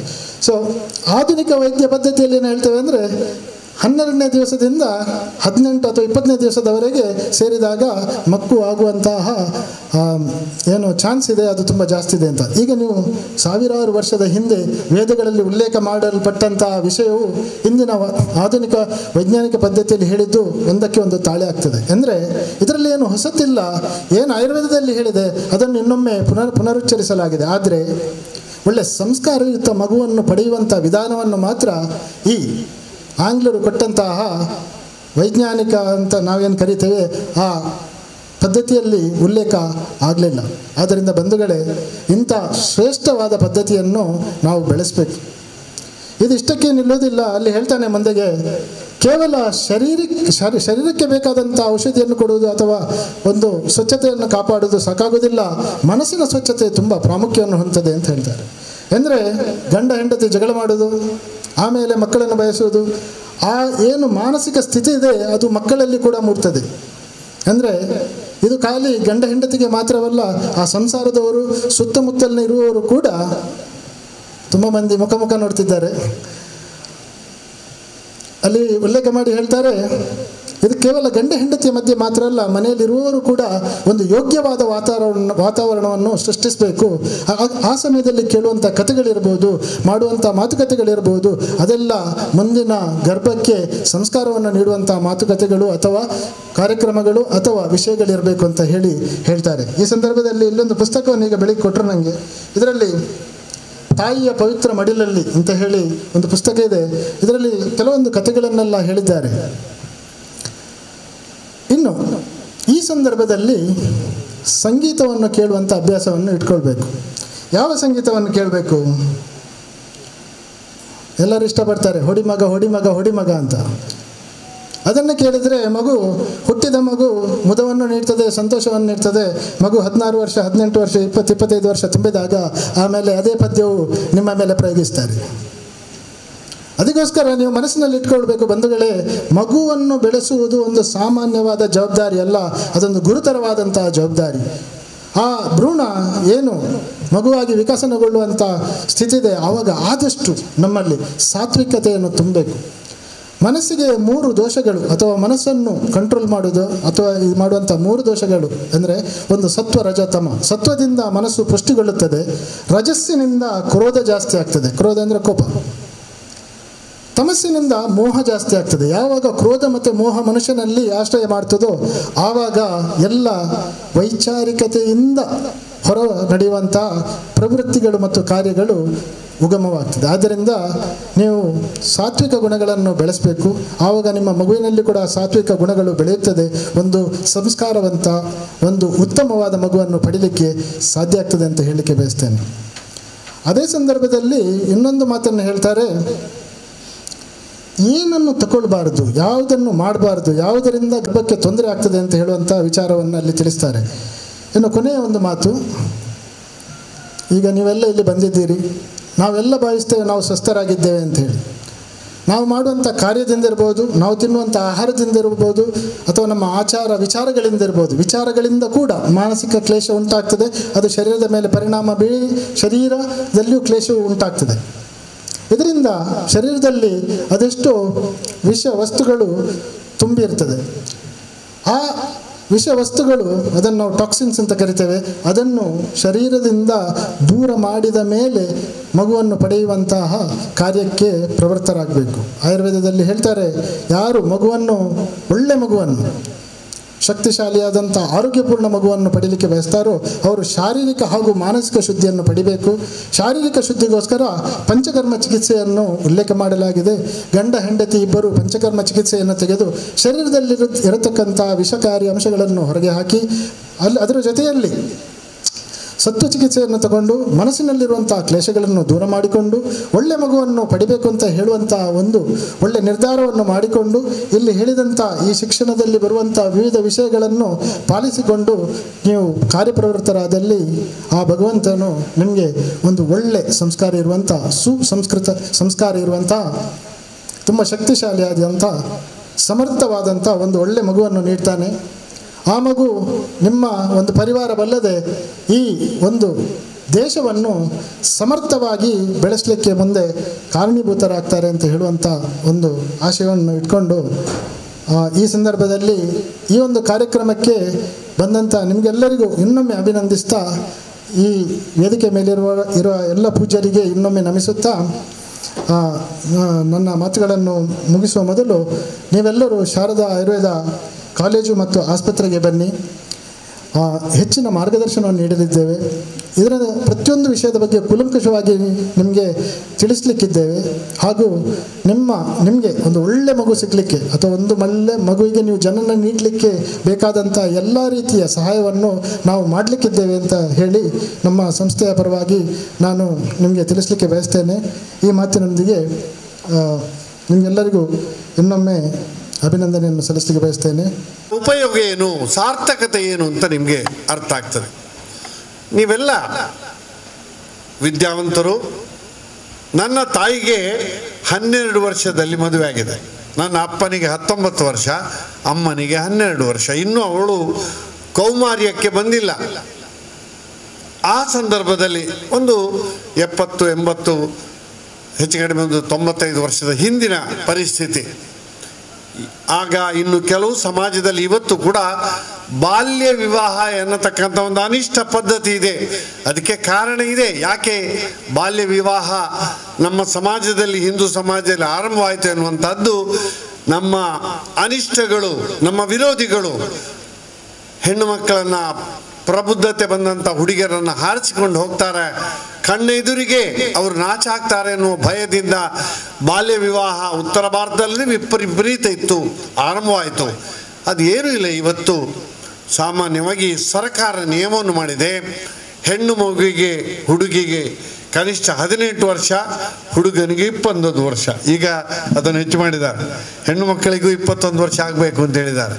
ಅದರ ಅರ್ಥ ಏನು ಅಂತಂದರೆ, ದೈಹಿಕ ಮತ್ತು ಮಾನಸಿಕ ಬೆಳವಣಿಗೆ ಸರಿಯಾಗಿ ಆದ ನಂತರನೇ ಈ ದಾಂಪತ್ಯ ಜೀವನವನ್ನು ನಾವು ನಡೆಸಲಿಕ್ಕೆ ಸಾಧ್ಯ. ಬೇರೆ ಬೇರೆ ಕಾರಣದಿಂದ ನಮ್ಮಲ್ಲಿ ಚಿಕ್ಕ ಪ್ರಾಯದಲ್ಲಿ ಹಿಂದೆ ಮದುವೆ ಮಾಡ್ತಕ್ಕಂಥ ಕ್ರಮ ಇತ್ತು. ಆ ಸಮಯದಲ್ಲಿ ಅದಕ್ಕೆ ಸಮರ್ಥನೆ ಇತ್ತು. ಇವತ್ತು ಅದಕ್ಕೆ ಆ ಸಮರ್ಥನೆ ಇಲ್ಲ. ಆ ದೃಷ್ಟಿಯಿಂದ ಇವತ್ತು ಗೃಹಸ್ಥಾಶ್ರಮವನ್ನು ಸ್ವೀಕರಿಸಿದ ದಂಪತಿಗಳು ಬಹಳ ಯೋಚನೆ ಮಾಡಿ ಮದುವೆ ಮಾಡಿದ್ದೀರಿ. ಸಮಸ್ಯೆಗಳೆಲ್ಲ ಇದ್ದರೆ ಅದನ್ನೆಲ್ಲ ದೂರ ಮಾಡಿ ಸುಯೋಗ್ಯವಾದಂತಹ ಸಂದರ್ಭದಲ್ಲಿ ನಾನು ಪಾಣಿಗ್ರಹಣ ಮಾಡಿಕೊಳ್ಬೇಕು ಒಂದು ವಧುವನ್ನು ಆ ತೀರ್ಮಾನಕ್ಕೆ ಬಂದು ಇವತ್ತು ವರರಾಗಿ ಇವತ್ತು ಈ ಸಮಾವೇಶಕ್ಕೆ ಬಂದಿದ್ದೀರಿ. ಯಾರ ಒತ್ತಾಯ ಕೂಡ ಇಲ್ಲ, ಸ್ವಂತ ಇಚ್ಛೆಯಿಂದ. ನಾನು ಒಂದೇ ಒಂದು ಮಾತನ್ನು ನಾನು ಹೇಳ್ತೇನೆ. ಏನು ಅಂತಂದರೆ, ಇದರಲ್ಲಿ ನಮ್ಮಲ್ಲಿ ಒಂದು ವರ್ಣ ಸಂಕರ ಅಂತ ಇದೆ. ವರ್ಣ ಅಂದರೆ ಒಂದು ಭೇದ. ನಮ್ಮಲ್ಲಿ ಯಾವುದಕ್ಕೆ ನಿಷಿದ್ಧ ಅಂತಂದರೆ, ಇವತ್ತು ಸಂಘ ಹೋಗ್ತದೆ, ಅಂತರ್ಜಾತೀಯ ವಿವಾಹ ನಿಷಿದ್ಧ ಅಲ್ಲ. ನಾನು ಮಾತಾಡಬೇಕಾ ಬೇಡ ಅನ್ನೋಂಥದ್ದಲ್ಲ. ನಮ್ಮ ಸರ್ಕಾರಿ ವಾಹರೇ ಮೊನ್ನೆ ಹೇಳಿದ್ದಾರೆ. ಅದರಲ್ಲಿ ನಮ್ಮಲ್ಲಿ ನಿಷಿದ್ಧ ಯಾವುದು ಅಂತಂದರೆ, ಅನ್ಯ ಧರ್ಮೀಯರ ಜೊತೆ ಆಗುವಂಥದ್ದು ನಿಷಿದ್ಧ. ಯಾಕೆ ಅಂತಂದರೆ, ನಮ್ಮ ಸನಾತನ ಧರ್ಮದಲ್ಲಿ ಇರತಕ್ಕಂತಹ ಒಂದು ಕ್ರಮ ಏನು ಅಂತಂದರೆ, ಗೃಹಿಣಿ ಆದವಳು, ತಾಯಿ ಆದವಳು ದೇವರಿಗೆ ಸಮಾನ. ನಾವು ಯಾವತ್ತೂ ಒಂದು ಹೆಣ್ಣನ್ನು ನನ್ನ ಕಾಮಕ್ಕೆ, ನನ್ನ ತೃಷೆಗೆ ನಾನು ಬಳಸುವ ಒಂದು ಸರಕಲ್ಲ. ಒಬ್ಬಳು ತಾಯಿ, ರಾಮಕೃಷ್ಣ ಪರಮಹಂಸರು ಶಾರದಾ ಮಾತೆಯನ್ನು ದೇವಿ ಅಂತ ಸ್ವೀಕಾರ ಮಾಡಿದರು. ಇವತ್ತು ನಮ್ಮ ಸಮಾಜದಲ್ಲಿ ಮದುವೆಯಾದ ಹೆಂಡತಿಯನ್ನು ಅಮ್ಮ ಅಂತ ಕರೀತಾರೆ. ಅಷ್ಟು ಗೌರವ ಕೊಟ್ಟು ಕರೀತಕ್ಕಂಥ ಸಂಬೋಧನೆ. ಯಾಕೆ ಅಂತಂದರೆ ಒಬ್ಬ ವ್ಯಕ್ತಿಗೆ ಜೀವನದಲ್ಲಿ ಸರಿಯಾಗಿ ಊರುಗೊಲ್ಲಾಗಬಲ್ಲಂತಹ, ಸಮರ್ಥವಾಗಿ ಮುಂದಿನ ಜೀವನವನ್ನು ನಡೆಸಬಲ್ಲಂತಹ ಒಂದು ಭಾಗ 50% ಸಮರ್ಥವಾಗಿ ಜೀವನ ನಡೆಸಲಿಕ್ಕೆ ಸುಯೋಗ್ಯವಾದಂಥ ಒಂದು ಹೆಣ್ಣು ನನ್ನ ಜೀವನದ ಅವಿಭಾಗ್ಯ ಅಂಗ ಎನ್ನ ದೃಷ್ಟಿಯಲ್ಲಿ ನಾವು ಪಾಣಿಗ್ರಹಣ ಮಾಡಿಕೊಳ್ತೇವೆ. ಯೋಚನೆ ಮಾಡಿ ಯೋಜನೆ ಮಾಡಿ ಈ ವರ ನನಗೆ ಯೋಗ್ಯವರನ, ಈ ವಧು ನನಗೆ ಯೋಗ್ಯನ ಎನ್ನತಕ್ಕಂತಹ ದೀರ್ಘಕಾಲದ ಚಿಂತನೆಯಿಂದ ನಾವು ಈ ಮದುವೆ ಎನ್ನತಕ್ಕಂಥ ಪಾಣಿಗ್ರಹಣಕ್ಕೆ ನಾವು ಕಾಲಿಡ್ತೇವೆ. ಕೇವಲ ದೈಹಿಕ ತ್ರಿಷೆಯನ್ನು ನೀಗಿಸುವ ಉದ್ದೇಶದಿಂದ ನಮ್ಮಲ್ಲಿ ಪಾಣಿಗ್ರಹಣ ಅಲ್ಲ, ಅದು ಒಂದು ಪವಿತ್ರವಾದಂತಹ ಒಂದು ಕೆಲಸ. ವಸಂತ ಮಾತವರು ಹೇಳಿದರು, ಷೋಡಶ ಸಂಸ್ಕಾರಗಳಲ್ಲಿ ಗರ್ಭ ದಾನದಿಂದ ಹಿಡಿದು ಕೊನೆಯ ಅದು ಜನನ, ಕರ್ಣಭೇದ, ಅನಂತರ ನಾಮಕರಣ, ಚವಲ, ಅನ್ನಪ್ರಾಶನ, 10 ವಿವಿಧವಾದಂಥ ಸಂಸ್ಕಾರಗಳಿವೆ. ಬ್ರಹ್ಮಚರ್ಯ ಅದು ಕೂಡ ಒಂದು ಸಂಸ್ಕಾರ ಅನಂತ ಬರತಕ್ಕಂಥದ್ದು. ಈ ವಿವಾಹ ಎನ್ನತಕ್ಕಂತಹ ಪಾಣಿಗ್ರಹಣ ಎನ್ನತಕ್ಕಂಥ ಒಂದು ಸಂಸ್ಕಾರ ಅತ್ಯಂತ ಪವಿತ್ರವಾದಂಥ ಒಂದು ಸಂಸ್ಕಾರ. ಈ ಸಂಸ್ಕಾರವನ್ನು ಪಡೆಯಲಿಕ್ಕೆ ನಮಗೆ ಬೇಕಾದಂಥ ಮಾರ್ಗವನ್ನು ನಮ್ಮ ಹಿರಿಯರು ತೋರಿಸಿಕೊಟ್ಟಿದ್ದಾರೆ. ಸಮರ್ಥ ರೀತಿಯಲ್ಲಿ ಒಬ್ಬ ದೈಹಿಕವಾಗಿ ಬೆಳೆದ ನಂತರ ಅನಂತರ ಈ ಒಂದು ಸಂಸ್ಕಾರಯುಕ್ತವಾದಂಥ ಈ ಸ್ಥಿತಿಯನ್ನು ನಾವು ಮುಡ್ತೇವೆ. ಬಂಧುಗಳೇ, ನಮ್ಮಲ್ಲಿ ವರ್ಣಾಶ್ರಮ ಧರ್ಮ ಅಂತ ಇದೆ. ಬಾಲ್ಯ, ಅನಂತರ ಬ್ರಹ್ಮಚರ್ಯ, ಗೃಹಸ್ಥ ಆದ ನಂತರ ವಾನಪ್ರಸ್ಥದ ಕೊನೆಗೆ ಬರ್ತಕ್ಕಂಥದ್ದು ಸನ್ಯಾಸ. ಈ ವರ್ಣಾಶ್ರಮ ಧರ್ಮ ಏನಿದೆ ಅತ್ಯಂತ ಪವಿತ್ರವಾದಂಥದ್ದು, ಸೂಕ್ತವಾದಂಥದ್ದು. ನಮ್ಮ ಭಾರತದಲ್ಲಿ ಅನಾದಿಯಿಂದಲೂ ವೈಜ್ಞಾನಿಕವಾಗಿ ಇವತ್ತು ಆಯುರ್ವೇದದ ಬಗ್ಗೆ ಹೇಳಿದರು. ಕೇವಲ ಒಂದು ದೈಹಿಕ ತ್ರಿಷೆಗೆ, ಸಂತಾನೋತ್ಪತ್ತಿಗೆ ಮಾತ್ರ ಈ ಒಂದು ಸಂಬಂಧ ಅಲ್ಲ, ಇದು ಒಂದು ದೈವಿ ಕಾರ್ಯ, ಭಗವಂತನ ಕಾರ್ಯ, ಒಂದು ತಪಸ್ಸು, ಒಂದು ಯಜ್ಞ ಎನ್ನುವ ರೀತಿಯಲ್ಲಿ ನಾವು ಗೃಹಸ್ಥಾಶ್ರಮವನ್ನು ಸ್ವೀಕಾರ ಮಾಡ್ತೇವೆ. ಗೃಹಸ್ಥ ಎಲ್ಲ ಆಶ್ರಮ ಧರ್ಮಗಳಿಗಿಂತಲೂ ಕೂಡ ಗೃಹಸ್ಥಾಶ್ರಮಕ್ಕೆ ಅತ್ಯಂತ ಪ್ರಮುಖವಾದಂಥ ಸ್ಥಾನವನ್ನು ಕೊಟ್ಟಿದ್ದಾರೆ. ಇವತ್ತು ಸನ್ಯಾಸಿಗಳಿರ್ಬೋದು, ಸಂಘದ ಹಿರಿಯರಿರ್ಬೋದು, ಗೃಹಸ್ಥರಿಗೆ, ಗೃಹಿಣಿಯರಿಗೆ ತಂದೆ ತಾಯಿ ಲಕ್ಷ್ಮೀನಾರಾಯಣ ಅವರ, ನಾರಾಯಣ ಮತ್ತು ಲಕ್ಷ್ಮಿ, ಶಂಕರ ಪಾರ್ವತಿ, ಈ ದೃಷ್ಟಿಯಲ್ಲಿ ವಧುವರರನ್ನು ನೋಡ್ತಕ್ಕಂತಹ ಸಂಸ್ಕಾರ ನಮ್ಮ ಭಾರತೀಯ ಸಂಸ್ಕಾರ. ಆ ದೃಷ್ಟಿಯಿಂದ ಅತ್ಯಂತ ಪವಿತ್ರವಾದಂತಹ ಒಂದು ಸಂಸ್ಕಾರಕ್ಕೆ ನೀವು ಸಾಕ್ಷಿಯಾಗಿ ಇವತ್ತು ಇಲ್ಲಿ ಬಂದಿದ್ದೀರಿ. ಬಂಧುಗಳೇ, ಯಾರು ಜೀವನದಲ್ಲಿ ಸಂತೃಪ್ತನಾಗಲಿಲ್ಲ, ಜೀವನದಲ್ಲಿ ಎಲ್ಲ ಅವಶ್ಯಕತೆ, ಅವನ ಬೇಕು ಬೇಡಗಳನ್ನು ಅವನು ಸ್ವೀಕಾರ ಮಾಡಲಿಲ್ಲ, ಅವ ಒಳ್ಳೆಯ ಸಂತಾನವನ್ನು ಪಡೆಯಲಿಕ್ಕೆ ಸಾಧ್ಯ ಆಗುವುದಿಲ್ಲ. ಅಂತಹ ಸಂತಾನ ಕೂಡ ಒಳ್ಳೆಯ ಸಂತಾನ ಅಲ್ಲ. ಅದಕ್ಕೋಸ್ಕರ ಪೂರ್ವಭಾವಿಯಾಗಿ ವಧುವರರಾಗಿ ನೀವು ಸ್ವೀಕಾರ ಮಾಡಿದ ನಂತರ ಈ ದಾಂಪತ್ಯ ಜೀವನ ಅತ್ಯಂತ ಪವಿತ್ರವಾದಂತಹ ಜೀವನ. ಗಂಡನ ಬಗ್ಗೆ ಹೆಣ್ಣಿಗೆ, ಹುಡುಗಿಗೆ ಗೌರವ, ಹೆಂಡತಿಗೆ ಗಂಡನಿಗೆ ಗೌರವ, ಪೂಜ್ಯ ಭಾವನೆ ಸಮರ್ಪಕವಾಗಿದ್ದಾಗ ಮಾತ್ರ ಒಬ್ಬರು ಇನ್ನೊಬ್ಬರನ್ನ ಮಾನಸಿಕವಾಗಿ ಮನಸ್ಸಿನಿಂದ ಒಪ್ಪುವುದು, ಅನಂತರ ದೈಹಿಕ ದೇಹದಿಂದ ಒಪ್ಪುವಂಥದ್ದು. ಈ ಎರಡೂ ಕ್ರಿಯೆಗಳು ಸಮರ್ಪವಾದಾಗ ಮಾತ್ರ ನಮ್ಮ ದಾಂಪತ್ಯ ಜೀವನ ಅದು ಸಫಲ ಆಗ್ತದೆ.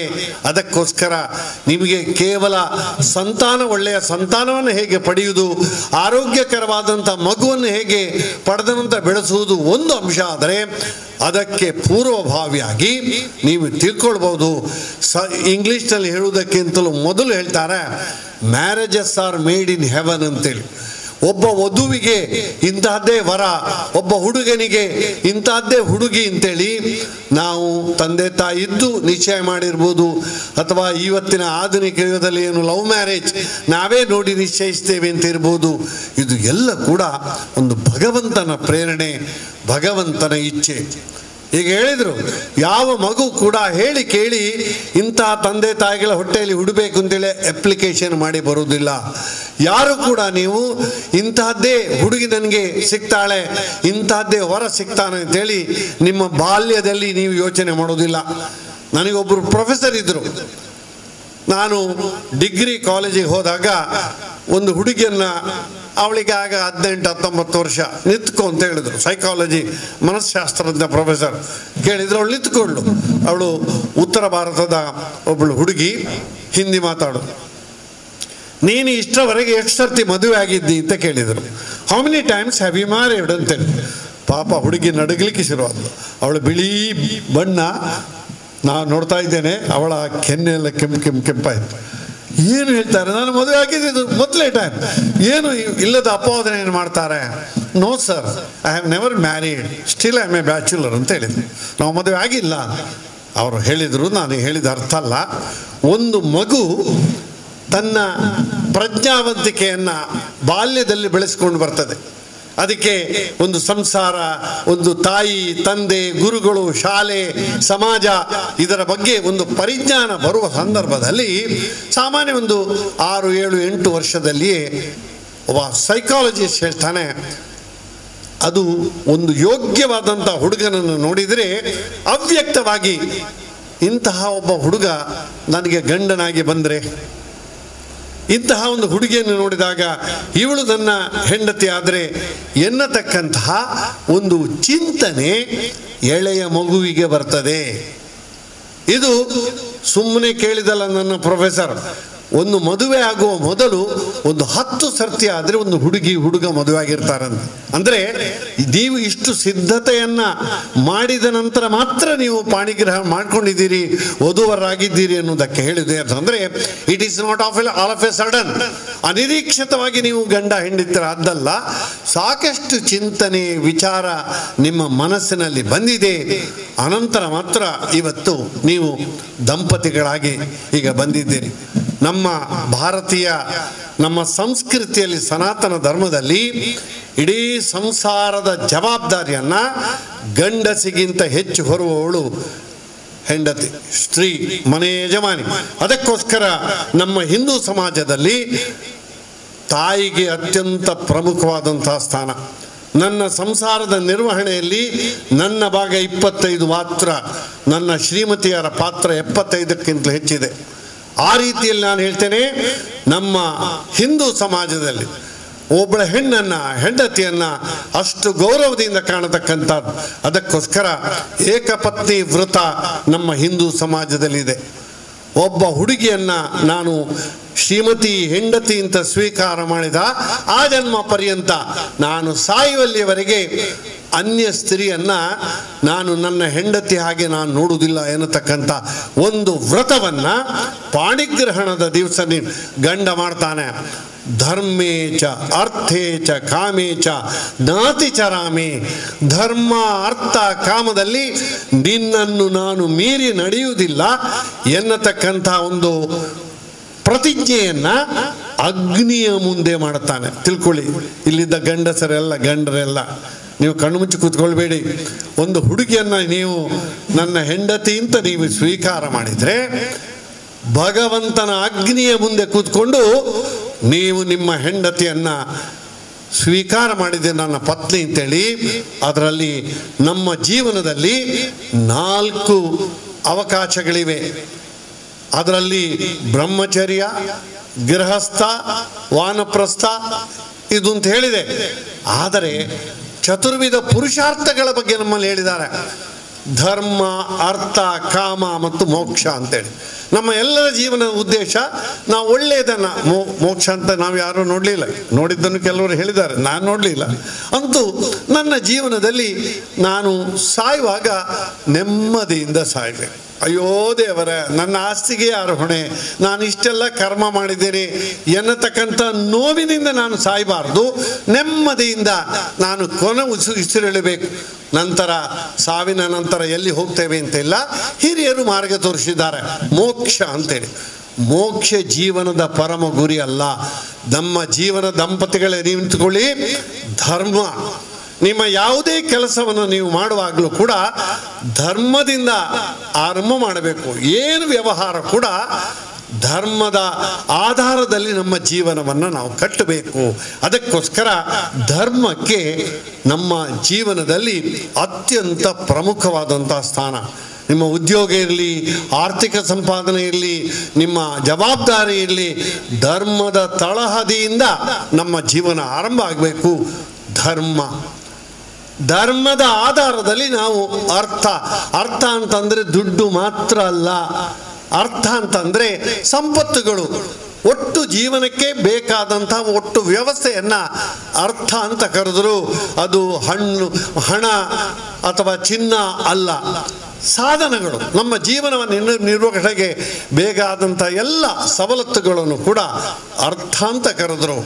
ಧರ್ಮದ ಮೂಲಕ ಅರ್ಥದ ಸಂಪಾದನೆ, ಆ ಅರ್ಥದಿಂದ ಧರ್ಮ, ಅರ್ಥ, ಅನಂತರ ಬರುವಂತಹದ್ದು ಕಾಮ ಅಂತಂದರೆ ಸಾಮಾನ್ಯವಾಗಿ ಹೇಳುವಂಥ ಸೆಕ್ಸ್ ಎನ್ನತಕ್ಕಂಥ ಅರ್ಥ ಕೊಡಬೇಡಿ. ಬೇಕುಗಳು. ಕಾಮ ಅಂತಂದರೆ ಬೇಕುಗಳು, ನಮ್ಮ ಇಷ್ಟ, ನನಗೇನು ಬೇಕು ಎನ್ನುವುದನ್ನು ಹೇಳ್ತದೆ ಹೊರತು ದೈಹಿಕ ಈ ಒಂದು ತೃಷೆಗೆ ಮಾತ್ರ ಕಾಮ ಅಂತ ನಮ್ಮ ಧರ್ಮ ಹೇಳಲಿಲ್ಲ. ನಮ್ಮ ಅಗತ್ಯಗಳು, ಬೇಕು ಬೇಡಗಳನ್ನು ಕಾಮ ಅಂತ ಹೇಳಿದರು.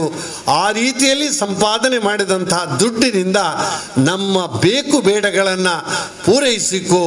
ಹೀಗೆ ಮಾಡಿದಾಗ ಮಾತ್ರ ಮೋಕ್ಷಕ್ಕೆ ದಾರಿ ಅಂತ ಹೇಳಿದರು. ಮೋಕ್ಷವನ್ನು ಕೊನೆಗಿಟ್ಟರು, ಧರ್ಮವನ್ನು ಆರಂಭ ಮಾಡಿದರು. ಬಂಧುಗಳೇ, ನಾನು ಸಾಕಷ್ಟು ಅನ್ಯ ಧರ್ಮೀಯರ ಪುಸ್ತಕಗಳನ್ನು ಓದಿದ್ದೇನೆ. ಅದು ಕುರಾನ್ ಇರ್ಬೋದು, ಬೈಬಲ್ ಇರ್ಬೋದು, ಸಿಖ್ಖರ ಧರ್ಮ ಗ್ರಂಥ ಇರ್ಬೋದು, ಬೌದ್ಧರ ಗ್ರಂಥ ಇರ್ಬೋದು.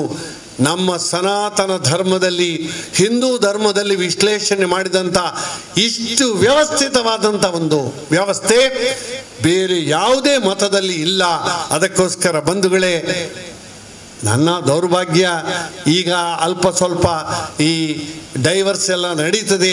ಹಿಂದಿನ ಕಾಲದಲ್ಲಿ ಡೈವರ್ಸ್ ಅಥವಾ ವಿವಾಹ ವಿಚ್ಛೇದನ ಎನ್ನತಕ್ಕಂತಹ ಶಬ್ದ ನಮ್ಮ ಕೌಟುಂಬಿಕ ಜೀವನದಲ್ಲಿ ಇರಲಿಲ್ಲ.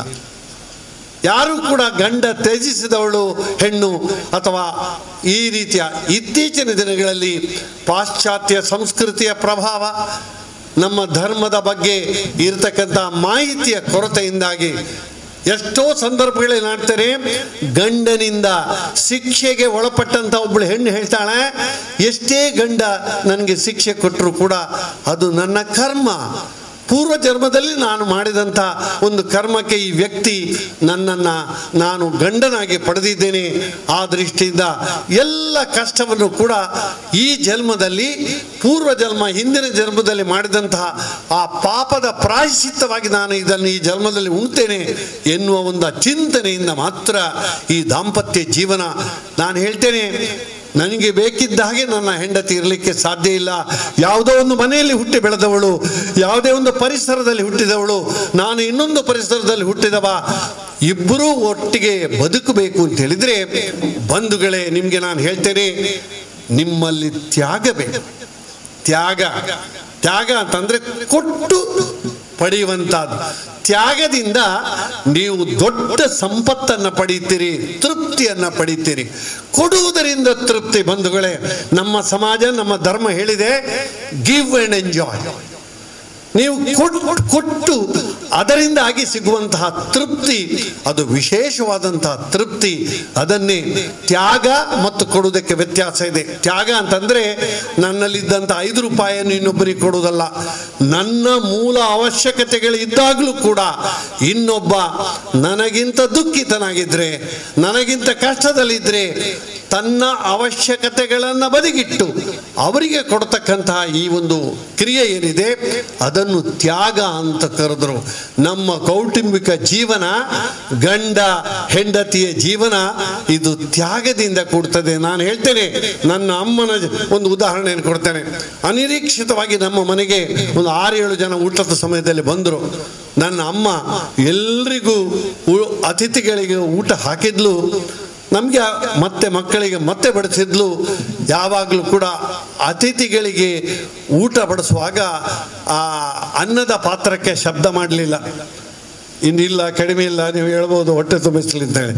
ಬಂದಂತಹ ಅತಿಥಿಗಳಿಗೆ ಎಲ್ಲವನ್ನು ಕೊಟ್ಟರು. ಎಷ್ಟೋ ಸಂದರ್ಭದಲ್ಲಿ ನನ್ನ ಅಮ್ಮ ಖಾಲಿ ಬೆಲ್ಲ ನೀರು ಕುಡಿದು ಅವಳ ಹಸಿವನ್ನು ನೀಗಿಸಿದಿದೆ. ಯಾರಿಗೂ ಕೂಡ, ಮನೆಯಲ್ಲಿರುವ ಎಲ್ಲ ವ್ಯಕ್ತಿಗಳಿಗೂ ಕೂಡ ತನ್ನ ಭಾಗವನ್ನು ಕೊಟ್ಟು ಆ ಥರದ ಒಂದು ತ್ಯಾಗಶೀಲ ಇರ್ತಕ್ಕಂಥದ್ದು ಹೆಣ್ಣಿಗೆ ಮಾತ್ರ. ನನ್ನ ಜೊತೆ ತುಂಬ ಪುರುಷರಿದ್ದೀರಿ ನೀವು, ನಾವು ಸ್ವಾರ್ಥಿಗಳು, ಸತ್ಯ ಹೇಳ್ತೇನೆ, ನಾವು ಸ್ವಾರ್ಥಿಗಳು. ಆದರೆ ನಮಗೆ ತ್ಯಾಗವನ್ನು ಹೇಳ್ಕೊಡುವಂಥ ನಮ್ಮ ಸಹಧರ್ಮಿಣಿಯರು, ಇದ್ದದ್ದನ್ನು ಹಂಚಿಕೊಂಡು ತಿನ್ನತಕ್ಕಂಥ ಬಂಧುಗಳೇ, ನೀವು ಒಳ್ಳೆಯ ಒಂದು ದಾಂಪತ್ಯ ಜೀವನಕ್ಕೆ ಕಾಲಿಟ್ಟಿದ್ದೀರಿ. ನೀವು ಜೀವನದಲ್ಲಿ ಸಂತೋಷವಾಗಿರಬೇಕು ಅಂತಂದರೆ ಕೊಳ್ಳುವ ನಿಯಮವನ್ನು ನಿಮ್ಮ ಜೀವನದಲ್ಲಿ ಆರಂಭ ಮಾಡಿ. ಸಂಪತ್ತು ಇವತ್ತು ಇರ್ತದೆ, ಹೋಗ್ತದೆ.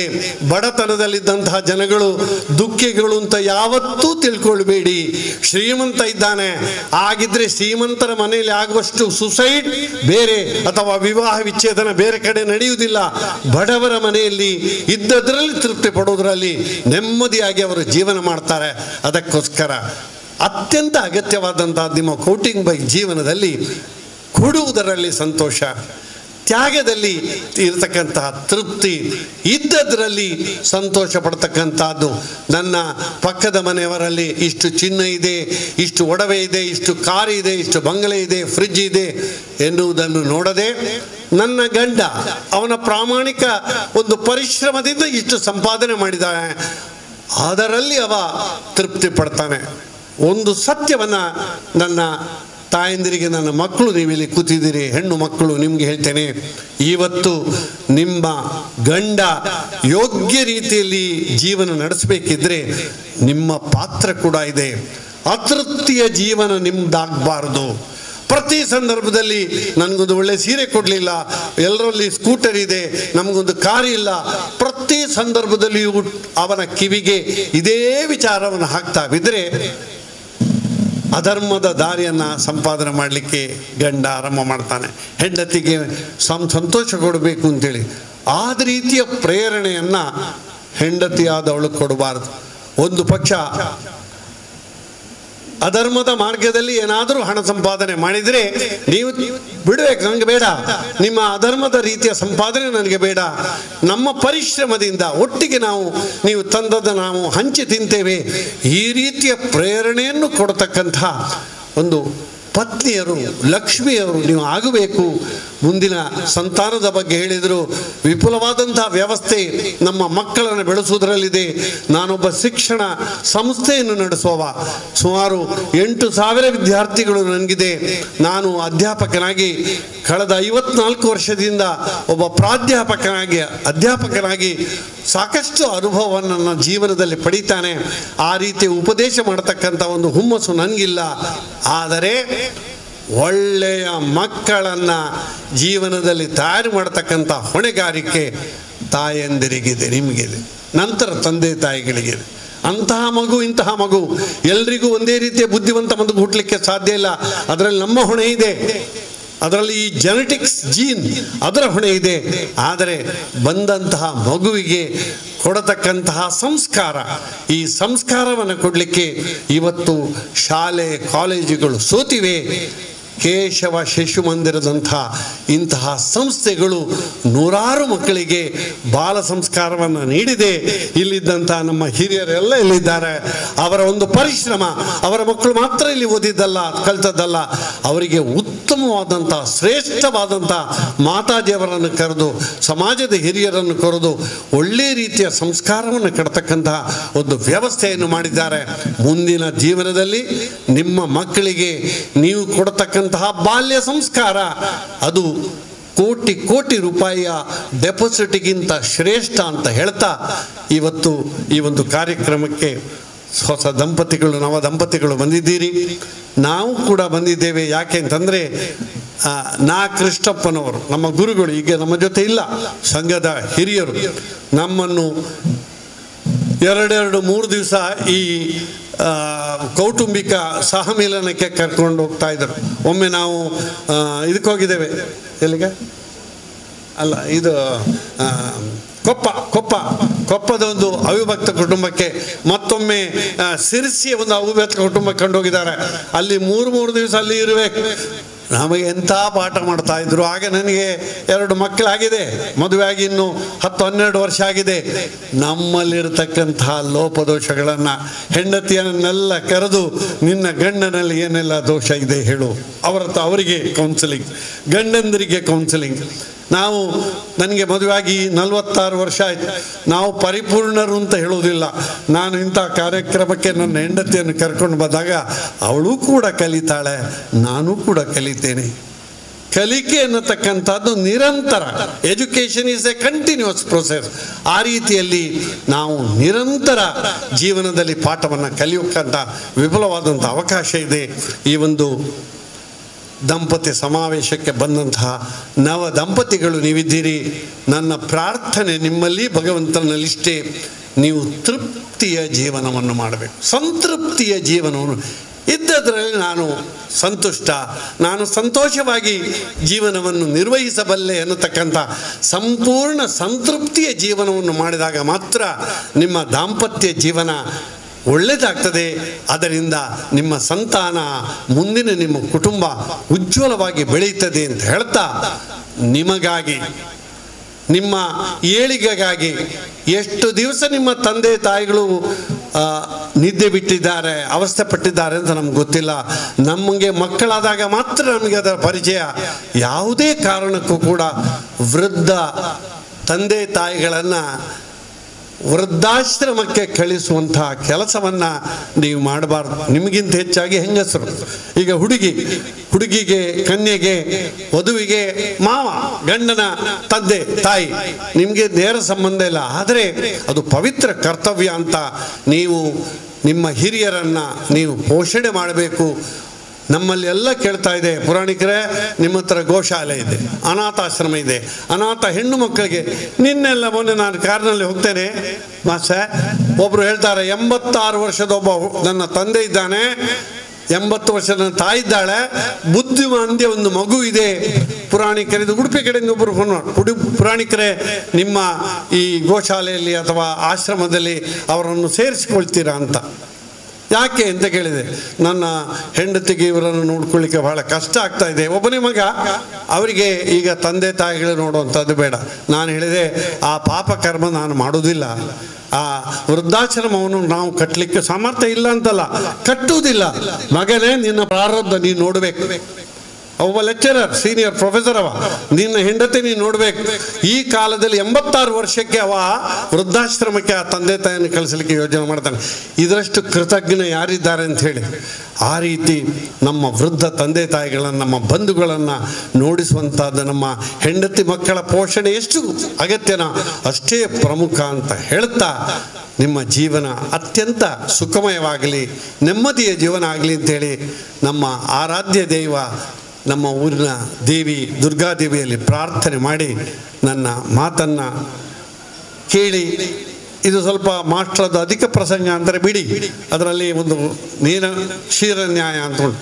ಅದರಲ್ಲಿ ಒಳ್ಳೆಯದನ್ನು ಹಂಸ ತಗೊಳ್ತದೆ, ನೀರು ಬುಡ್ಚಿ ಅಂತ ಬಿಡ್ತದೆ, ಅದು ಹಂಸ ಕ್ಷೀರ ನ್ಯಾಯ ಅಂತೇಳಿ. ಹಾಗೆ ನಾನು ಹೇಳಿದ್ರಲ್ಲಿ ಏನಾದರೂ ನಿಮಗೆ ಸಮ್ಮತ ಇಲ್ಲದನ್ನು ಬಿಟ್ಟುಬಿಡಿ. ಆದರೆ ನನ್ನ ಭಾವನೆ ಇಷ್ಟೇ, ಇಲ್ಲಿಗೆ ಬಂದಂತಹ 30-35 ಜನ ನೀವು ದಂಪತಿಗಳು ಯಶಸ್ವಿಯಾದಂತಹ ದಾಂಪತ್ಯ ಜೀವನವನ್ನು ಮಾಡಿದರೆ ನಮ್ಮ ಹಿಂದೂ ಸಮಾಜಕ್ಕೆ, ಹಿಂದೂ ಧರ್ಮಕ್ಕೆ ಅದು ಒಂದು ಬಲವಾದಂತಹ ಶಕ್ತಿ ಅಂತ ನಾನು ಅದನ್ನು ಬಲವಾಗಿ ನಂಬಿದ್ದೇನೆ. ಆ ಕಾರಣಕ್ಕೋಸ್ಕರ ಈ ಒಂದು ವ್ಯವಸ್ಥೆಗೆ ದುಡಿದಂತಹ ನನ್ನ ಎಲ್ಲ ಬಂಧುಗಳಿಗೂ ಕೂಡ ನನ್ನ ಹೃದಯದ ಒಂದು ಕೃತಜ್ಞತೆಯನ್ನು ಸಮರ್ಪಿಸಿ ನನ್ನ ಮಾತಿನಿಂದ ವಿವರಿಸ್ತೇನೆ. ಕೆಲವು ಜವಾಬ್ದಾರಿಗಳನ್ನು ನಮಗೆ ಹೇಳಿಕೊಟ್ಟಂತಹ ವೃದ್ಧರು ವಯೋವೃದ್ಧರಾಗಿರುವಂತಹ ಶಾರದಾ ಸಮೂಹ ಸಂಸ್ಥೆಗಳ ಅಧ್ಯಕ್ಷರು ಮತ್ತು ವಿಶ್ವ ಹಿಂದೂ ಪರಿಷತ್ತಿನ ಕಾರ್ಯಾಧ್ಯಕ್ಷರಾಗಿರುವಂತಹ ಪ್ರೊಫೆಸರ್ ಎಂ ಬಿ ಪುರಾಣಿಕ್ ದಂಪತಿಗಳಿಗೆ ಮತ್ತೊಮ್ಮೆ ಧನ್ಯವಾದಗಳನ್ನು ಹೇಳುತ್ತಾ, ಈಗ ಎರಡನೇ ಅವಧಿಗೆ ಮುಂಚೆ ಒಂದು ಚಿಕ್ಕ ವಿರಾಮವನ್ನು ತೆಗೆದುಕೊಳ್ತಾ ಇದ್ದೇವೆ.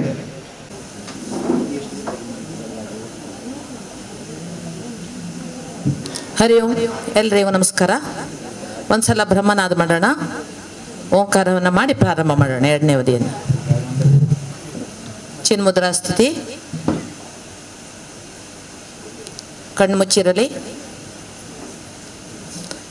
ಶಾಂತವಾಗಿರಲಿ ಮುಖ. ದೀರ್ಘವಾದ ಉಸಿರನ್ನು ತೆಗೆದುಕೊಂಡು ಬಿಡ್ತಾ ಓಂಕಾರವನ್ನು ಹೇಳೋಣ.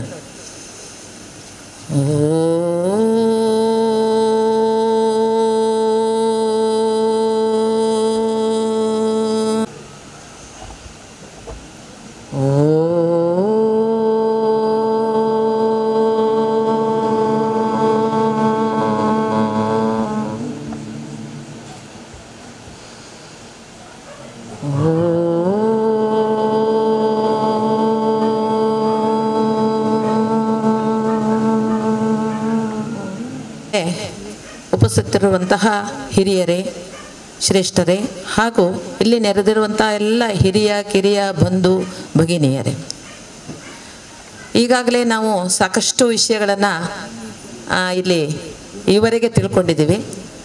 ಆದರೆ ನಮ್ಮ ಮನಸ್ಸಿನಲ್ಲಿ ನಾವು ಬರೋಕ್ಕಿಂತ ಪೂರ್ವದಲ್ಲಿ ಅನೇಕ ಪ್ರಶ್ನೆಗಳು ಎದ್ದಿರ್ಬೋದು. ಯಾಕಪ್ಪ ಇಲ್ಲಿ ನಮಗೆ ದಂಪತಿಗಳನ್ನು, ಯಾಕೆಂದರೆ ಭಾನುವಾರ ಅಂತ ಅಂದಾಗೆ ನಾವು ಏನೇನೋ ವಿಶೇಷ ಯೋಜನೆಗಳನ್ನು ಮಾಡಿರ್ತೀವಿ. ಮಾಲ್ಗಳಿಗೋ ಇಲ್ಲ ಸಿನಿಮಾಗಳಿಗೋ ಅಥವಾ ಯಾವುದೋ ಒಂದು ಪಿಕ್ನಿಕ್ಕೋ ಅಥವಾ ಬಂಧುಗಳ ಮನೆಗೋ ಈ ರೀತಿಯಲ್ಲಿ ನಾವು ಆಲೋಚನೆಯನ್ನು ಮಾಡಿರ್ತೀವಿ. ಆದರೆ ಇವತ್ತು ಇಲ್ಲಿ ಬಂದು ಒಂದು ಕಟ್ಟಾಕಿ ಕೂಡಿಸಿದಂಗೆ ಅನುಭವ ನಮಗೆ ಮೊದಲೇ ಆಗಿರ್ಬೋದು. ಆದರೆ ಈಗ ಇರಲಿಕ್ಕಿಲ್ಲ, ಈಗ ಕೇಳಿದ ನಂತರ. ಯಾಕೆಂದರೆ ಒಳ್ಳೆಯ ಕೆಲಸ ಮಾಡಬೇಕಾದ್ರೆ, ಒಳ್ಳೆಯ ವಿಚಾರಗಳನ್ನು ಕೇಳಬೇಕಾದ್ರೆ ಅದು ನಮಗೆ ಸ್ವಲ್ಪ ಕಷ್ಟನೇ ಆಗುತ್ತೆ. ಆದರೆ ಇಲ್ಲಿಗೆ ಬಂದ ನಂತರ ಇದೆಂಥ ಮಹತ್ವಪೂರ್ಣವಾದಂತಹ ಕಾರ್ಯಕ್ರಮ ಅಂತ ನಮಗೆಲ್ಲರಿಗೂ ಅರಿವು ಆಗ್ತಾ ಇದೆ. ಯಾಕೆಂದರೆ ನಾವೆಲ್ಲರೂ ಇವತ್ತು ಅದೃಷ್ಟವಂತರು. ಯಾಕೆಂದರೆ ಎಲ್ಲರಿಗೂ ಈ ಒಂದು ಅಕಸ್ಮಾತು ಏನಾದ್ರೂ ಒತ್ತಾಯಕ್ಕೆ ಬಂದಿರ್ಬೋದು, ಅಥವಾ ಕಷ್ಟಪಟ್ಟು ಬಂದಿರ್ಬೋದು, ಇಷ್ಟಪಟ್ಟು ಬಂದಿರ್ಬೋದು. ಹೇಗೆ ಬಂದಿರಲಿ, ನಾವು ಬಂದಿರತಕ್ಕಂತಹ ಕಾರ್ಯಕ್ರಮ ಒಂದಂತೂ ಒಳ್ಳೆಯ ಕಾರ್ಯಕ್ರಮ. ಅದೇ ರೀತಿಯಲ್ಲಿ ನಾವೆಲ್ಲರೂ ಅದೃಷ್ಟವಂತರಂತೆ ಹೇಳ್ಬೋದು. ಈಗ ಸಮಾಜದಲ್ಲಿ ನಾವು ನಮ್ಮ ಈ ಭಾರತ ಅತಿ ಶ್ರೇಷ್ಠವಾದಂಥ ಪರಂಪರೆಯನ್ನು, ಸಂಸ್ಕೃತಿಯನ್ನು ಹೊಂದಿರತಕ್ಕಂಥದ್ದು ನಮ್ಮ ಭಾರತದ ಪರಂಪರೆ. ಅದರಲ್ಲಿ ನಮ್ಮದು ಯಜ್ಞಭೂಮಿ, ತ್ಯಾಗಭೂಮಿ ಅಂತೂ ಭೋಗಭೂಮಿ ಅಂತೂ ಅಲ್ವೇ ಅಲ್ಲ, ವೀರಭೂಮಿ. ಇಂತಹ ಒಂದು ಭಾರತದಲ್ಲಿ, ಅದು ಕರ್ನಾಟಕದಲ್ಲಿ ಜನಿಸಿದಂತಹ ನಾವೆಲ್ಲರೂ ಕೂಡ ಶ್ರೇಷ್ಠರೇ. ಹಾಗಾಗಿ ಇಲ್ಲಿ ಇಂತಹ ಒಂದು ಕಾರ್ಯಕ್ರಮದಲ್ಲಿ ನಾವು ಪಾಲ್ಗೊಳ್ಳೋದು ಕೂಡ ನಮ್ಮ ಒಂದು ಅದೃಷ್ಟ. ನಮಗೆ ಜೀವನದಲ್ಲಿ ನಾನು ಕೆಲವು ಪ್ರಶ್ನೆಗಳನ್ನು ಕೇಳ್ತೇನೆ ನಿಮಗೆ. ನಾವು ಜೀವನದಲ್ಲಿ ಈಗಾಗಲೇ ಹೇಳಿದ್ದಾರೆ, ನಾವು ಕೇಳಿದ್ದೀವಿ. ಬಹಳ ಪ್ರತಿಯೊಂದು ಮನುಷ್ಯನು ಬಯಸೋದು ಏನನ್ನು ಬಯಸ್ತಾನೆ, ಏನನ್ನು ಬಯಸ್ತಾನೆ ಜೀವನದಲ್ಲಿ, ಏನು ಬೇಕು ಅಂತ ಬಯಸ್ತಾನೆ. ಹೇಳಿ, ಪರವಾಗಿಲ್ಲ, ತಪ್ಪಾದರೂ ಪರವಾಗಿಲ್ಲ, ಹೇಳಿ. ಗಟ್ಟಿಯಾಗಿ ಹೇಳಿ, ಕೆಲಸಲ್ಲ. ನೆಮ್ಮದಿ ಮತ್ತು ಆರೋಗ್ಯ. ಒಂದು ನೆಮ್ಮದಿ, ಒಂದು ಆರೋಗ್ಯ. ನೀವ್ ಹೇಳಿ, ಇನ್ನೇನು ಬೇಕು ಎಲ್ಲರಿಗೂ? ಇನ್ನೇನು ಬೇಕು?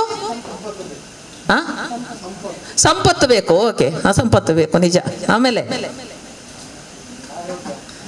ಆರೋಗ್ಯ ಹೇಳಿದ್ರಿ, ಇಲ್ಲಿ ಆರೋಗ್ಯ ಬೇಕು. ಆಮೇಲೆ ಖುಷಿಯಾಗಿ ಸಂತೋಷವಾಗಿ ಇರಬೇಕು. ಸರಿ. ಆಮೇಲೆ ಕೆಲಸ ಬೇಕು, ಉದ್ಯೋಗ. ಆಮೇಲೆ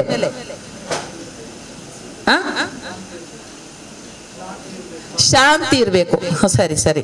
ಆಮೇಲೆ ಇನ್ನೇನಾದ್ರೂ ಇದ್ರೆ ಹೇಳಿ. ನಮ್ಮ ಮನಸ್ಸಿನಲ್ಲಿ ಸಹಜ ಇದು. ನೀವೆಲ್ಲ ಹೇಳ್ತಾ ಇರುವಂಥದ್ದು ಸತ್ಯನೇ, ಅದೇನು ತಪ್ಪಲ್ಲ. ಪ್ರತಿಯೊಬ್ಬ ಮನುಷ್ಯನಿಗೂ ಮುಖ್ಯವಾಗಿ ಬೇಕಾಗಿರುವಂಥದ್ದು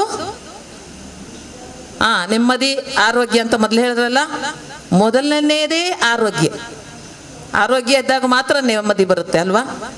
ಜೀವನದಲ್ಲಿ ಸುಖ, ಶಾಂತಿ, ನೆಮ್ಮದಿ ಇದು ಇರಬೇಕು. ಅದೆಲ್ಲ ಬರಬೇಕಾದ್ರೆ ಆರೋಗ್ಯ ಇರಬೇಕು. ಯಾಕೆಂದ್ರೆ ಈ 1000 ಕೋಟಿ ಕೊಟ್ಟರು ನಮ್ಗೆ ಆರೋಗ್ಯ ಇಲ್ಲ ಅಂತ ಅಂದಾಗ ನಾವೇನು ಮಾಡೋಕ್ಕಾಗಿಲ್ಲ. ಈಗ ಅಕಸ್ಮಾತ್ ಕ್ಯಾನ್ಸರ್ ಬಂತು ಇಟ್ಕೊಳ್ಳಿ, 1,000 ಕೋಟಿ ಆಸ್ತಿಗಳ ಒಡೆಯನಿದ್ದಾನೆ, ಆದ್ರೆ ಕ್ಯಾನ್ಸರ್ ಬಂದಾಗ ಅದಕ್ಕೆ ಬಲಿಯಾಗಲೇಬೇಕು. ಅದೆಷ್ಟೇ ನಾವು ಅದಕ್ಕೆ ಟ್ರೀಟ್ಮೆಂಟ್ ತಗೊಂಡ್ರು ಕೂಡ ಅದು ಗುಣವಾಗುವಂಥ ಲಕ್ಷಣ ಇರೋದಿಲ್ಲ. ಹಾಗಾಗಿ ಅದೆಲ್ಲ ನಿಷ್ಪ್ರಯೋಜನ. ಆರೋಗ್ಯವೇ ಭಾಗ್ಯ ಅಂತ ಏನು ಹೇಳ್ತೀವಿ ನಾವು, ಆರೋಗ್ಯ ಬಹಳ ಮುಖ್ಯವಾಗಿದ್ದು. ಯಾಕೆಂದರೆ ಇಲ್ಲಿ ಆಯುರ್ವೇದ ವೈದ್ಯರು ಇದ್ದಾರೆ, ಎಲ್ಲ ಹಿರಿಯರು ಇದ್ದಾರೆ, ಎಲ್ಲರಿಗೂ ಗೊತ್ತಿರುವಂತಹ ಸತ್ಯದ ಸಂಗತಿಗಳು ಇದು. ಅದಾದ ನಂತರ ಬಹುಮುಖ್ಯವಾಗಿ ನಮ್ಮ ಜೀವನದಲ್ಲೇ ಬೇಕಾಗಿರುವಂಥದ್ದು ನೆಮ್ಮದಿ.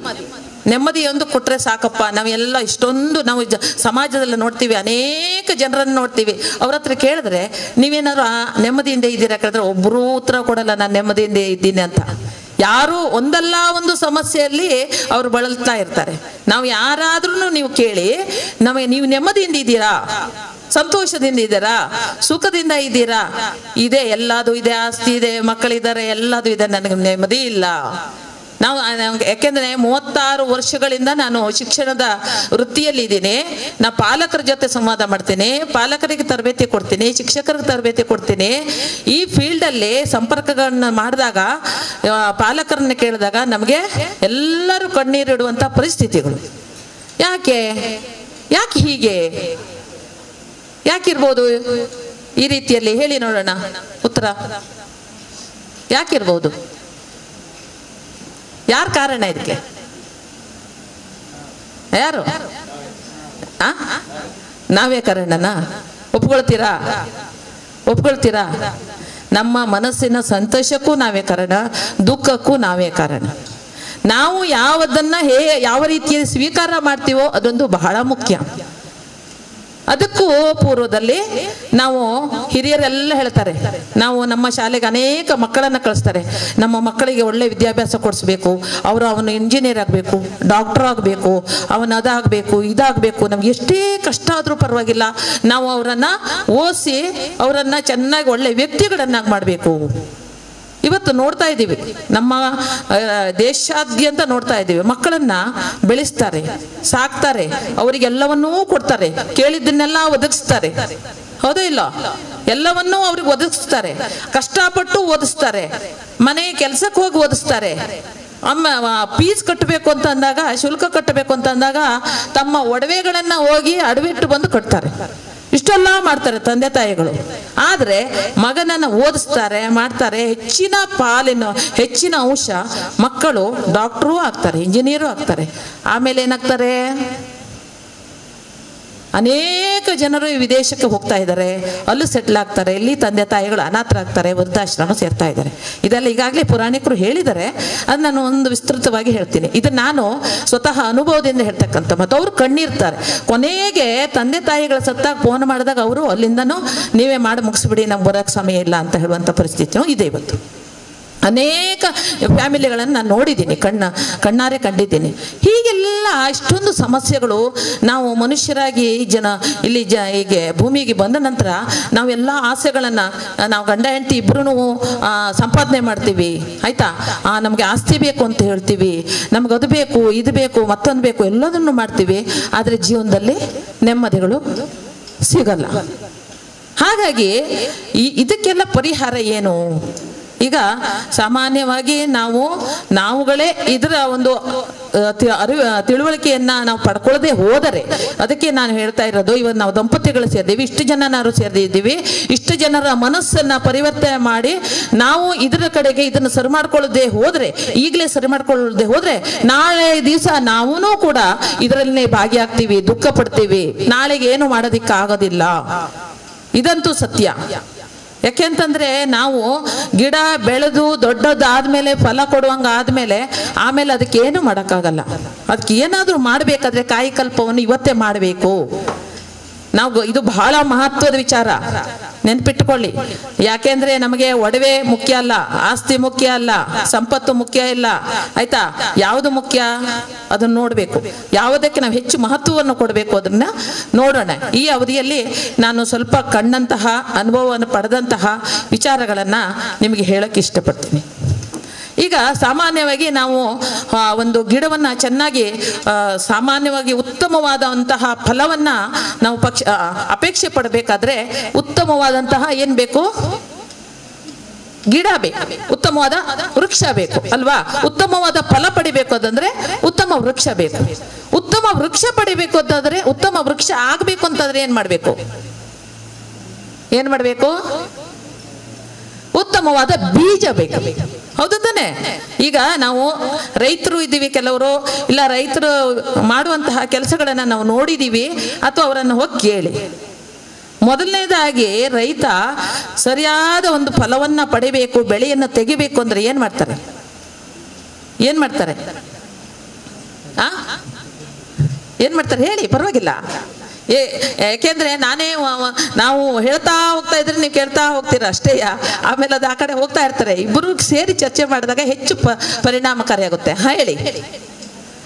ಉತ್ತಮವಾದ ಫಲವನ್ನ ಪಡಿಬೇಕಾದ್ರೆ ಏನ್ ಮಾಡ್ತಾನೆ ರೈತ? ಮೊದಲು ಬೀಜ ಬಿತ್ತೋದಕ್ಕಿಂತ ಪೂರ್ವದಲ್ಲಿ ಏನ್ ಮಾಡ್ತಾರೆ? ಭೂಮಿಯನ್ನ ಹದ ಮಾಡ್ಕೊಳ್ತಾರೆ ಅಲ್ವಾ? ಭೂಮಿಯನ್ನ ಹದ ಮಾಡ್ಕೊಳ್ತಾರೆ. ಆಮೇಲೆ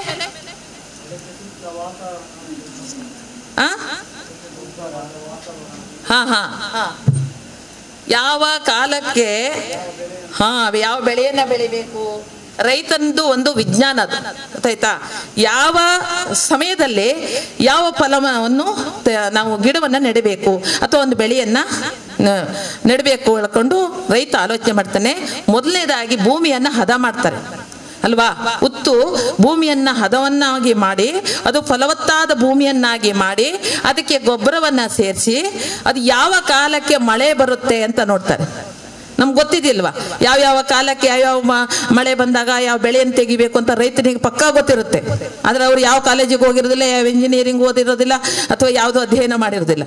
ಆದರೆ ಇದು ಅವರಿಗೆ ಸಂಪೂರ್ಣವಾಗಿ ಪರಿಚಯ ಇರುತ್ತೆ. ಹಾಗಾಗಿ ಆ ಸಮಯಕ್ಕೆ ಸರಿಯಾಗಿ ಅವ್ರೇನ್ ಮಾಡ್ತಾರೆ? ಏನಾಗ್ತಾರೆ? ಭೂಮಿಯಲ್ಲಿ ಹದವನ್ನ ಮಾಡ್ಕೊಂಡ ನಂತರ ಮಳೆ ಬರುವಂತಹ ಕಾಲಕ್ಕೆ ಬೀಜವನ್ನ, ಒಂದು ಮಳೆ ಬಂದಾಗ, ಎರಡನೇ ಮಳೆ ಬಂದಾಗ ಆ ಭೂಮಿ ಎಲ್ಲ ಫಲವತ್ತತೆಯನ್ನಾಗಿ ಮಾಡಿ ಆಗ ಬೀಜವನ್ನ ಹಾಕ್ತಾರೆ. ಅದು ಎಂತಹ ಬೀಜವನ್ನು ಹಾಕ್ತಾರೆ? ಎಂತ ಬೀಜವನ್ನು ಹಾಕಬೇಕು? ಈಗ ಅಕಸ್ಮಾತ್ ಅದು ಟೊಳ್ಳಾಗಿರುತ್ತೆ, ಆ ಬೀಜವನ್ನು ಹಾಕಿದ್ರೆ ಬರುತ್ತಾ? ಎಂತ ಬೀಜವನ್ನು ಹಾಕಬೇಕು? ಒಳ್ಳೆಯ ಬೀಜವನ್ನ, ಗಟ್ಟಿಮುಟ್ಟಾದಂತಹ ಆರೋಗ್ಯವಂತ ಬೀಜವನ್ನ ಹಾಕಿದಾಗ ಮಾತ್ರ ಆರೋಗ್ಯವಂತವಾಗಿರುವಂತಹ ಒಂದು ಸಸಿ ನಿರ್ಮಾಣ ಆಗುತ್ತೆ. ಹೌದು ತಾನೆ? ಅದು ಏನಾರು ಅಕಸ್ಮಾತ್ ರೋಗಿಷ್ಠವಾಗಿರುವಂತಹ ಬೀಜ ಆದ್ರೆ ಅದು ಖಂಡಿತ ಆ ಸಸಿ ಅದು ಒಳ್ಳೆಯ ಸಸಿಯಾಗಿ ಬರೋದಕ್ಕೆ ಸಾಧ್ಯ ಇಲ್ಲ. ಆ ಬೀಜ ಉತ್ತಮವಾಗಿರಬೇಕು, ಅದಕ್ಕೆ ಸಂಸ್ಕಾರಿತ ಬೀಜವನ್ನೇ ಹಾಕ್ತಾರೆ. ಈಗ ನೋಡಿ, ಅಂಗಡಿಗಳಲ್ಲಿ ಹೋದ್ರೆ ಇದು ಬೀಜ, ಇದು ಮಾಡುವಂಥದ್ದು, ಈ ಒಂದು ಬೀಜ ಇರುವಂಥದ್ದು, ನೆಡ್ಲಿಕ್ಕೆ ಇರುವಂತಹ ಬೀಜ ಅಂತ ಸಪರೇಟ್ ಆಗಿ ಕೊಡ್ತಾರೆ. ನಾವು ಆಹಾರವನ್ನು ತೆಗೆದುಕೊಳ್ಳೋದಕ್ಕೆ ಬೇರೆದಿರುತ್ತೆ. ಹುರುಳಿಕಾಳಾಗಲಿ ಅಥವಾ ಕಡಲೆಕಾಳು ಯಾವುದಾಗಲಿ, ಇದು ಬೀಜದ್ದೇ ಅಂತಲೇ ಸಪರೇಟ್ ಆಗಿರ್ತಾರೆ, ಅದನ್ನು ತಗೊಂಡು ಬರ್ತಾರೆ. ಅದೇ ರೀತಿಯಲ್ಲಿ ಮನುಷ್ಯನ ಜೀವನದಲ್ಲೂ ಇದೇ ಇದು ಒಂದು ಅಪ್ಲೈ ಆಗುತ್ತೆ. ಏನು ಅಂತಂದ್ರೆ ಇಲ್ಲಿ ಏನು ಹೇಳುತ್ತೆ ವಿಜ್ಞಾನ, ಈಗ ಆಯುರ್ವೇದ ಶಾಸ್ತ್ರದಲ್ಲೂ ಅದನ್ನೇ ಹೇಳೋದು. ಈಗ ಉತ್ತಮವಾದಂತಹ ಬೀಜವನ್ನ ನಾವು ಅಲ್ಲಿ ಸರಿಯಾದ ಸಮಯಕ್ಕೆ ಹಾಕಬೇಕು ಅಂತಂದಾಗ ಅದಕ್ಕೆ ಏನೇನೆಲ್ಲ ಪ್ರೋಸೆಸ್ ಮಾಡಬೇಕು, ಯಾವ ರೀತಿಯಾಗಿ ಅದನ್ನ ನಾವು ಒಂದು ಹಾಕಿದಾಗ ಬೀಜವನ್ನು ನೆಟ್ಟಾಗ ಒಳ್ಳೆಯ ಫಲವನ್ನ ಪಡೆಯೋದಕ್ಕೆ ಸಾಧ್ಯ ಅಂತ ಹೇಳ್ಬಿಟ್ಟು ಇದನ್ನ ಒಂದು ಸಮರ್ಥ ಭಾರತ ಹೇಳುವಂತಹ ಒಂದು ಪ್ರಾಜೆಕ್ಟ್ ಅಡಿಯಲ್ಲಿ ಸುಮಾರು ಒಂದು 20 ವರ್ಷದ ಹಿಂದೆನೆ ಗುಜರಾತ್ನಲ್ಲಿ ಒಂದು ಪ್ರಾಜೆಕ್ಟ್ ಅಂದರೆ ಸಂಶೋಧನಾ ಕೇಂದ್ರವನ್ನು ಅಲ್ಲಿ ನಿರ್ಮಾಣ ಮಾಡಿ ನವದಂಪತಿಗಳನ್ನು ಕರೆದು ನವದಂಪತಿಗಳಿಗೆ ಯಾವ ರೀತಿಯ ಶಿಕ್ಷಣವನ್ನು ಕೊಡಬೇಕು ಅದರ ಪ್ರಕಾರವಾಗಿ ಅಲ್ಲಿ ಒಂದು ಪ್ರಾರಂಭವಾದಂಥದ್ದು. ಇವತ್ತು ಒಂದು 20,000 ರಿಂದ 25,000 ಮಕ್ಕಳ ಜನನ ಆಗಿದೆ. ಬರೀ ಗುಜರಾತ್ ಅಷ್ಟೇ ಅಲ್ಲ, ಗುಜರಾತಿನ 7 ಕೇಂದ್ರಗಳು ನಡೀತಾ ಇದೆ. ಮತ್ತೆ ಉತ್ತರ ಭಾರತ, ಮಧ್ಯಪ್ರದೇಶ, ಒರಿಸ್ಸಾ, ಅನೇಕ ಉತ್ತರ ಭಾರತದ ಅನೇಕ ಕೇಂದ್ರಗಳಲ್ಲಿ ಇದು ಸಕ್ಸಸ್ ಆಗಿ ನಡೀತಾ ಇರುವಂತಹ ಸತ್ಯವಾದ ಸಂಗತಿಗಳು. ಈಗ ನಾವು ಸಾಮಾನ್ಯವಾಗಿ ಇವತ್ತು ನಾವು ಸಮಾಜದಲ್ಲಿ ದುಃಖ ಯಾಕೆ ಬರುತ್ತೆ ಹೇಳಿ, ನಾವು ಹೇಗೋ ಮದುವೆ ಆಗ್ತೀವಿ, ಮದುವೆ ಆಗುತ್ತೆ, ಹಿರಿಯರು ಮದುವೆ ಮಾಡ್ತಾರೆ, ಹೇಗೋ ಪಡಿತೀವಿ. ಆ ಮಕ್ಕಳನ್ನ ಪಡೆದ ನಂತರ ಆ ಮಕ್ಕಳನ್ನ ಯಾವುದೇ ರೀತಿಯಲ್ಲಿ ಅವರನ್ನ ಲಾಲನೆ ಪಾಲನೆ ಮಾಡ್ತೀವಿ. ಅವ್ರು ಬೆಳೆಸಬೇಕಾದಂತಹ ಸ್ಥಿತಿಯನ್ನು ಯಾವ ರೀತಿ ಬೆಳೆಸಬೇಕು ಹೇಳುವಂಥದ್ದು ನಮ್ಗೆ ಗೊತ್ತಿರೋದಿಲ್ಲ.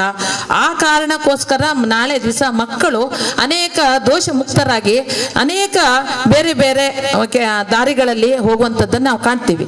ಅವಾಗ ಯಾರು ದುಃಖ ಪಡುವವರು? ಯಾರು ದುಃಖ ಪಡುವವರು? ತಂದೆ ತಾಯಿಗಳು ಅಲ್ವಾ?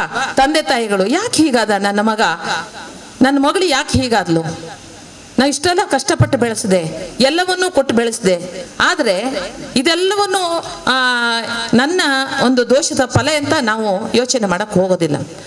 ಸಾಮಾನ್ಯವಾಗಿ ಇಲ್ಲಿ ಚಿಕ್ಕ ಬೀಜದಲ್ಲಿ ನಾವು ಯಾವುದನ್ನ ಇಲ್ಲಿ ವಿದ್ಯಾಭಾರತಿ ಅಖಿಲ ಭಾರತ ಮಟ್ಟದ ಒಂದು ಸಂಘಟನೆ ಇದು.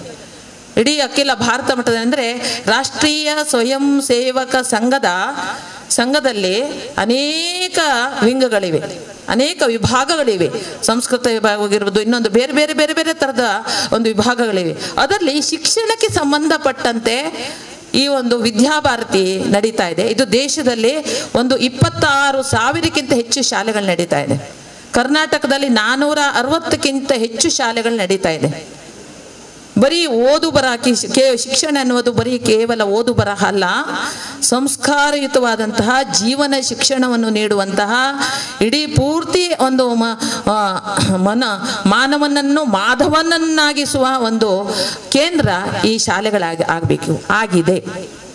ಆ ರೀತಿಯಲ್ಲಿ ಆಲೋಚನೆ ಮಾಡಿದಾಗ ವಿದ್ಯಾಭಾರತಿಯಲ್ಲಿ ಈ ರೀತಿಯ ಅಂದರೆ ನಾವು ಶಾಲೆಗೆ ಬಂದ ನಂತರ ನಾವು ಶಿಕ್ಷಣ ಕೊಡೋದಕ್ಕಿಂತ ಶಾಲೆಗೆ ಬರುವ ಪೂರ್ವದಲ್ಲಿ ಎಲ್ಲಿಂದ ಶಿಕ್ಷಣ ಪ್ರಾರಂಭವಾಗಬೇಕು, ಮನುಷ್ಯನಿಗೆ ಎಲ್ಲಿಂದ ಶಿಕ್ಷಣ ಪ್ರಾರಂಭವಾದರೆ ಅವನು ಸಂಪೂರ್ಣವಾಗಿ ವ್ಯಕ್ತಿತ್ವ ವಿಕಸನ ಆಗ್ತಾ ಹೋಗುತ್ತೆ ಹೇಳುವುದನ್ನು ಕಂಡುಕೊಂಡು ನವ ದಂಪತಿಗಳು ಇವತ್ತು ನೀವೇನಿದ್ದೀರಾ, ಗಂಡು ಹೆಣ್ಣು ಪರಸ್ಪರ ಮದುವೆಯಾಗಿ ಅವರು ಒಂದು ಸಂತಾನವನ್ನು ಯಾವಾಗ ಪಡಿಬೇಕು ಅಂತ ಇಷ್ಟಪಡ್ತಾರೆ, ಅಲ್ಲಿಂದ ಶಿಕ್ಷಣ ಪ್ರಾರಂಭವಾಗುತ್ತೆ ಅಂತ ಹೇಳ್ತಾರೆ.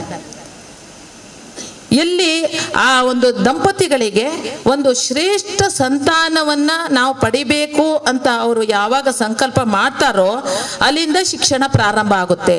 ಆ ಶಿಕ್ಷಣ ಮನುಷ್ಯನ ಕೊನೆಯ ಜೀವನದ ಕೊನೆಯ ಕ್ಷಣದವರೆಗೂ ಮುಂದುವರಿಯುತ್ತೆ ಅಂತ ಹೇಳ್ತಾರೆ. ಹಾಗಾಗಿ ಗುಜರಾತ್ನಲ್ಲಿ ಏನು ಮಾಡಿದ್ರು, ದಂಪತಿಗಳನ್ನ ಕರೆದು ಶಿಕ್ಷಣವನ್ನ ಕೊಡಲಿಕ್ಕೆ ಪ್ರಾರಂಭ ಮಾಡಿದಾಗ ನವದಂಪತಿಗಳಿಗೆ ಈಗ ಹೇಳಿದ್ನಲ್ವಾ, ಈಗ ಆಯುರ್ವೇದ ಪದ್ಧತಿಯಲ್ಲಿ ಆಗಲೇ ಹೇಳಿದ್ದಾರೆ ವೈದ್ಯರು, ಯಾವಾಗ ಒಂದು ನಾವು ಏನಾದ್ರು ಹಾಲನ್ನಾಗಲಿ ಅಥವಾ ಯಾವುದೇ ವಸ್ತುವನ್ನ ಒಂದು ಪಾತ್ರೆಯನ್ನ ಯಾವ ಕ್ಲೀನಾಗಿ ಮಾಡ್ತೀವಲ್ವಾ, ಸ್ವಚ್ಛತೆ ಮಾಡ್ತೀವಿ, ಸ್ವಚ್ಛವಾಗಿರುವಂತಹ ಪಾತ್ರೆಯಲ್ಲಿ ಹಾಲನ್ನು ಹಾಕಿ ಕಾಯಿಸಿದಾಗ ಮಾತ್ರ ಒಡೆಯಲ್ಲ. ಇಲ್ಲ ದೋಷಪೂರಿತವಾಗಿತ್ತು ಅಥವಾ ಏನಾದರೂ ಹಳೆಯದು ಇತ್ತು ಅಂದಾಗ ಆ ಪಾತ್ರೆಯಲ್ಲಿ ಹಾಕಿದಂಥ ಹಾಲು ಏನಾಗುತ್ತೆ, ಒಡೆದು ಹೋಗುತ್ತೆ, ಕೆಟ್ಟು ಹೋಗುತ್ತೆ. ಅದೇ ರೀತಿಯಲ್ಲಿ ದಂಪತಿಗಳು ಈ ಒಂದು ಸಂತಾನವನ್ನು ಪಡೆಯಬೇಕು ಅಂತಂದಾಗ ನಾವು ಈ ಆಯುರ್ವೇದ ಶಾಸ್ತ್ರದ ಪ್ರಕಾರವಾಗಿ ನಾವು ಶಾರೀರಿಕವಾಗಿ ಶುದ್ಧರಾಗಿರ್ಬೇಕಾಗುತ್ತೆ. ಕನಿಷ್ಠ 1 ವರ್ಷ ಬ್ರಹ್ಮಚರ್ಯವನ್ನು ಪಾಲನೆ ಮಾಡಬೇಕು ಅಂತ ಹೇಳ್ತಾರೆ. ಇಲ್ಲ, ಕನಿಷ್ಠ 3 ತಿಂಗಳು ಮಾಡಬೇಕು, ಗರಿಷ್ಠ 1 ವರ್ಷ ಮಾಡಬೇಕು. ಯಾಕೆ ಚರ್ಯವನ್ನು ಪಾಲನೆ ಮಾಡಬೇಕು ಅಂತಂದ್ರೆ ನಮ್ಮಲ್ಲಿರುವಂತಹ ದೋಷಗಳು ಹೊರಟೋಗ್ಬೇಕು, ನಮ್ಮ ಶರೀರದ ಎಲ್ಲ ದೋಷಗಳು ಹೊರಡಬೇಕು ಮತ್ತು ಓಜಸ್ಸು ನಿರ್ಮಾಣ ಆಗಬೇಕು ಮತ್ತು ನಮ್ಮ ಶರೀರ ಶಕ್ತಿಯಿಂದ ಕೂಡಿರಬೇಕು. ಹಾಗಾಗಿ ಅಲ್ಲಿ ನಾವು ಒಂದು ಕನಿಷ್ಠ 3 ತಿಂಗಳ ಬ್ರಹ್ಮಚರ್ಯವನ್ನ ಪಾಲನೆ ಮಾಡಬೇಕು. ಪಾಲನೆ ಮಾಡಿದ ನಂತರ ಪಂಚಕರ್ಮ ಚಿಕಿತ್ಸೆಯ ಮೂಲಕ ಇಡೀ ಶರೀರವನ್ನು ಶುದ್ಧಿಗೊಳಿಸಲಾಗುತ್ತೆ. ಅದಾದ ನಂತರ ಹೇಳ್ತಾರೆ, ಯಾವ ದಿನದಂತೂ ಈಗ ಖಗೋಳಶಾಸ್ತ್ರಜ್ಞರು ಅಂದರೆ ಇಲ್ಲಿ ಜ್ಯೋತಿಷ್ ಶಾಸ್ತ್ರಜ್ಞರು ಅವರ ಸಹಕಾರ ಬೇಕಾಗುತ್ತೆ.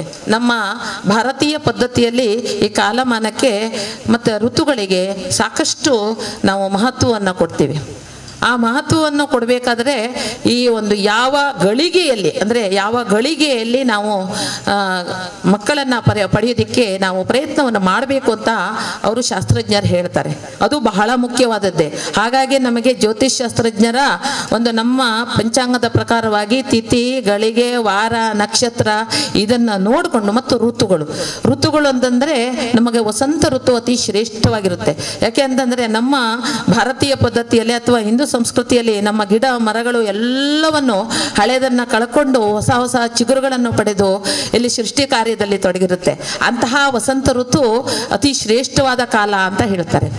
ಆ ಕಾಲದಲ್ಲಿ ಮತ್ತು ನಾವು ಒಂದು ಋತುಮತಿ ಆಗಿಯ 4ನೇ ದಿನ ನಂತರ ಅದಕ್ಕೂ ಒಂದು ಯಾವ ದಿನಗಳಂದು ನಾವು ಪ್ರಯತ್ನ ಮಾಡಿದರೆ ಹೆಣ್ಣು ಮಗುವನ್ನು ಪಡಿಬೋದು. ಅದೆಲ್ಲ ನಿಮಗೆ ಈ ನವದಂಪತಿ ಶಿಕ್ಷಣದಲ್ಲಿ ಪುಸ್ತಕದಲ್ಲಿ ಪೂರ್ತಿ ವಿವರ ಇದೆ.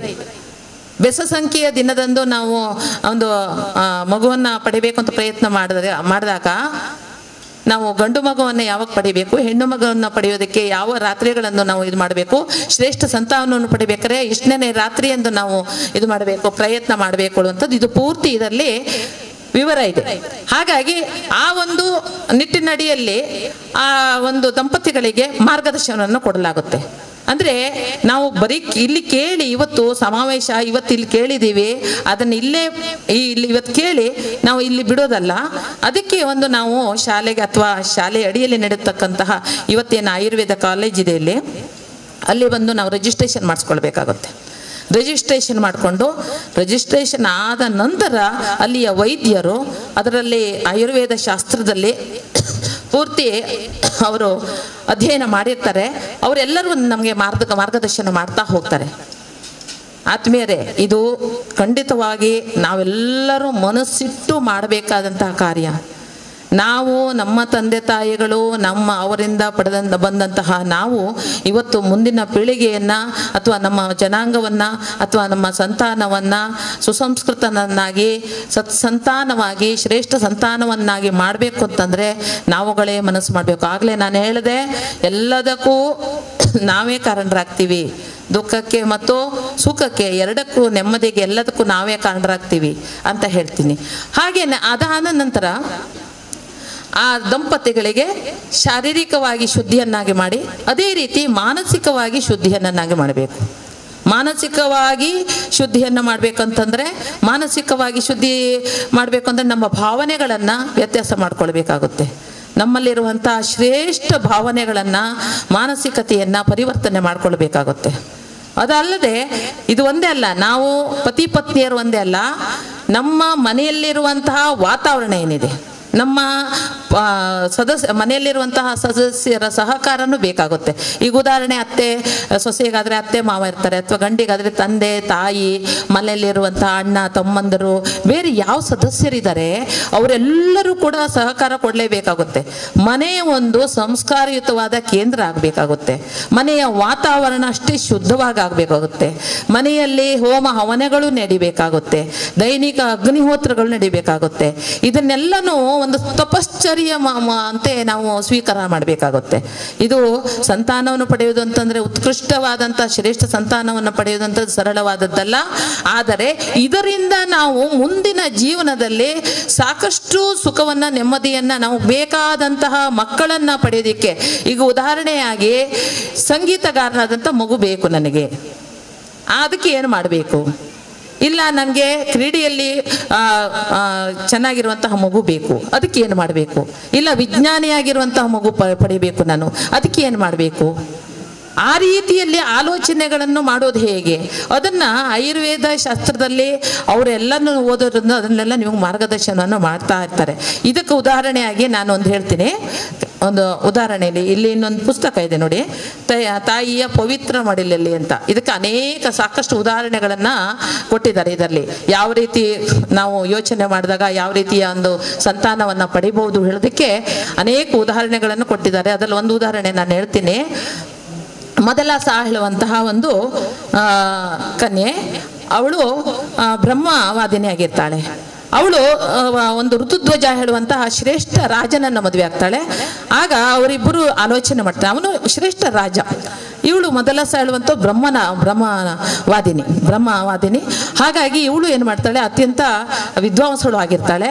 ನಾವು ಮಗುವನ್ನ ಯಾವ ರೀತಿಯ ಸಂತಾನವನ್ನು ಪಡಿಬೇಕು ಅಂತ ಆಲೋಚನೆ ಮಾಡಿ ಅವರಿಬ್ಬರು ಒಂದು ಮನಸ್ಸಿನಿಂದ ಸಂತಾನವನ್ನು ಹೇಗೆ ಪಡಿಬೇಕು ಅಂತ ಆಲೋಚನೆ ಮಾಡಿ ಒಂದು ಇದೇ ನಾವು ಯಾವ ರೀತಿ ಹೇಳ್ತಾ ಇದ್ದೀವಲ್ಲ ಅದೇ ರೀತಿಯಲ್ಲಿ ಸಂತಾನವನ್ನು ಪಡಿತಾರೆ. ಸಂತಾನವನ್ನು ಪಡೆದು ಅವಳು ಗರ್ಭಿಣಿ ಆದಾಗಿದ್ಲು ಕೂಡ ಅವಳ ಯೋಚನೆ, ಅವಳು ತಗೊಳ್ಕೊಳ್ಳುವಂಥ ಆಹಾರ, ಅವಳು ಹಾಕೊಳ್ಳುವಂತಹ ಬಟ್ಟೆ ಇರ್ಬೋದು, ಪ್ರತಿ ಮನೆಯ ವಾತಾವರಣ ಇರ್ಬೋದು, ಒಂದು ಗಂಡ ಹೆಂಡತಿಯ ಸಂಬಂಧ ಇರ್ಬೋದು, ಆಲೋಚನೆಗಳಿರ್ಬೋದು, ಎಲ್ಲ ಉತ್ತಮವಾದ ಶ್ರೇಷ್ಠವಾಗಿರುವಂಥದ್ದನ್ನೇ ಮಾಡ್ತಾಳೆ.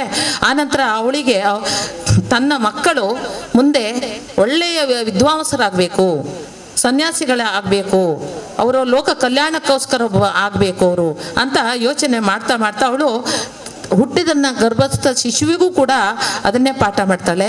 ತನ್ನ ಹೊಟ್ಟೆಯಲ್ಲಿ ಇರಬೇಕಾದ್ರೂ ಹೊಟ್ಟೆಯಲ್ಲಿರುವಂತಹ ಮಗುವಿನ ಜೊತೆ ಸಂಭಾಷಣೆ ಮಾಡ್ತಾಳೆ.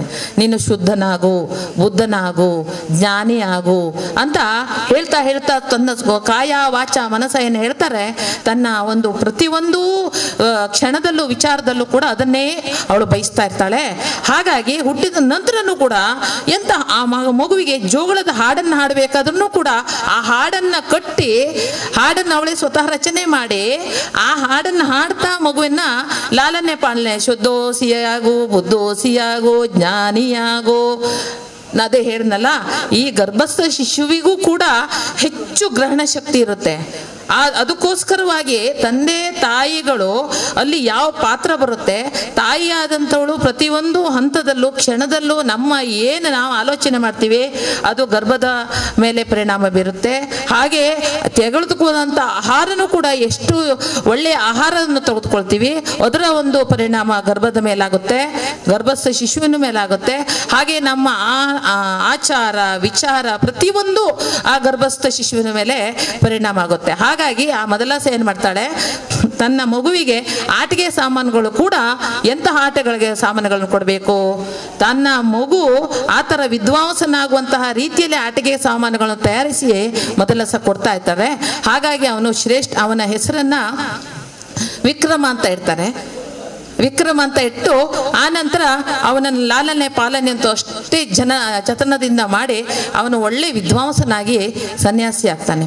ಅದಾದಂತೆ ಎರಡನೇ ಮಗುವು ಇದೇ ರೀತಿಯಾಗಿ ಇದೇ ಪರಿಕ್ರಮದಲ್ಲೇ ಆ ಜನನ ಆಗಿ ಇದೇ ರೀತಿಯಲ್ಲೇ ಮಾಡ್ತಾರೆ, ಅವನನ್ನು ಸನ್ಯಾಸಿ ಆಗ್ತಾನೆ. ಮೂರನೇ ಮಗು ಅವನ ಹೆಸರು ಸುಬಾಹು ಅಂತ ಇರ್ತಾರೆ.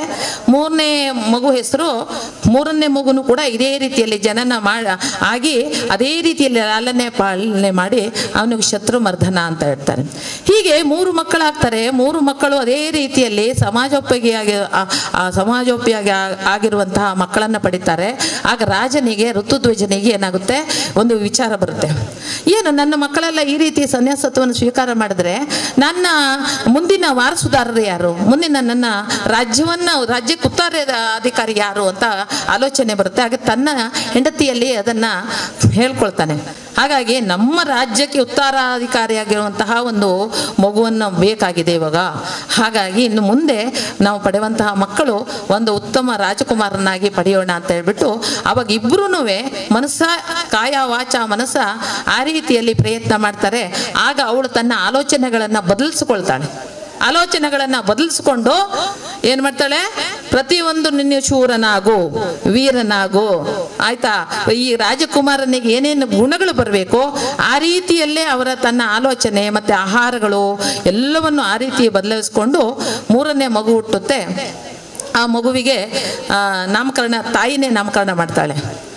ಅವನಿಗೆ ಬೇಕಾದಂತಹ ಲಾಲನೆ ಪಾಲನೆಗೆ ಬೇಕಾದಂಥ ಆಟಿಕೆ ಸಾಮಾನುಗಳು ಅಂತಂದ್ರೆ ಅವನಿಗೆ ಕತ್ತಿ, ಅವ್ರ ಗುರಾಣಿ, ಅವ್ರಿಗೆ ಏನೇನು ಬೇಕು ರಾಜಕುಮಾರನಿಗೆ ಆ ರೀತಿ ಆಟಿಕೆ ಸಾಮಾನುಗಳನ್ನೇ ಕೊಡ್ತಾರೆ.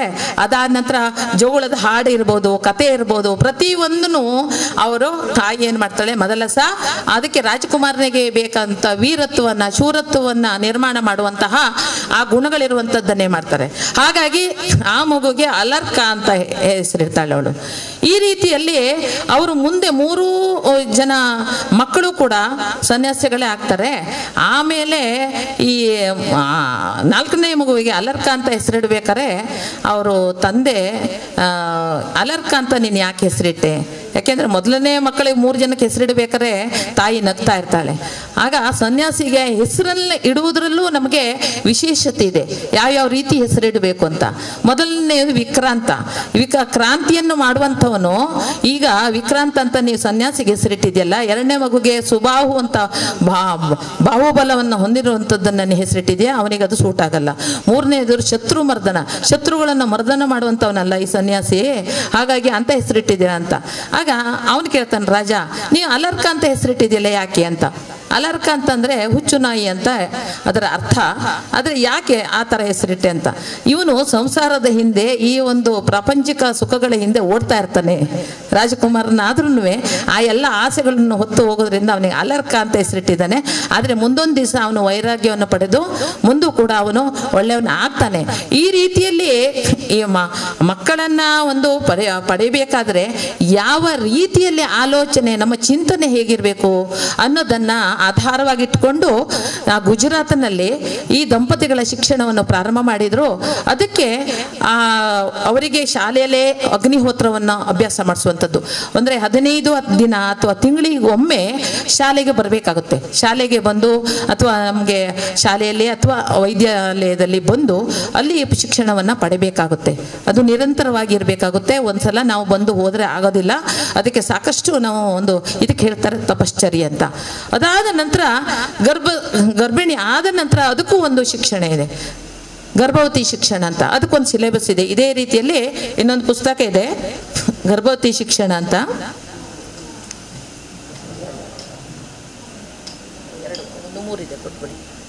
ಇದು ಗರ್ಭವತಿ ಮಾತೆಯರಿಗಾಗಿ ಬೋಧನಾ ಕ್ರಮ ಅಂತ. ಅಲ್ಲಿ ಗರ್ಭಿಣಿಯ ಗರ್ಭಸ್ಥ ಶಿಶುವಿಗೆ ನಾವು ಅಲ್ಲಿ ಹೇಗೆ ಲಾಲನೆ ಮಾಡಬೇಕು, ಪಾಲನೆ ಮಾಡಬೇಕು, ಮತ್ತೆ ಒಂದೊಂದು ತಿಂಗಳಲ್ಲಿ ಮಗುವಿನ ಅಂಗಾಂಗಗಳು ಹೇಗೆ ಬೆಳವಣಿಗೆ ಆಗುತ್ತೆ, ಆ ಅಂಗಾಂಗಗಳ ಬೆಳವಣಿಗೆ ಆಗಬೇಕಾದ್ರೆ ಯಾವ್ಯಾವ ಆಸನಗಳನ್ನು ಮಾಡಬೇಕು ನಾವು, ಯೋಗಾಸನಗಳನ್ನು. ಯೋಗಾಚಾರ್ಯರು, ಯೋಗ ಪರಿಣಿತರು ಒಬ್ಬರ ಸಹಕಾರ ಬೇಕಾಗುತ್ತೆ. ಅವರು ಆ ಯೋಗಾಚಾರ್ಯರು 1ನೇ ತಿಂಗಳಲ್ಲಿ ಇಂತಹ ಆಸನಗಳನ್ನು ಮಾಡಬೇಕು, ಅದನ್ನ ಅವರು ಪರಿಣಿತರು. ಮತ್ತೆ ಅದೊಂದೇ ಅಲ್ಲ, ಯಮ ನಿಯಮ ಇದೆಲ್ಲವೂ ಅದರಲ್ಲಿ ಬರುತ್ತೆ. ಅಂದ್ರೆ ಅಸ್ಥೇಯ, ಅಪರಿಗ್ರಹ ಇದೆಲ್ಲವೂ ಬರುತ್ತೆ. ಅಂದ್ರೆ ನಮ್ಮ ಜೀವನ ವಿಧಾನಗಳಲ್ಲಿ ನಾವು ಯಾವ ನಿಯಮಗಳನ್ನ ಪಾಲನೆ ಮಾಡಬೇಕು. ಮತ್ತೆ ಅಸ್ಥೇಯ, ಸುಳ್ಳು ಹೇಳದೇ ಇರುವಂಥದ್ದು. ಅಪರಿಗ್ರಹ ಅಂತಂದ್ರೆ ನಮಗೆ ಎಷ್ಟು ಬೇಕು ಅಷ್ಟನ್ನು ಮಾತ್ರ ಇಟ್ಟುಕೊಂಡು ನಮ್ಮದಲ್ಲದ ವಸ್ತುಗಳನ್ನು ನಾವು ಸ್ವೀಕರಿಸದೇ ಇರುವಂಥದ್ದು. ಈ ರೀತಿಯಾಗಿ ನಾವು ಅದಲ್ಲಿ ಆ ಒಂದು ಗರ್ಭಸ್ಥ ಶಿಶುವನ್ನ ನಾವು ಪಾಲನೆ ಮಾಡಬೇಕಾದ್ರೆ ಇದೆಲ್ಲವನ್ನು ಹೇಗೆ ಇದು ಮಾಡಬೇಕು ಅಂತ ಯೋಗಾಚಾರ್ಯರು ಹೇಳ್ಕೊಡ್ತಾರೆ. ಅದಾದ ನಂತರ ಸಂಗೀತ ಪ್ರಮುಖರೊಬ್ಬರ, ಸಂಗೀತ ಪರಿಣಿತರ ಸಹಾಯ ಬೇಕಾಗುತ್ತೆ. ಯಾಕೆಂದ್ರೆ ಸಂಗೀತದ ಅಂತಂದ್ರೆ ನಮ್ಮಲ್ಲಿ ಒಂದು ಸಂಗೀತದಿಂದ ಮಳೆಯನ್ನು ತರಿಸಬಹುದು ಹೇಳುವಂಥದ್ದು ನಾವು ನೋಡ್ತೀವಿ. ನಮ್ಮ ಒಂದು ಆ ಸಂಗೀತ ಶಾಸ್ತ್ರದಲ್ಲಿ ಅಷ್ಟೊಂದು ಪ್ರಖರವಾದ ಒಂದು ಮಹತ್ವ ಇದೆ. ಹಾಗಾಗಿ ಅದನ್ನು ನಾವು ಸಂಗೀತ ಪ್ರಮುಖರು 1ನೇ ತಿಂಗಳಲ್ಲಿ ಯಾವ ರಾಗವನ್ನು ಕೇಳಬೇಕು, 2ನೇ ತಿಂಗಳಲ್ಲಿ ಯಾವ ಅವಯವ ಬೆಳೆಯುತ್ತೆ ಆವಾಗ ಯಾವ ರಾಗವನ್ನು ಕೇಳಬೇಕು, 3ನೇ ತಿಂಗಳಲ್ಲಿ ಯಾವ ಅವಯವ ಬೆಳೆಯುತ್ತೆ, ಹಾಗೆ ಒಂದೊಂದು ತಿಂಗಳಲ್ಲೂ ಒಂದೊಂದು ಮಂತ್ರಗಳನ್ನು, ಸಂಗೀತವನ್ನು ನಾವು ಯಾವ್ಯಾವುದನ್ನು ಕೇಳಬೇಕು ಹೇಳುವಂಥದ್ರ ಬಗ್ಗೆ ಸಂಗೀತಜ್ಞರು ನಮಗೆ ಮಾರ್ಗದರ್ಶನ ಮಾಡ್ತಾರೆ. ಹೀಗೆ ವೈದ್ಯಾಚಾರ್ಯರು, ಖಗೋಳಶಾಸ್ತ್ರಜ್ಞರು, ಸಂಗೀತ ಪ್ರಮುಖರು ಮತ್ತು ಯೋಗಾಚಾರ್ಯರು, ಇವರ 4 ಜನರ ಸಹಕಾರ ನಮಗೆ ಬೇಕಾಗುತ್ತೆ. ಆ ಸಹಕಾರವನ್ನ ಶಾಲೆ ನಮಗೆ ಅಥವಾ ನಮ್ಮ ಇಲ್ಲಿ ಎಲ್ಲಿ ಕೇಂದ್ರ ಮಾಡ್ತಾರೆ, ಆಯುರ್ವೇದ ಕಾಲೇಜಿನಲ್ಲಿ ಕೇಂದ್ರ ಮಾಡಿದ್ರೆ ಅಲ್ಲಿ ಸಿಗುತ್ತೆ ನಮಗೆ ಮಾರ್ಗದರ್ಶನ. ಆ ರೀತಿಯಲ್ಲಿ ಅಲ್ಲಿ ಗುಜರಾತ್ನಲ್ಲಿ ಅಲ್ಲಿ ಎಲ್ಲ ಈ ವ್ಯವಸ್ಥೆಗಳಿದೆ. ಶಾಲೆಯಲ್ಲೇ ಒಂದು ಆಯುರ್ವೇದಿಕ ವೈದ್ಯಕೀಯ ಕೇಂದ್ರವನ್ನು ಅಲ್ಲಿ ಅವರಿಗೆ ಟ್ರೀಟ್ಮೆಂಟ್ ಕೊಡೋದಕ್ಕೆ ಅವರಿಗೆ ಒಂದು ಕೇಂದ್ರವನ್ನು ಮಾಡಿರ್ತಾರೆ. ಹಾಗಾಗಿ ನಮಗೆ ಏನು ಈ ನಿಟ್ಟಿನಲ್ಲಿ ಮಾರ್ಗದರ್ಶನ ಬೇಕು ಆ ಒಂದು ಶಾಲೆಯಲ್ಲಿ, ಆ ಒಂದು ಕೇಂದ್ರದಲ್ಲಿ ನಾವು ಪಡ್ಕೊಳ್ಬೇಕಾಗುತ್ತೆ. ಇದು ಗುಜರಾತ್ನಲ್ಲಿ ನಿರಂತರವಾಗಿ 15-20 ವರ್ಷಗಳಿಂದ ನಡೀತಾ ಇದೆ. ಈಗಾಗಲೇ ಗರ್ಭಿಣಿ ಇವರು ನವ ದಂಪತಿಗಳು ಬಂದು ರಿಜಿಸ್ಟ್ರೇಷನ್ ಮಾಡ್ಕೊಳ್ತಾರೆ. ಮಾಡಿಕೊಂಡ ನಂತರ ಅವರಿಗೆ ನಿರಂತರವಾಗಿ ಅವರು ತಿಂಗಳಿಗೊಮ್ಮೆ ಬಂದು ಈ ಶಿಕ್ಷಣವನ್ನು ಪಡೀತಾ ಇರ್ತಾರೆ. ಪಡೆದ ನಂತರ ಈ ಷೋಡಶ ಸಂಸ್ಕಾರಗಳೇನು ಹೇಳ್ತೀವಿ, ಆ ಸಂಸ್ಕಾರಗಳು ಸುಮ್ಮನೆ ಅಲ್ಲ, ನಮ್ಮ ಹಿರಿಯರು ಮಾಡಿಟ್ಟಿರೋದು ನಿಜವಾಗ್ಲೂ ಆ ಸಂಸ್ಕಾರಗಳು ವೈಜ್ಞಾನಿಕವಾಗಿದೆ. ಸೀಮಂತೋನ್ನಯನ ಅಂದರೆ ಗರ್ಭಿಣಿ ಸ್ತ್ರೀಯರಿಗೆ 7 ಮಾಸಗಳ ತುಂಬಿದಾಗ ಆ ಸೀಮಂತೋನ್ನಯನ ಶಾಸ್ತ್ರವನ್ನು ಮಾಡ್ತಾರೆ. ಅದು ಯಾಕೆ ಮಾಡ್ತಾರೆ ಶಾಸ್ತ್ರವನ್ನು? ಅದು ಹೀಗೆ ಇಲ್ಲಿ ನಮ್ಮಲ್ಲಿ ಏನಾಗಿದೆ ಇವಾಗ ಅದರ ಒಂದು ಅರಿವಿನ ಕೊರತೆಯಿಂದಾಗಿ ಅದಕ್ಕೆ ಒಂದಿಷ್ಟು ನಾವು ಮುತ್ತೈದನ್ನು ಕರಿತೀವಿ, ಅರಿಶಿನ ಕುಂಕುಮ ಇಡ್ತೀವಿ, ಒಂದಿಷ್ಟು ಸಿಹಿ ತಿಂಡಿಗಳನ್ನು ಇಟ್ಟಿರ್ತೀವಿ, ಏನೇನೋ ಮಾಡ್ತೀವಿ, ಅದು ನಾವು ಸೀಮಂತೋನ್ನಯನ ಮಾಡ್ತೀವಿ. ಈಗ ಗರ್ಭಧಾನ ಮಾಡೋಕ್ಕಿಂತ ಮುಂಚೆ ಅವಾಗಲೇ ಹೇಳಿದ ಪುತ್ರಕಾಮೇಷ್ಟಿ ಯಾಗ ಮಾಡ್ತಾರೆ ಅಂತ, ಅದೇ ರೀತಿ ಗರ್ಭಧಾನ ಹೋಮ ಅಂತ ನಾವು ನೋಡ್ತೀವಿ. ನಮ್ಮ ವಿವಾಹ ಆದ ನಂತರ ಗರ್ಭಧಾನ ಹೋಮ ಮಾಡ್ತಾರೆ. ಆ ಹೋಮ ಆದ ನಂತರನೇ ನಾವು ಪತಿ ಪತ್ನಿಯರು ಒಂದಾಗೋದಿರುತ್ತೆ. ಈ ರೀತಿಯಲ್ಲಿ ನಮಗೆ ಸಾಕಷ್ಟು ನಮ್ಮ ಸಂಸ್ಕೃತಿಯಲ್ಲೇ ಇದು ವೈಜ್ಞಾನಿಕವಾದಂಥ ಶಾಸ್ತ್ರಗಳು ಬೇಕಾದಷ್ಟಿದೆ. ಇಲ್ಲಿ ಸೀಮಂತೋನ್ನಯನ ಮಾಡಬೇಕಾದ್ರೆ ಆ ಮಗುವಿನ ನೆತ್ತಿ ಕೂಡುವಂತಹ ಸಂದರ್ಭ, ಹಾಗೆ ಪತಿ ಬಂದು ಎರಡೂ ಒಂದು ಕೂದಲನ್ನು ಈ ಕಡೆದೆಲ್ಲ ಒಟ್ಟಿಗೆ ಸೇರಿಸಿ ಅಲ್ಲಿ ಶಾಸ್ತ್ರೋಕ್ತವಾಗಿ ಮಾಡುವಂಥದ್ದು ಪುರೋಹಿತರು ಬಂದು ಹೇಳ್ಕೊಡ್ತಾರೆ. ಅದನ್ನು ಮಾಡಿದಾಗ ಮಾತ್ರ ಸೀಮಂತೋನ್ನಯನ ಮಾಡಿ ಶಾಸ್ತ್ರಗಳನ್ನು ಮಾಡ್ತಾರೆ. ಪ್ರತಿಯೊಂದು ಯಾವುದೇ ಆಗಲಿ ಸೀಮಂತೋನ್ನಯನಗಳು ಮತ್ತು ಜಾತಕರ್ಮ ಮತ್ತು ನಾಮಕರಣ ಇರ್ಬೋದು, ಪ್ರತಿಯೊಂದು ವೈಜ್ಞಾನಿಕವಾಗಿದೆ. ಅದು ಕೂಡ ಶಾಲೆಯಲ್ಲಿ ಮಾಡಿ ನೀವು ಹೀಗೆ ಮಾಡಬೇಕು, ವೈಜ್ಞಾನಿಕವಾಗಿ ಇದೇ ರೀತಿಯಲ್ಲಿ ಮಾಡಬೇಕು ಅಂತ ಗುಜರಾತ್ನಲ್ಲಿ ಅದನ್ನು ಮಾಡಿಸ್ತಾ ಇರ್ತಾರೆ. ಅನೇಕ ದಂಪತಿಗಳು ಈಗ ಬಂದು ಅವರ ರಿಜಿಸ್ಟರ್ ಆಗಿ ಆನಂತರ ಅಲ್ಲಿ ಎಲ್ಲ ಶಿಕ್ಷಣದ ಮುಖಾಂತರ ಇದುವರೆಗೂ ಆಗಿರ್ತಕ್ಕಂತಹ ಎಲ್ಲ ಡೆಲಿವರಿಗಳು ನಾರ್ಮಲ್ ಡೆಲಿವರಿ, ಹಂಗೆ ಯಾವುದೋ ಒಂದು ಸಿಸೇರಿಯನ್ ಇಲ್ದಿರ ಪ್ರತಿಯೊಂದು ಡೆಲಿವರಿ ಆಗಿರುವಂಥ ನಾರ್ಮಲ್ ಡೆಲಿವರಿ ಆಗಿದೆ. ನೆನ್ಪಿಟ್ಕೋಬೇಕು. ಇವತ್ತಿನ ದಿನಗಳಲ್ಲಿ ನಾವು ಹೋದರೆ ಈಗ ಆಸ್ಪತ್ರೆಗೆ ಹೋದರೆ ಸಿಸೇರಿಯನ್ನೇ, ನಾರ್ಮಲ್ ಆಗೋದಿದ್ರು ಕೂಡ ಅವರು ಸಿಸೇರಿಯನ್ನೇ ಮಾಡ್ತಾರೆ. ಹಾಗಾಗಿ ಮತ್ತೆ ನಮಗೆ ಬೇಕಾದಂತಹ ಒಂದು ಸಂತಾನ, ಈಗ ಸಂಗೀತಗಾರರು ಬೇಕೋ ಯಾವುದು ಬೇಕೋ ಆ ತರಹ ಸಂತಾನಗಳನ್ನು ಪಡೆದಿದ್ದಾರೆ. ಈಗ ಅವರು ಕಾಲೇಜ್ ಲೆವೆಲ್ಲಿಗೆ ಆ ಮಕ್ಕಳು ಬಂದಿದ್ದಾರೆ. ಈ ಶಾಲೆಗೆ ಶಾಲೆಯೂ ಅಷ್ಟೇ. ಈಗ ನಾವು ಏನು ಇಲ್ಲಿ ಇವತ್ತು ನೋಡ್ತೀವಿ, ನಾವು ಎಲ್ಲ ಶಾಲೆಗಳಲ್ಲಿ ನಾವು ಕಾಣುವಂಥದ್ದು ಬರೀ ರೀಡಿಂಗ್, ರೈಟಿಂಗ್, ಹೋಮ್ವರ್ಕ್, ಎಕ್ಸಾಮ್.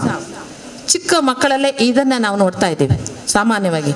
ಅವರಿಗೆ ಆ ಒಂದು ವ್ಯಕ್ತಿತ್ವ ವಿಕಸನ ಮಾಡುವಂತಹ ಒಳ್ಳೆ ಸಂಸ್ಕಾರಿತವಾದಂತಹ ಒಂದು ಅನುಭವ ಆಧಾರದ ಶಿಕ್ಷಣವನ್ನು ಇವಾಗ ಕಾಣೋದಕ್ಕೆ ಅಪರೂಪ ಆಗಿದೆ. ಆದರೆ ನಮ್ಮ ಶಾಲೆಗಳಲ್ಲಿ, ನಮ್ಮ ವಿದ್ಯಾಭಾರತೀಯ, ನಮ್ಮ ಇಲ್ಲಿ ನಡೀತಕ್ಕಂತಹ ಅನೇಕ ಶಾಲೆಗಳಲ್ಲಿ ಈ ರೀತಿಯ ಒಂದು ಶಿಕ್ಷಣವನ್ನೇ ಯಾವುದೋ ಅನುಭವ ಆಧಾರಿತಂತಹ ಮಕ್ಕಳಿಗೆ ಅದೇ ರೀತಿಯಲ್ಲಿ ಅವರ ಜೀವನ ವಿಕಾಸ ಆಗುವಂತಹ ಶಿಕ್ಷಣವನ್ನು ನೀಡಲಾಗುತ್ತೆ.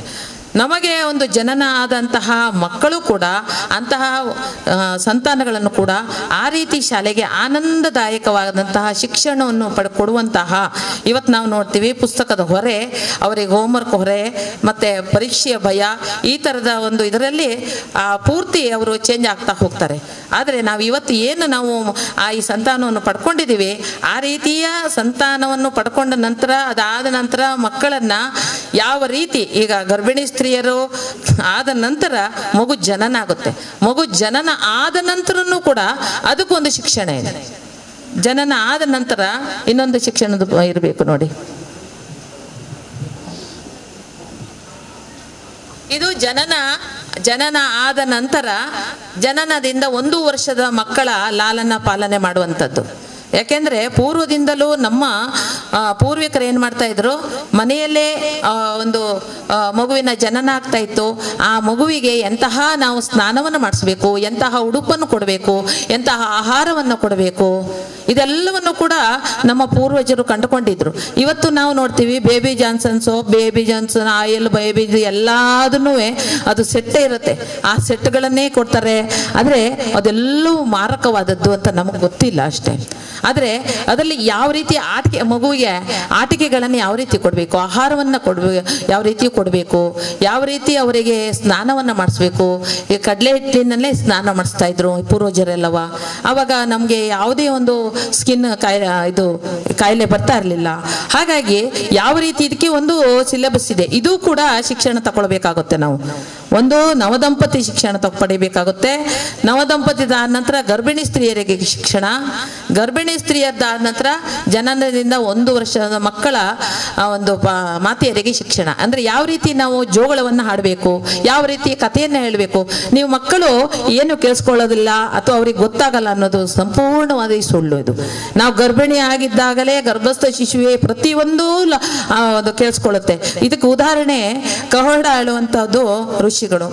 ಆ ಋಷಿಯ ಪತ್ನಿ ಸುಜಾತ ಅಂತ ಹೇಳ್ಬಿಟ್ಟು ಅವರು ಗುರುಕುಲದಲ್ಲಿ ಪಾಠವನ್ನು ಮಾಡ್ತಾ ಇರ್ತಾರೆ ಮಕ್ಕಳಿಗೆ. ಕಹೋಡ ಉದ್ದಾಲಕನ ಮಗ, ಅವನು ಪಾಠವನ್ನು ಮಾಡ್ತಾ ಇರ್ತಕ್ಕಂಥ ಸಂದರ್ಭದಲ್ಲಿ ಸುಜಾತ ಗರ್ಭಿಣಿ, ಅವರ ಪತ್ನಿ. ಅವರು ಆ ಪಾಠವನ್ನು ಮಾಡಬೇಕಾದ್ರೆ ವೇದಗಳನ್ನು ಕೇಳಿ ಕೇಳಿ ಕೇಳಿ ಆ ಮಗು ಕೂಡ ಅಷ್ಟೇ ಜ್ಞಾನಿಯಾಗಿರುತ್ತೆ. ಒಂದು ದಿವಸ ತಂದೆ ಕಹೋಡ ಪಾಠವನ್ನು ಮಾಡ್ತಾ ಇರಬೇಕಾದ್ರೆ ಇದನ್ನು ಶುದ್ಧವಾದ ಉಚ್ಚಾರಣೆ ಮಾಡ್ತಾ ಇಲ್ಲ, ಅಪಭ್ರಂಶವಾಗಿ ಮಾಡ್ತಾ ಇದೆಯಾ ಅಂತ ಒಂದು ಧ್ವನಿ ಬರುತ್ತೆ. ಅವಾಗ ಎಲ್ಲಿ ಅಂತ ನೋಡಿದಾಗ ಹೊಟ್ಟೆ ಒಳಗಿಂದ ಗರ್ಭದಿಂದ ಆ ಒಂದು ಧ್ವನಿ ಬರುತ್ತೆ. ಆಗ ತಂದೆಗೆ ಅದು ಗೊತ್ತಾಗುತ್ತೆ ಆ ಕಹೋಡನಿಗೆ. ಆ ಕಹೋಡ ಹೇಳ್ತಾನೆ, ಅವನಿಗೆ ಕೋಪ ಬರುತ್ತೆ, ನೀನು ನನ್ನ ಹೊಟ್ಟೆಯಲ್ಲಿ ಇದ್ದಾಗಲೇ ನನ್ನನ್ನು ಪ್ರಶ್ನೆ ಮಾಡ್ತೀಯಲ್ಲ, ಹಾಗಾದ್ರೆ ನೀನು ಊಟದ ನಂತರ ನನಗೆ ಎಷ್ಟು ಪ್ರಶ್ನೆ ಮಾಡ್ಬೋದು, ನೀನು ಅಷ್ಟಾವಕ್ರನಾಗು ಅಂತ ಹೇಳ್ಬಿಟ್ಟು ಶಾಪ ಕೊಟ್ಟು ಬಿಡ್ತಾನೆ. ಆಗ ಸುಜಾತ ಪಾಪ ತುಂಬ ಅವಳು ದುಃಖಿ ಆಗ್ತಾಳೆ. ಆದರೆ ಅದಕ್ಕೆ ಪರಿಹಾರ ಇರೋದಿಲ್ಲ, ತಂದೆ ಶಾಪ, ಋಷಿ ಶಾಪ. ಅದಾದ ನಂತರ ಅವನು ಅಷ್ಟಾವಕ್ರನಾಗಿ 8 ಅಂಗಗಳನ್ನು ಊನ ಆಗಿ ಹುಟ್ಟುತ್ತಾನೆ, ಜನನ ಆಗುತ್ತೆ. ಆದರೂ ಕೂಡ ಅವನು ವೇದಗಳನ್ನು ಗರ್ಭಸ್ಥ ಶಿಶುವಿನಲ್ಲೇ ಅವನು ಎಲ್ಲವನ್ನು ಕೇಳಿರೋದ್ರಿಂದ ಅತ್ಯಂತ ಜ್ಞಾನಿ ಆಗ್ತಾನೆ. ಜ್ಞಾನಿ ಆಗಿ ಮುಂದೆ ಜನಕರಾಜನ ಆಸ್ಥಾನದಲ್ಲಿ ಹೋಗಿ ಅಲ್ಲಿ ವಾದಗಳಲ್ಲಿ ಅವನು ಗೆದ್ದು ಅಲ್ಲಿಂದ ತಂದೆಗೆ ಒಂದು ಉತ್ತಮವಾದ ಸ್ಥಿತಿಯನ್ನು ತಂದು ಆ ನಂತರದಲ್ಲಿ ತಂದೆಯಿಂದಲೇ ಅವನಿಗೆ ಒಂದು ಶಾಪ ವಿಮೋಚನೆ ಆಗುತ್ತೆ. ಅವನು ಪ್ರಕಾಂಡ ಒಂದು ಪಂಡಿತನಾಗ್ತಾನೆ, ಅಷ್ಟಾವಕ್ರ.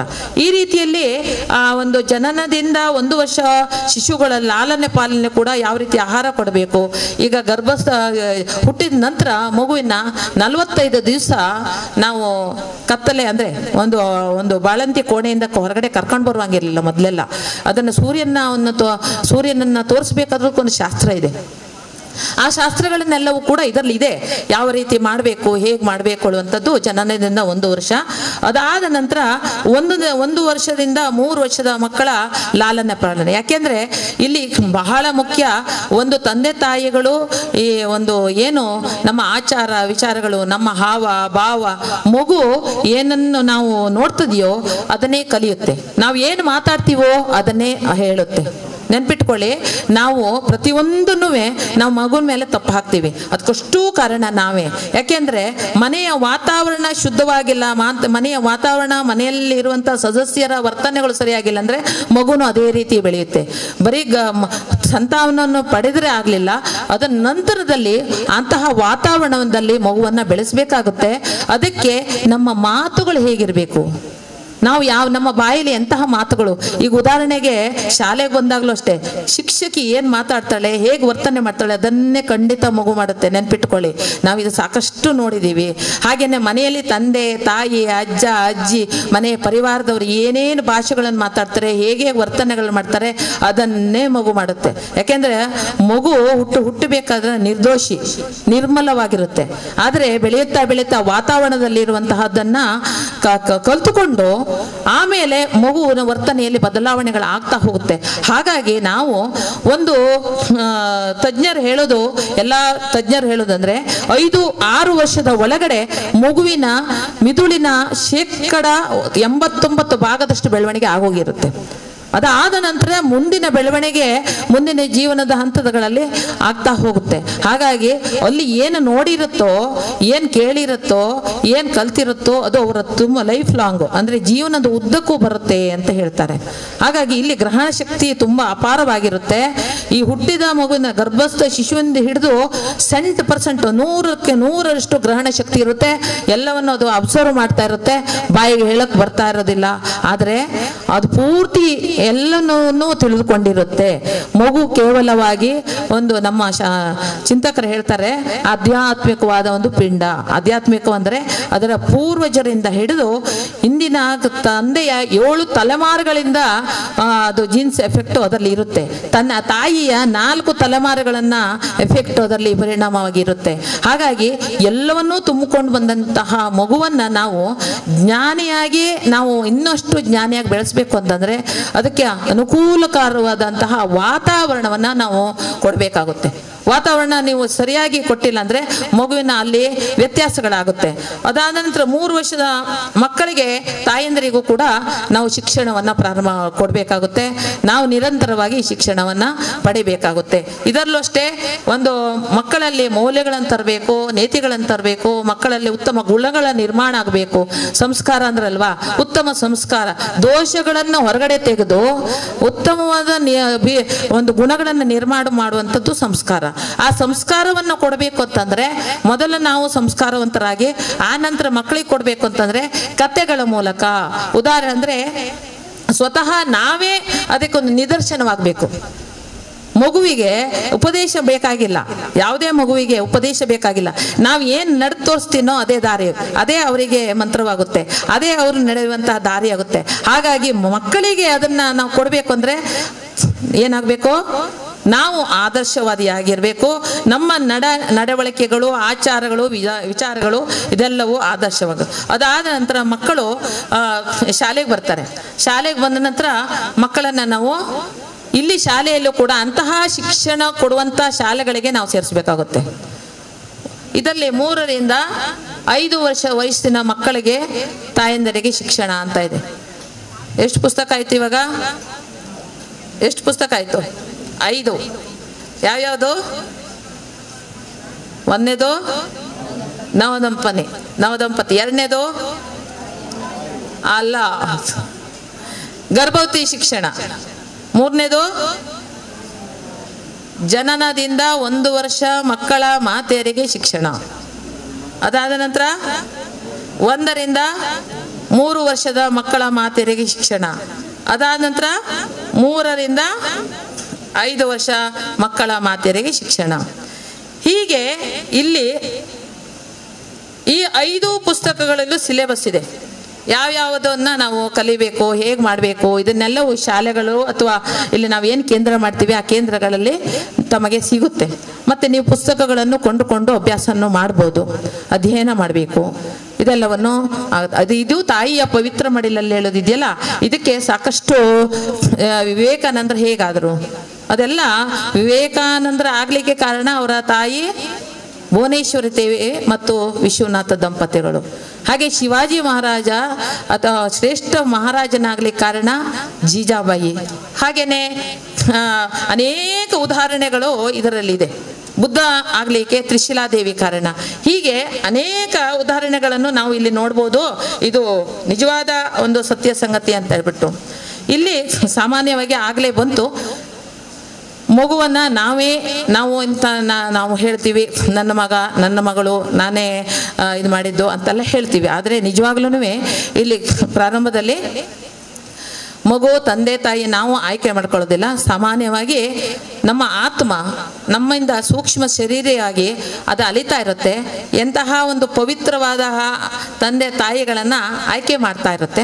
ಆಯ್ಕೆ ಮಾಡ್ತಾ ಇರ್ತಕ್ಕಂಥ ಸಂದರ್ಭಗಳಲ್ಲಿ ನಾವು ಇದೆಲ್ಲ ಶಾರೀರಿಕವಾಗಿ, ಮಾನಸಿಕವಾಗಿ ಎಲ್ಲವನ್ನು ನಾವು ಪವಿತ್ರರಾದಾಗ ಅಂತಹ ಆತ್ಮ ನಮ್ಮ ಗರ್ಭದಲ್ಲಿ ಬಂದು ಸೇರ್ಕೊಳ್ಳುತ್ತೆ ಅಂತ ಹೇಳ್ತಾರೆ ವಿಜ್ಞಾನಿಗಳು. ಅದಕ್ಕೆ ಒಂದು ಓಶೋ ಉದಾಹರಣೆ. ಓಶೋ ಅವರು ಮಹಾಜ್ಞಾನಿಗಳು. ಅವರು ಒಮ್ಮೆ ಪತ್ರಕರ್ತರು ಬಂದು ಅವರನ್ನು ಕೇಳಿದ್ರಂತೆ, ನೀವೊಂದು ಇಂತಹ ತಂದೆ ತಾಯಿಗಳನ್ನು ಯಾಕೆ ಆಯ್ಕೆ ಮಾಡ್ಕೊಂಡ್ರಿ ಅಂತ ಕೇಳಿದಾಗ, ಇವರು ನಮ್ಮ ಒಂದು ಹಳ್ಳಿಲಿರುವಂತಹ ತಂದೆ ತಾಯಿಗಳು, ಇವರು ಪವಿತ್ರ ಆತ್ಮರು, ಇವರಿಗೆ ಯಾವುದೇ ಕಪಟಗಳು ಗೊತ್ತಿಲ್ಲ, ಯಾವುದೇ ಒಂದು ಮೋಸ ಗೊತ್ತಿಲ್ಲ, ವಂಚನೆ ಗೊತ್ತಿಲ್ಲ, ಇವರು ಪ್ರಾಮಾಣಿಕ ಜೀವಿಗಳು. ಹಾಗಾಗಿ ಇಂತಹವರನ್ನ ನಾವು ಆಯ್ಕೆ ಮಾಡಿಕೊಂಡು ಅಂತಹ ಒಂದು ಇದರಲ್ಲಿ ನಾನು ಜನನ ಆಯಿತು ಅಂತ ಹೇಳಿದ್ರಂತೆ. ಆ ರೀತಿಯಲ್ಲಿ ನಾವು ಪವಿತ್ರಾತ್ಮರಾದಾಗ ನಾವು ಪವಿತ್ರಾತ್ಮರಾದಾಗ ಆ ಒಂದು ಸಂತಾನವು ಕೂಡ ನಮ್ಮನ್ನು ಆಯ್ಕೆ ಮಾಡಿಕೊಳ್ಳುತ್ತೆ ಅಂತ ಹೇಳ್ತಾರೆ ತಜ್ಞರು. ಅದಾದ ನಂತರ ನಮ್ಮ ದಿನಚರ್ಯಗಳು ಹೇಗಿರಬೇಕು? ನಮ್ಮ ದಿನಚರ್ಯಗಳಿಗೆ ಒತ್ತಡದಲ್ಲಿ ಇರ್ತೀವಿ ನಾವು. ಸಾಮಾನ್ಯ ಗಂಡ ಹೆಂಡತಿ ಇವತ್ತು ನೋಡ್ತೀವಲ್ವಾ, ಗಂಡ ಹೆಂಡತಿ ಇಬ್ಬರೂ ಕೆಲಸಕ್ಕೆ ಹೋಗ್ತಾ ಇರ್ತೀವಿ. ಹೆಣ್ಮಕ್ಳು ಕೆಲಸಕ್ಕೆ ಹೋಗ್ತಾರೆ, ಗಂಡ ಮಕ್ಕಳು ಕೆಲಸಕ್ಕೆ ಹೋಗ್ತಾರೆ.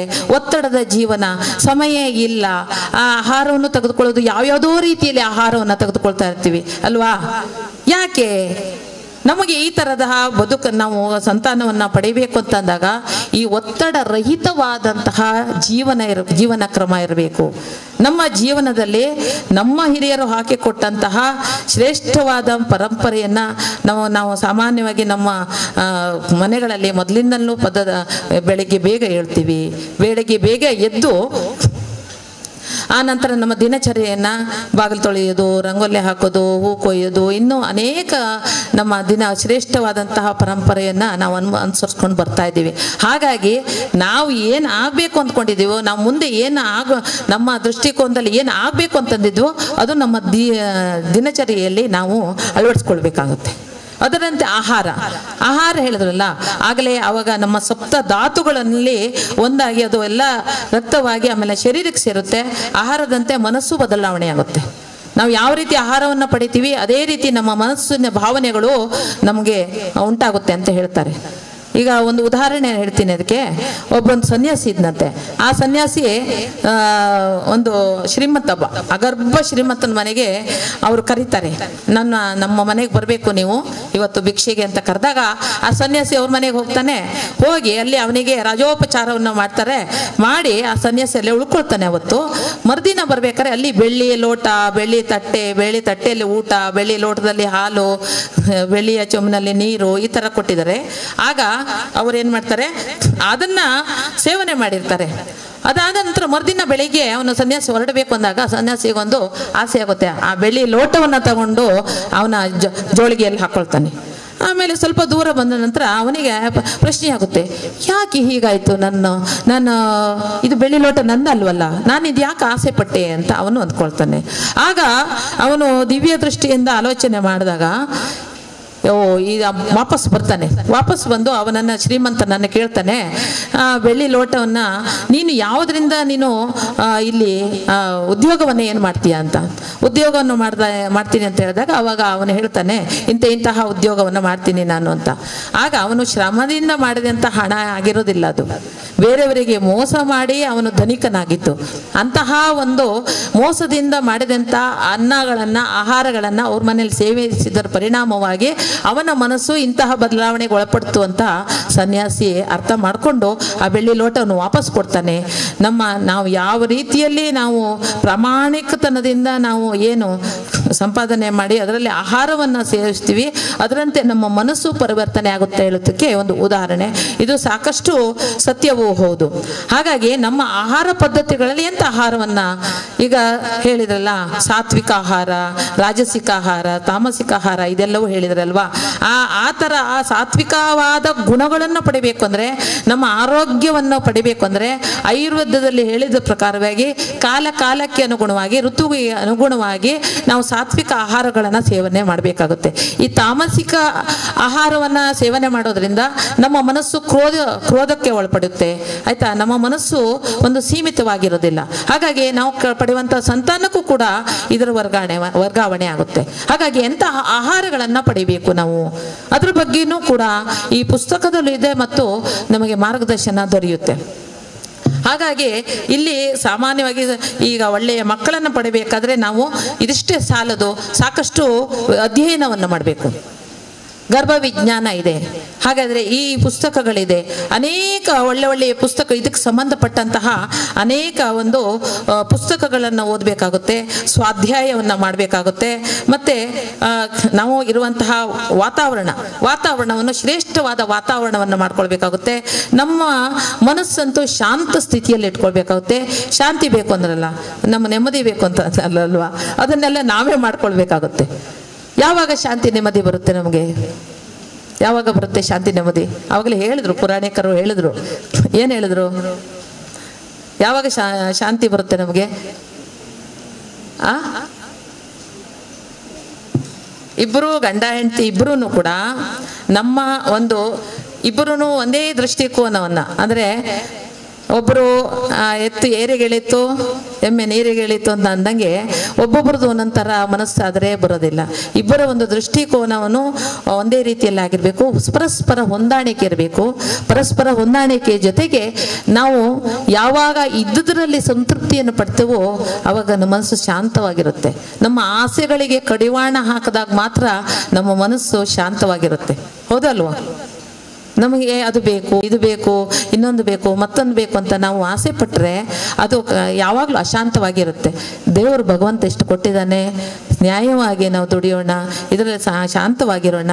ಸಹಕಾರ, ತಾಳ್ಮೆ, ಹೊಂದಾಣಿಕೆ ಇದೆಲ್ಲವನ್ನು ನಮ್ಮಲ್ಲಿ ತಂದುಕೊಂಡಾಗ ಆಗ ನಾವು ನಮ್ಮ ಮನಸ್ಸು ಶಾಂತವಾಗಿರುತ್ತೆ. ಮತ್ತು ವಾತಾವರಣನೂ ಕೂಡ ಮನೆಯ ವಾತಾವರಣ ಕೂಡ ನಾವು ಶಾಂತವಾಗಿ ಮಾಡ್ಕೊಳ್ಬೋದು. ಅಕಸ್ಮಾತ್ ನಮಗೇನಾದರೂ ದುಶ್ಚಟಗಳು ಇದ್ದಾಗ ಇರಲಿ, ಇಲ್ಲಿ ಬಂದಂಥವ್ರಿಗೆ ಯಾರಿಗೂ ಇಲ್ಲ ಅಂದ್ಕೋತೀವಿ. ಅಕಸ್ಮಾತ್ ಆ ತರಹ ಒಂದು ಯಾವುದಾದ್ರು ದುಶ್ಚಟಗಳಿದ್ದಾಗ ಅದನ್ನು ದೂರ ಮಾಡ್ಕೊಳ್ಬೇಕಾಗುತ್ತೆ. ಕಷ್ಟಪಟ್ಟು ನಾವು ದೂರ ಮಾಡಿಕೊಂಡು ಅದರಿಂದ ದೂರ ಹೋದಾಗ ಮಾತ್ರ ನಾವು ಕೂಡ ಇಂತಹ ಒಂದು, ಈಗ ನಮ್ಮ ಸ್ಕೂಲಿಗೆ ಒಬ್ಬನು ಬರ್ತಾ ಇದ್ದ, ಅವನು ಪೇಪರನ್ನು ಹೀಗೆ ಫೋಲ್ಡ್ ಮಾಡಿ ಅವನು ಹೀಗೆ ಮಾಡ್ತಾ ಇದ್ದ, ಹೀಗೆ ಇಟ್ಕೊಳ್ತಾ ಇದ್ದವ. ಹೀಗೆ ಇಟ್ಕೊಂಡು ಯಾಕಪ್ಪ ಹೀಗೆ ಮಾಡ್ತೀಯ, ನಮ್ಮಪ್ಪನೂ ಹೀಗೆ ಮಾಡ್ತಾರೆ, ಹೀಗೆ ಇಟ್ಕೊಂಡು ಸೇರ್ತಾರೆ, ಹೀಗೆ ಮಾಡ್ತಾರೆ ಅಂತ. ಈಗ ಅದು ಯಥ ರಾಜ ತಥ ಪ್ರಜಾ ಅಲ್ವಾ? ನಾವು ಏನು ಮಾಡ್ತೀವೋ ಅದು ಅದರ ಒಂದು ಫಲವೇ ಮಗುವಿನಲ್ಲಿ ಕಾಣಿಸುತ್ತೆ. ಹಾಗಾಗಿ ನಮ್ಮಲ್ಲಿ ಯಾವುದೇ ಥರದ ಆ ಥರದ ಒಂದು ದುರ್ವ್ಯಸನ ದುಶ್ಚಟಗಳು ಇದ್ದಾಗ ಅದನ್ನು ದೂರ ಮಾಡ್ಕೊಳ್ಬೇಕಾಗುತ್ತೆ. ಇನ್ನೊಂದು ಬಹಳ ಮುಖ್ಯವಾಗಿ ಇವತ್ತಿನ ಒಂದು ಆಧುನಿಕ ಕಾಲದಲ್ಲಿ ನಾವೆಲ್ಲರೂ ಒಂದು ಎರಡರ ಮುಂದೆ ಹೆಚ್ಚು ಓಡ್ತಾ ಇರ್ತೀವಿ ಅಲ್ವಾ? ಯಾವ್ದು ಹೇಳಿದು?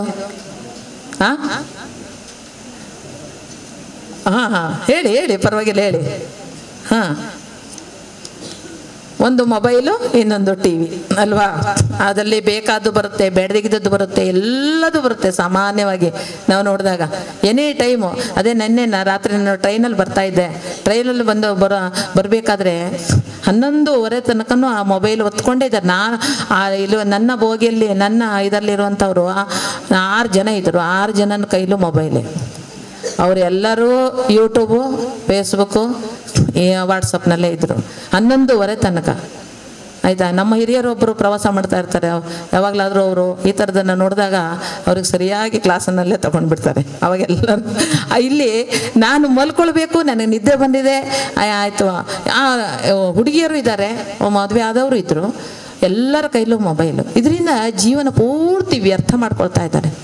ನಮಗೆ ಮೊಬೈಲ್ ಇರೋದು ನಮ್ಮ ಅನುಕೂಲಕ್ಕೆ ತಕ್ಕಂತೆ ನಮಗೆ ಏನು ಕಾಂಟ್ಯಾಕ್ಟ್ ಬೇಕೋ ಅದನ್ನು ಮಾತ್ರ ಮಾಡೋದಕ್ಕೆ. ಆದರೆ ಅದೇ ಚಟವಾದಾಗ ಅದರಿಂದ ಹಾನಿ ಹಾನಿ ಹಾನಿ ಹಾನಿ ಅಂತ ಹೇಳ್ತಾರೆ. ಆಯಿತಾ? ಆ ಹಾನಿ ಅಂತ ಇದ್ದಾಗಲೂ ಕೂಡ ನಾವು ಅದರ ಉಪಯೋಗವನ್ನು ಮಾಡಿದ್ರೆ ನಾವು ಕೂಡ ಅದರಿಂದ ಹಾನಿಗೆ ಒಳಗಾಗ್ತೀವಿ. ಅದಲ್ಲದೆ ನಾವು ಮುಂದೆ ಶ್ರೇಷ್ಠ ಸಂತಾನವನ್ನು ಪಡೆಯೋದಕ್ಕೂ ಅಡ್ಡಿಯಾಗುತ್ತೆ. ಅದರಿಂದ ವಿಕಿರಣಗಳು ಅವರಿಂದ ಬರತಕ್ಕಂತಹ ವಿಕಿರಣಗಳು ನಮ್ಮ ಗರ್ಭದ ಮೇಲೂ ಪರಿಣಾಮ ಬೀರುತ್ತೆ, ಮತ್ತು ಮನಸ್ಸಿನ ಮೇಲೂ ಪರಿಣಾಮ ಬೀರುತ್ತೆ, ಆರೋಗ್ಯದ ಮೇಲೆ ಪರಿಣಾಮ ಬೀರುತ್ತೆ ಅಂತ ಹೇಳ್ತಾ ಇದ್ದಾರೆ. ಅದು ಸತ್ಯದ ಸಂಗತಿ. ಅದೇ ರೀತಿ ಟಿವಿ ಇನ್ನೊಂದು ಭಾಗ. ಅಲ್ಲಿ ಬರುವಂತಹ ಒಂದು ಧಾರಾವಾಹಿಗಳು, ಅದರ ಕೆಟ್ಟ ರೀತಿಯ ಒಂದು ವಿಚಿತ್ರವಾದಂತಹ ಒಂದು ದೃಶ್ಯಾವಳಿಗಳನ್ನು ನಾವು ತೋರಿಸ್ತೀವಿ. ಅದನ್ನು ಬೇಡ ಅಂದ್ರೂ ನಾವು ನೋಡ್ತೀವಿ. ಆದರೆ ಇದು ಎಲ್ಲವನ್ನೂ ನಾವು ಕಡಿಮೆ ಮಾಡ್ಕೊಳ್ಬೇಕು ಅಂತಂದರೆ ನಾವು ಒಂದು ತಪಸ್ಸು ಮಾಡ್ದಂಗೆ, ಇದು ತಪಶ್ಚರ್ಯ ರೀತಿಯಲ್ಲಿ ನಾವು ಮಾಡಬಾರ್ದು. ಇದನ್ನು ನಾವು ಶ್ರೇಷ್ಠ ಸಂತಾನವನ್ನು ಪಡಿಬೇಕು, ಅದಕ್ಕೆಲ್ಲವನ್ನು ನಮ್ಮನ್ನು ನಾವು ಸಿದ್ಧ ಮಾಡ್ಕೊಳ್ಬೇಕು ಅಂತ ಹೇಳ್ಬಿಟ್ಟು ನಾವು ನಿರ್ಧಾರ ಮಾಡಬೇಕಾಗುತ್ತೆ, ಸಂಕಲ್ಪ ಮಾಡಬೇಕಾಗುತ್ತೆ. ಆಮೇಲೆ ಇವತ್ತಿನ ಉಡುಪುಗಳು ಗೌರವಯುತ. ನಮ್ಮ ಭಾರತೀಯ ಪದ್ಧತಿಯಲ್ಲಿ ಸ್ತ್ರೀಗಾಗಲಿ ಪುರುಷನಿಗಾಗಲಿ ಒಂದು ಗೌರವ ತರುವಂತಹ ಉಡುಪು ಹಿಂದಿನಿಂದಲೂ ಬಂದಿದೆ. ಅದೇ ರೀತಿಯಲ್ಲಿ ನಾವು ಇಲ್ಲಿ ನಮ್ಮ ದಕ್ಷಿಣ ಕನ್ನಡದಲ್ಲಿ ಕಡಿಮೆ ಇದು, ಆದರೆ ಬೆಂಗಳೂರಿನಂಥ ಸಿಟಿಯಲ್ಲಿ ಬಂದು ನೋಡಿದಾಗ ನಮಗೆ ಅದು ನಾಚಿಕೆ ಆಗುತ್ತೆ, ಹೆಣ್ಣುಮಕ್ಕಳಿಗೆ ನಾಚಿಕೆ ಆಗುತ್ತೆ. ಅಂತಹ ಉಡುಪುಗಳನ್ನು, ಮೈಗಳನ್ನು ತೋರಿಸುವಂತಹ ಉಡುಪುಗಳನ್ನು ಮಕ್ಕಳಿಗೂ ಕೂಡ ಅದನ್ನೇ ಕಲಿಸಿರ್ತಾನೆ. ಮತ್ತು ಅಲಂಕಾರಗಳು ಯಾವಾಗಲೂ ಸಾಮಾನ್ಯವಾಗಿ ನೋಡಿ, ತುಂಬಿದ ಕೊಡ ತುಡುಕುವುದಿಲ್ಲ ಅಂತ ಹೇಳ್ತಾರೆ. ಸಾಮಾನ್ಯ ಜ್ಞಾನಿಗಳು ಆಯಿತಾ, ಅವರು ಆ ಉಡುಪುಗಳಲ್ಲಿ ಅವರು ತಮ್ಮ ಜೀವನದ ಸರಳತೆಯನ್ನು ಮೆರೀತಾರೆ. ಉದಾಹರಣೆಗೆ ನಾನು ಕೊಡ್ತಾ ಇರ್ತೇನೆ ಯಾವಾಗಲೂ ಈ ಸುಧಾಮೂರ್ತಿ ಯಾವಾಗಲೂ ಅವರು ಇನ್ಫೋಸಿಸ್ ಇವರು ಅಲ್ವಾ, ಇಡೀ ಅವರು ಆರ್ಥಿಕತೆಯಲ್ಲಿ ಬಹಳ ಎತ್ತರದಲ್ಲಿದ್ದಾರೆ. ಆದರೆ ಅವರು ಒಂದು ಮಾಮೂಲಾಗಿ ಒಂದು ಸೀರೆ, ಒಂದು ಕರಿಮಣಿ, ಅದಿಷ್ಟು ಬಿಟ್ಟರೆ ಅವರ ಜೀವನದಲ್ಲಿ ಒಂದು ಕಿವಿಗೆ ಒಂದು ಬೊಟ್ಟು ಇಷ್ಟಿಟ್ಟರೆ ಏನೂ ಇಲ್ಲ, ಅವರಿಗೆ ಬೇಕಾದಷ್ಟು ಇದೆ. ಆದರೆ ನಾವು ಅಂತಹ ಅಂದರೆ ಶ್ರೇಷ್ಠರನ್ನ ನೋಡಿ ನಮ್ಮ ಜೀವನವನ್ನು ಕಲ್ತ್ಕೊಳ್ಬೇಕಾಗುತ್ತೆ. ಅದರಲ್ಲಿ ನಾವು ಇವತ್ತು ಏನಕ್ಕೆ ಬಂದಿದ್ದೀವಿ ಅಂತಂದರೆ, ನಾವು ಇಲ್ಲಿ ನಮ್ಮ ದಂಪತಿಗಳಿದ್ದೀವಿ, ಯುವಕರಿದ್ದೀವಿ, ಯುವತಿಯರಿದ್ದೀವಿ. ಆದರೆ ನಮಗೆ ಈ ರೀತಿಯ ಒಂದು ಶಿಕ್ಷಣವನ್ನು ನಾವು ನಿಜವಾಗ್ಲೂ ಪಡ್ಕೊಂಡು ನಮ್ಮ ಜೀವನದಲ್ಲಿ ನಿಜವಾಗ್ಲೂ ಅಳವಡಿಸಿದ್ದಾದರೆ ನಮ್ಮ ಒಂದು ಶ್ರೇಷ್ಠ ಪರಂಪರೆ ಇವತ್ತು ನಮ್ಮ ಒಂದು ಋಣ, ಆವಾಗಲೇ ಹೇಳಿದ್ರಲ್ಲ, ಸಮಾಜದ ಋಣ, ದೇವಋಣ, ಋಷಿ ಋಣ, ಇದೆಲ್ಲ ಪಿತೃ ಋಣ, ಇದೆಲ್ಲ ತೀರಿಸ್ಬೇಕಲ್ವಾ. ನಾವು ಹುಟ್ಟಿದ ಮನುಷ್ಯರು ತೀರಿಸ್ಬೇಕು ಅಂತಂದರೆ ನಮ್ಮ ಪೂರ್ವಜರ ಋಣವನ್ನು ನಮಗೆ ತೀರಿಸ್ಬೇಕು ಅಂದರೆ ನಮ್ಮ ಈ ವಂಶೋದ್ಧಾರ ಅಂತ ಏನಿದೆಯಲ್ವಾ, ನಮ್ಮ ವಂಶೋದ್ಧಾರದಿಂದ ಅದು ನಾವು ತೀರಿಸ್ಬೇಕಾಗುತ್ತೆ. ಹಾಗಾಗಿ ಅಂಥ ಶ್ರೇಷ್ಠ ಸಂತಾನವನ್ನು ನಾವು ಸಮಾಜಕ್ಕೆ ಕೊಟ್ಟಾಗ ಅದರಿಂದ ನಾವು ನಮ್ಮ ಜೀವನದಿಂದನೂ ಅನ್ನೋ ಋಣಮುಕ್ತಿಯನ್ನು ಪಡಿತೀವಿ. ಅದರ ಜೊತೆಗೆ ನಾವು ಮುಂದಿನ ದಿನಗಳಲ್ಲಿ ನಾವು ನಿಜವಾಗಲೂ ನಾವು ಸುಖದಿಂದ ನೆಮ್ಮದಿಯಿಂದ ನಾವು ಇರೋದಕ್ಕೆ ಸಾಧ್ಯ ಆಗುತ್ತೆ. ಯಾಕೆಂದ್ರೆ ನಮ್ಮ ಮಕ್ಕಳು ಒಳ್ಳೆಯವರಾದರೆ ನಾಳೆ ದಿವಸ ನಾವು ನೆಮ್ಮದಿ. ನಮ್ಮ ಉದ್ದೇಶ ಏನು, ನಾಳೆ ನಾವು ಸಂತಾನವನ್ನು ಪಡಿಬೇಕು, ನಮ್ಮ ಕುಟುಂಬ ಹಾಗಾಗಬೇಕು, ನಮ್ಮ ಕುಟುಂಬ ಒಳ್ಳೆ ರೀತಿಯಲ್ಲಿ ಹೋಗಬೇಕು, ನಮ್ಮ ಮಕ್ಕಳು ಈ ಥರ ಆಗಬೇಕು, ಅವರು ಆಲ್ರೌಂಡರ್ ಆಗಬೇಕು, ಗುಣವಂತನಾಗಬೇಕು, ಇದೆಲ್ಲವೂ ನಮ್ಮ ಮನಸ್ಸಿನ ಕಲ್ಪನೆಯಲ್ಲಿ ಇರುತ್ತೆ. ಅದನ್ನೆಲ್ಲವನ್ನು ಮಾಡಬೇಕು ಅಂತಂದಾಗ ಈ ರೀತಿಯ ಒಂದು ಪ್ರಯತ್ನವನ್ನು ನಾವು ಮಾಡಲೇಬೇಕಾಗುತ್ತೆ. ಹಾಗಾಗಿ ಇದು ಒಂದು ನಮ್ಮ ಕರ್ತವ್ಯ. ಈ ಕರ್ತವ್ಯ ಒಂದೇ ಅಲ್ಲ, ನಮ್ಮ ಸಮರ್ಥ ಭಾರತದ ಉದ್ದೇಶ ಅಂತಂದರೆ, ಗುಜರಾತ್ನಲ್ಲಿ ಪ್ರಾರಂಭ ಮಾಡೋದ ಉದ್ದೇಶ ಅಂತಂದರೆ, ಒಂದು ಮನೆಯ ಕುಟುಂಬ ಅಂದರೆ ಶಾಲೆ ಒಂದು ಸಾಮಾಜಿಕ ಪರಿವರ್ತನೆ ಕೇಂದ್ರ, ಸಮಾಜದಲ್ಲಿ ಒಂದು ಒಳ್ಳೆ ಕುಟುಂಬಗಳ ಒಂದು ನಿರ್ಮಾಣ ಆಗಬೇಕು. ಅದರಿಂದ ಒಳ್ಳೆಯ ಸಮಾಜದ ನಿರ್ಮಾಣ ಆಗುತ್ತೆ, ಒಳ್ಳೆಯ ಸಮಾಜದಿಂದ ಒಳ್ಳೆಯ ದೇಶದ ನಿರ್ಮಾಣ ಆಗುತ್ತೆ. ಹಾಗಾಗಿ ಇದರಲ್ಲಿ ಒಂದು ಸೇವೆ, ನಮ್ಮದು ಒಂದು ಕರ್ತವ್ಯ, ಇದು ಆ್ಯಡ್ ಆಗುತ್ತೆ. ಹಾಗಾಗಿ ಇದಕ್ಕೆ ನಮ್ಮ ಒಂದು ಕೊಡುಗೆ, ಚಿಕ್ಕದಾಗಿ ನಮ್ಮದು ಒಂದು ಕೊಡುಗೆ ಆಗುತ್ತೆ. ಹಾಗಾಗಿ ಈ ರೀತಿಯ ಒಂದು ದಾಂಪತ್ಯ ಜೀವನವನ್ನು ನಾವು ಮಾಡ್ಕೊಳ್ಬೇಕು ಅಂತಂದರೆ ಗಂಡ ಹೆಂಡತಿ ಇಬ್ಬರೂ ಕೂಡ ಇದನ್ನು ಇಬ್ಬರನ್ನು ಒಂದೇ ಮನಸ್ಸಿನಿಂದ, ಒಂದೇ ಪ್ರಯತ್ನದಿಂದ ಮನೆಯನ್ನ ಎಲ್ಲರನ್ನು ಒಪ್ಪಿಸಿ, ಮನೆಯಲ್ಲಿ ತಂದೆ ತಾಯಿಗಳನ್ನು ಎಲ್ಲರನ್ನೂ ಈ ಒಂದು ವಿಚಾರವನ್ನು ಇಟ್ಟುಕೊಂಡು ಅವರನ್ನೆಲ್ಲರನ್ನು ಒಪ್ಪಿಸಿ ಆಮೇಲೆ ನಾವು ಈ ಒಂದು ಪವಿತ್ರ ಕಾರ್ಯಕ್ಕೆ ನಾವು ಕಾಲಿಡಬೇಕಾಗುತ್ತೆ. ಇದರಲ್ಲೇನೋ ಸಂಶಯ ಇದೆಯಾ? ಕಷ್ಟ ಅನ್ಸುತ್ತಾ? ಇದನ್ನ ಏನಾದರೂ ಈ ಒಂದು ಪ್ರಯತ್ನಕ್ಕೆ ನಾವು ಪ್ರಯತ್ನ ಮಾಡಬಹುದು ಅನ್ಸುತ್ತಾ? ಹೇಳಿ, ನೀವು ಹೇಳಿ, ಪರವಾಗಿಲ್ಲ. ಆಗಲ್ಲ ಅಂತ, ಕಷ್ಟ ಅಂತ ನಾನೇ ಪ್ರಶ್ನೆ ಆಗ್ತಾ ಇದ್ದೀನಿ. ಹೇಳಿ, ನೀವು ಹೇಳಿ, ಪರವಾಗಿಲ್ಲ, ನಿಮ್ಮ ಅಭಿಪ್ರಾಯಗಳನ್ನ ಹೇಳಿ.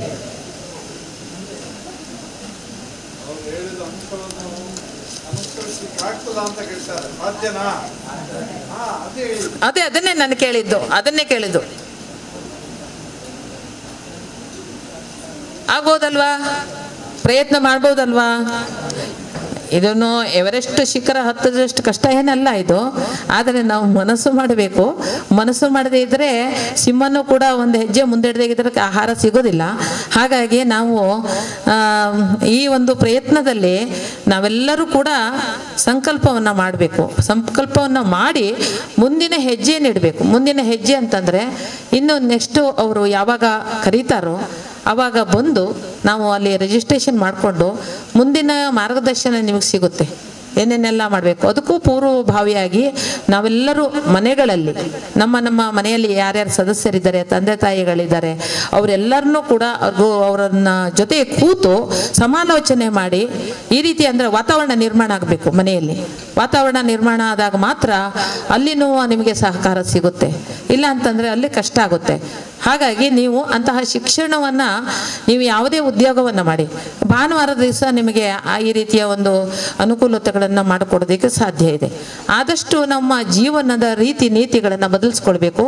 ಮತ್ತು ಇನ್ನು ಮುಂದೆ ಈ ಥರ ಪುಸ್ತಕಗಳನ್ನು ನೀವು ತಗೊಂಡೋಗಿ ಈ ಪುಸ್ತಕಗಳ ನವದಂಪತಿ ಶಿಕ್ಷಣ ಮತ್ತು ಪವಿತ್ರ ತಾಯಿಯ ಪವಿತ್ರ ಮಡಿಲಲ್ಲಿ 2 ಪುಸ್ತಕ ಈಗ ತಗೋಬೋದು, ಇಲ್ಲಾಂದ್ರೆ 5 ಪುಸ್ತಕನೂ 6 ಪುಸ್ತಕನೂ ಲಭ್ಯ ಇದೆ, ತಗೊಳ್ಬೋದು.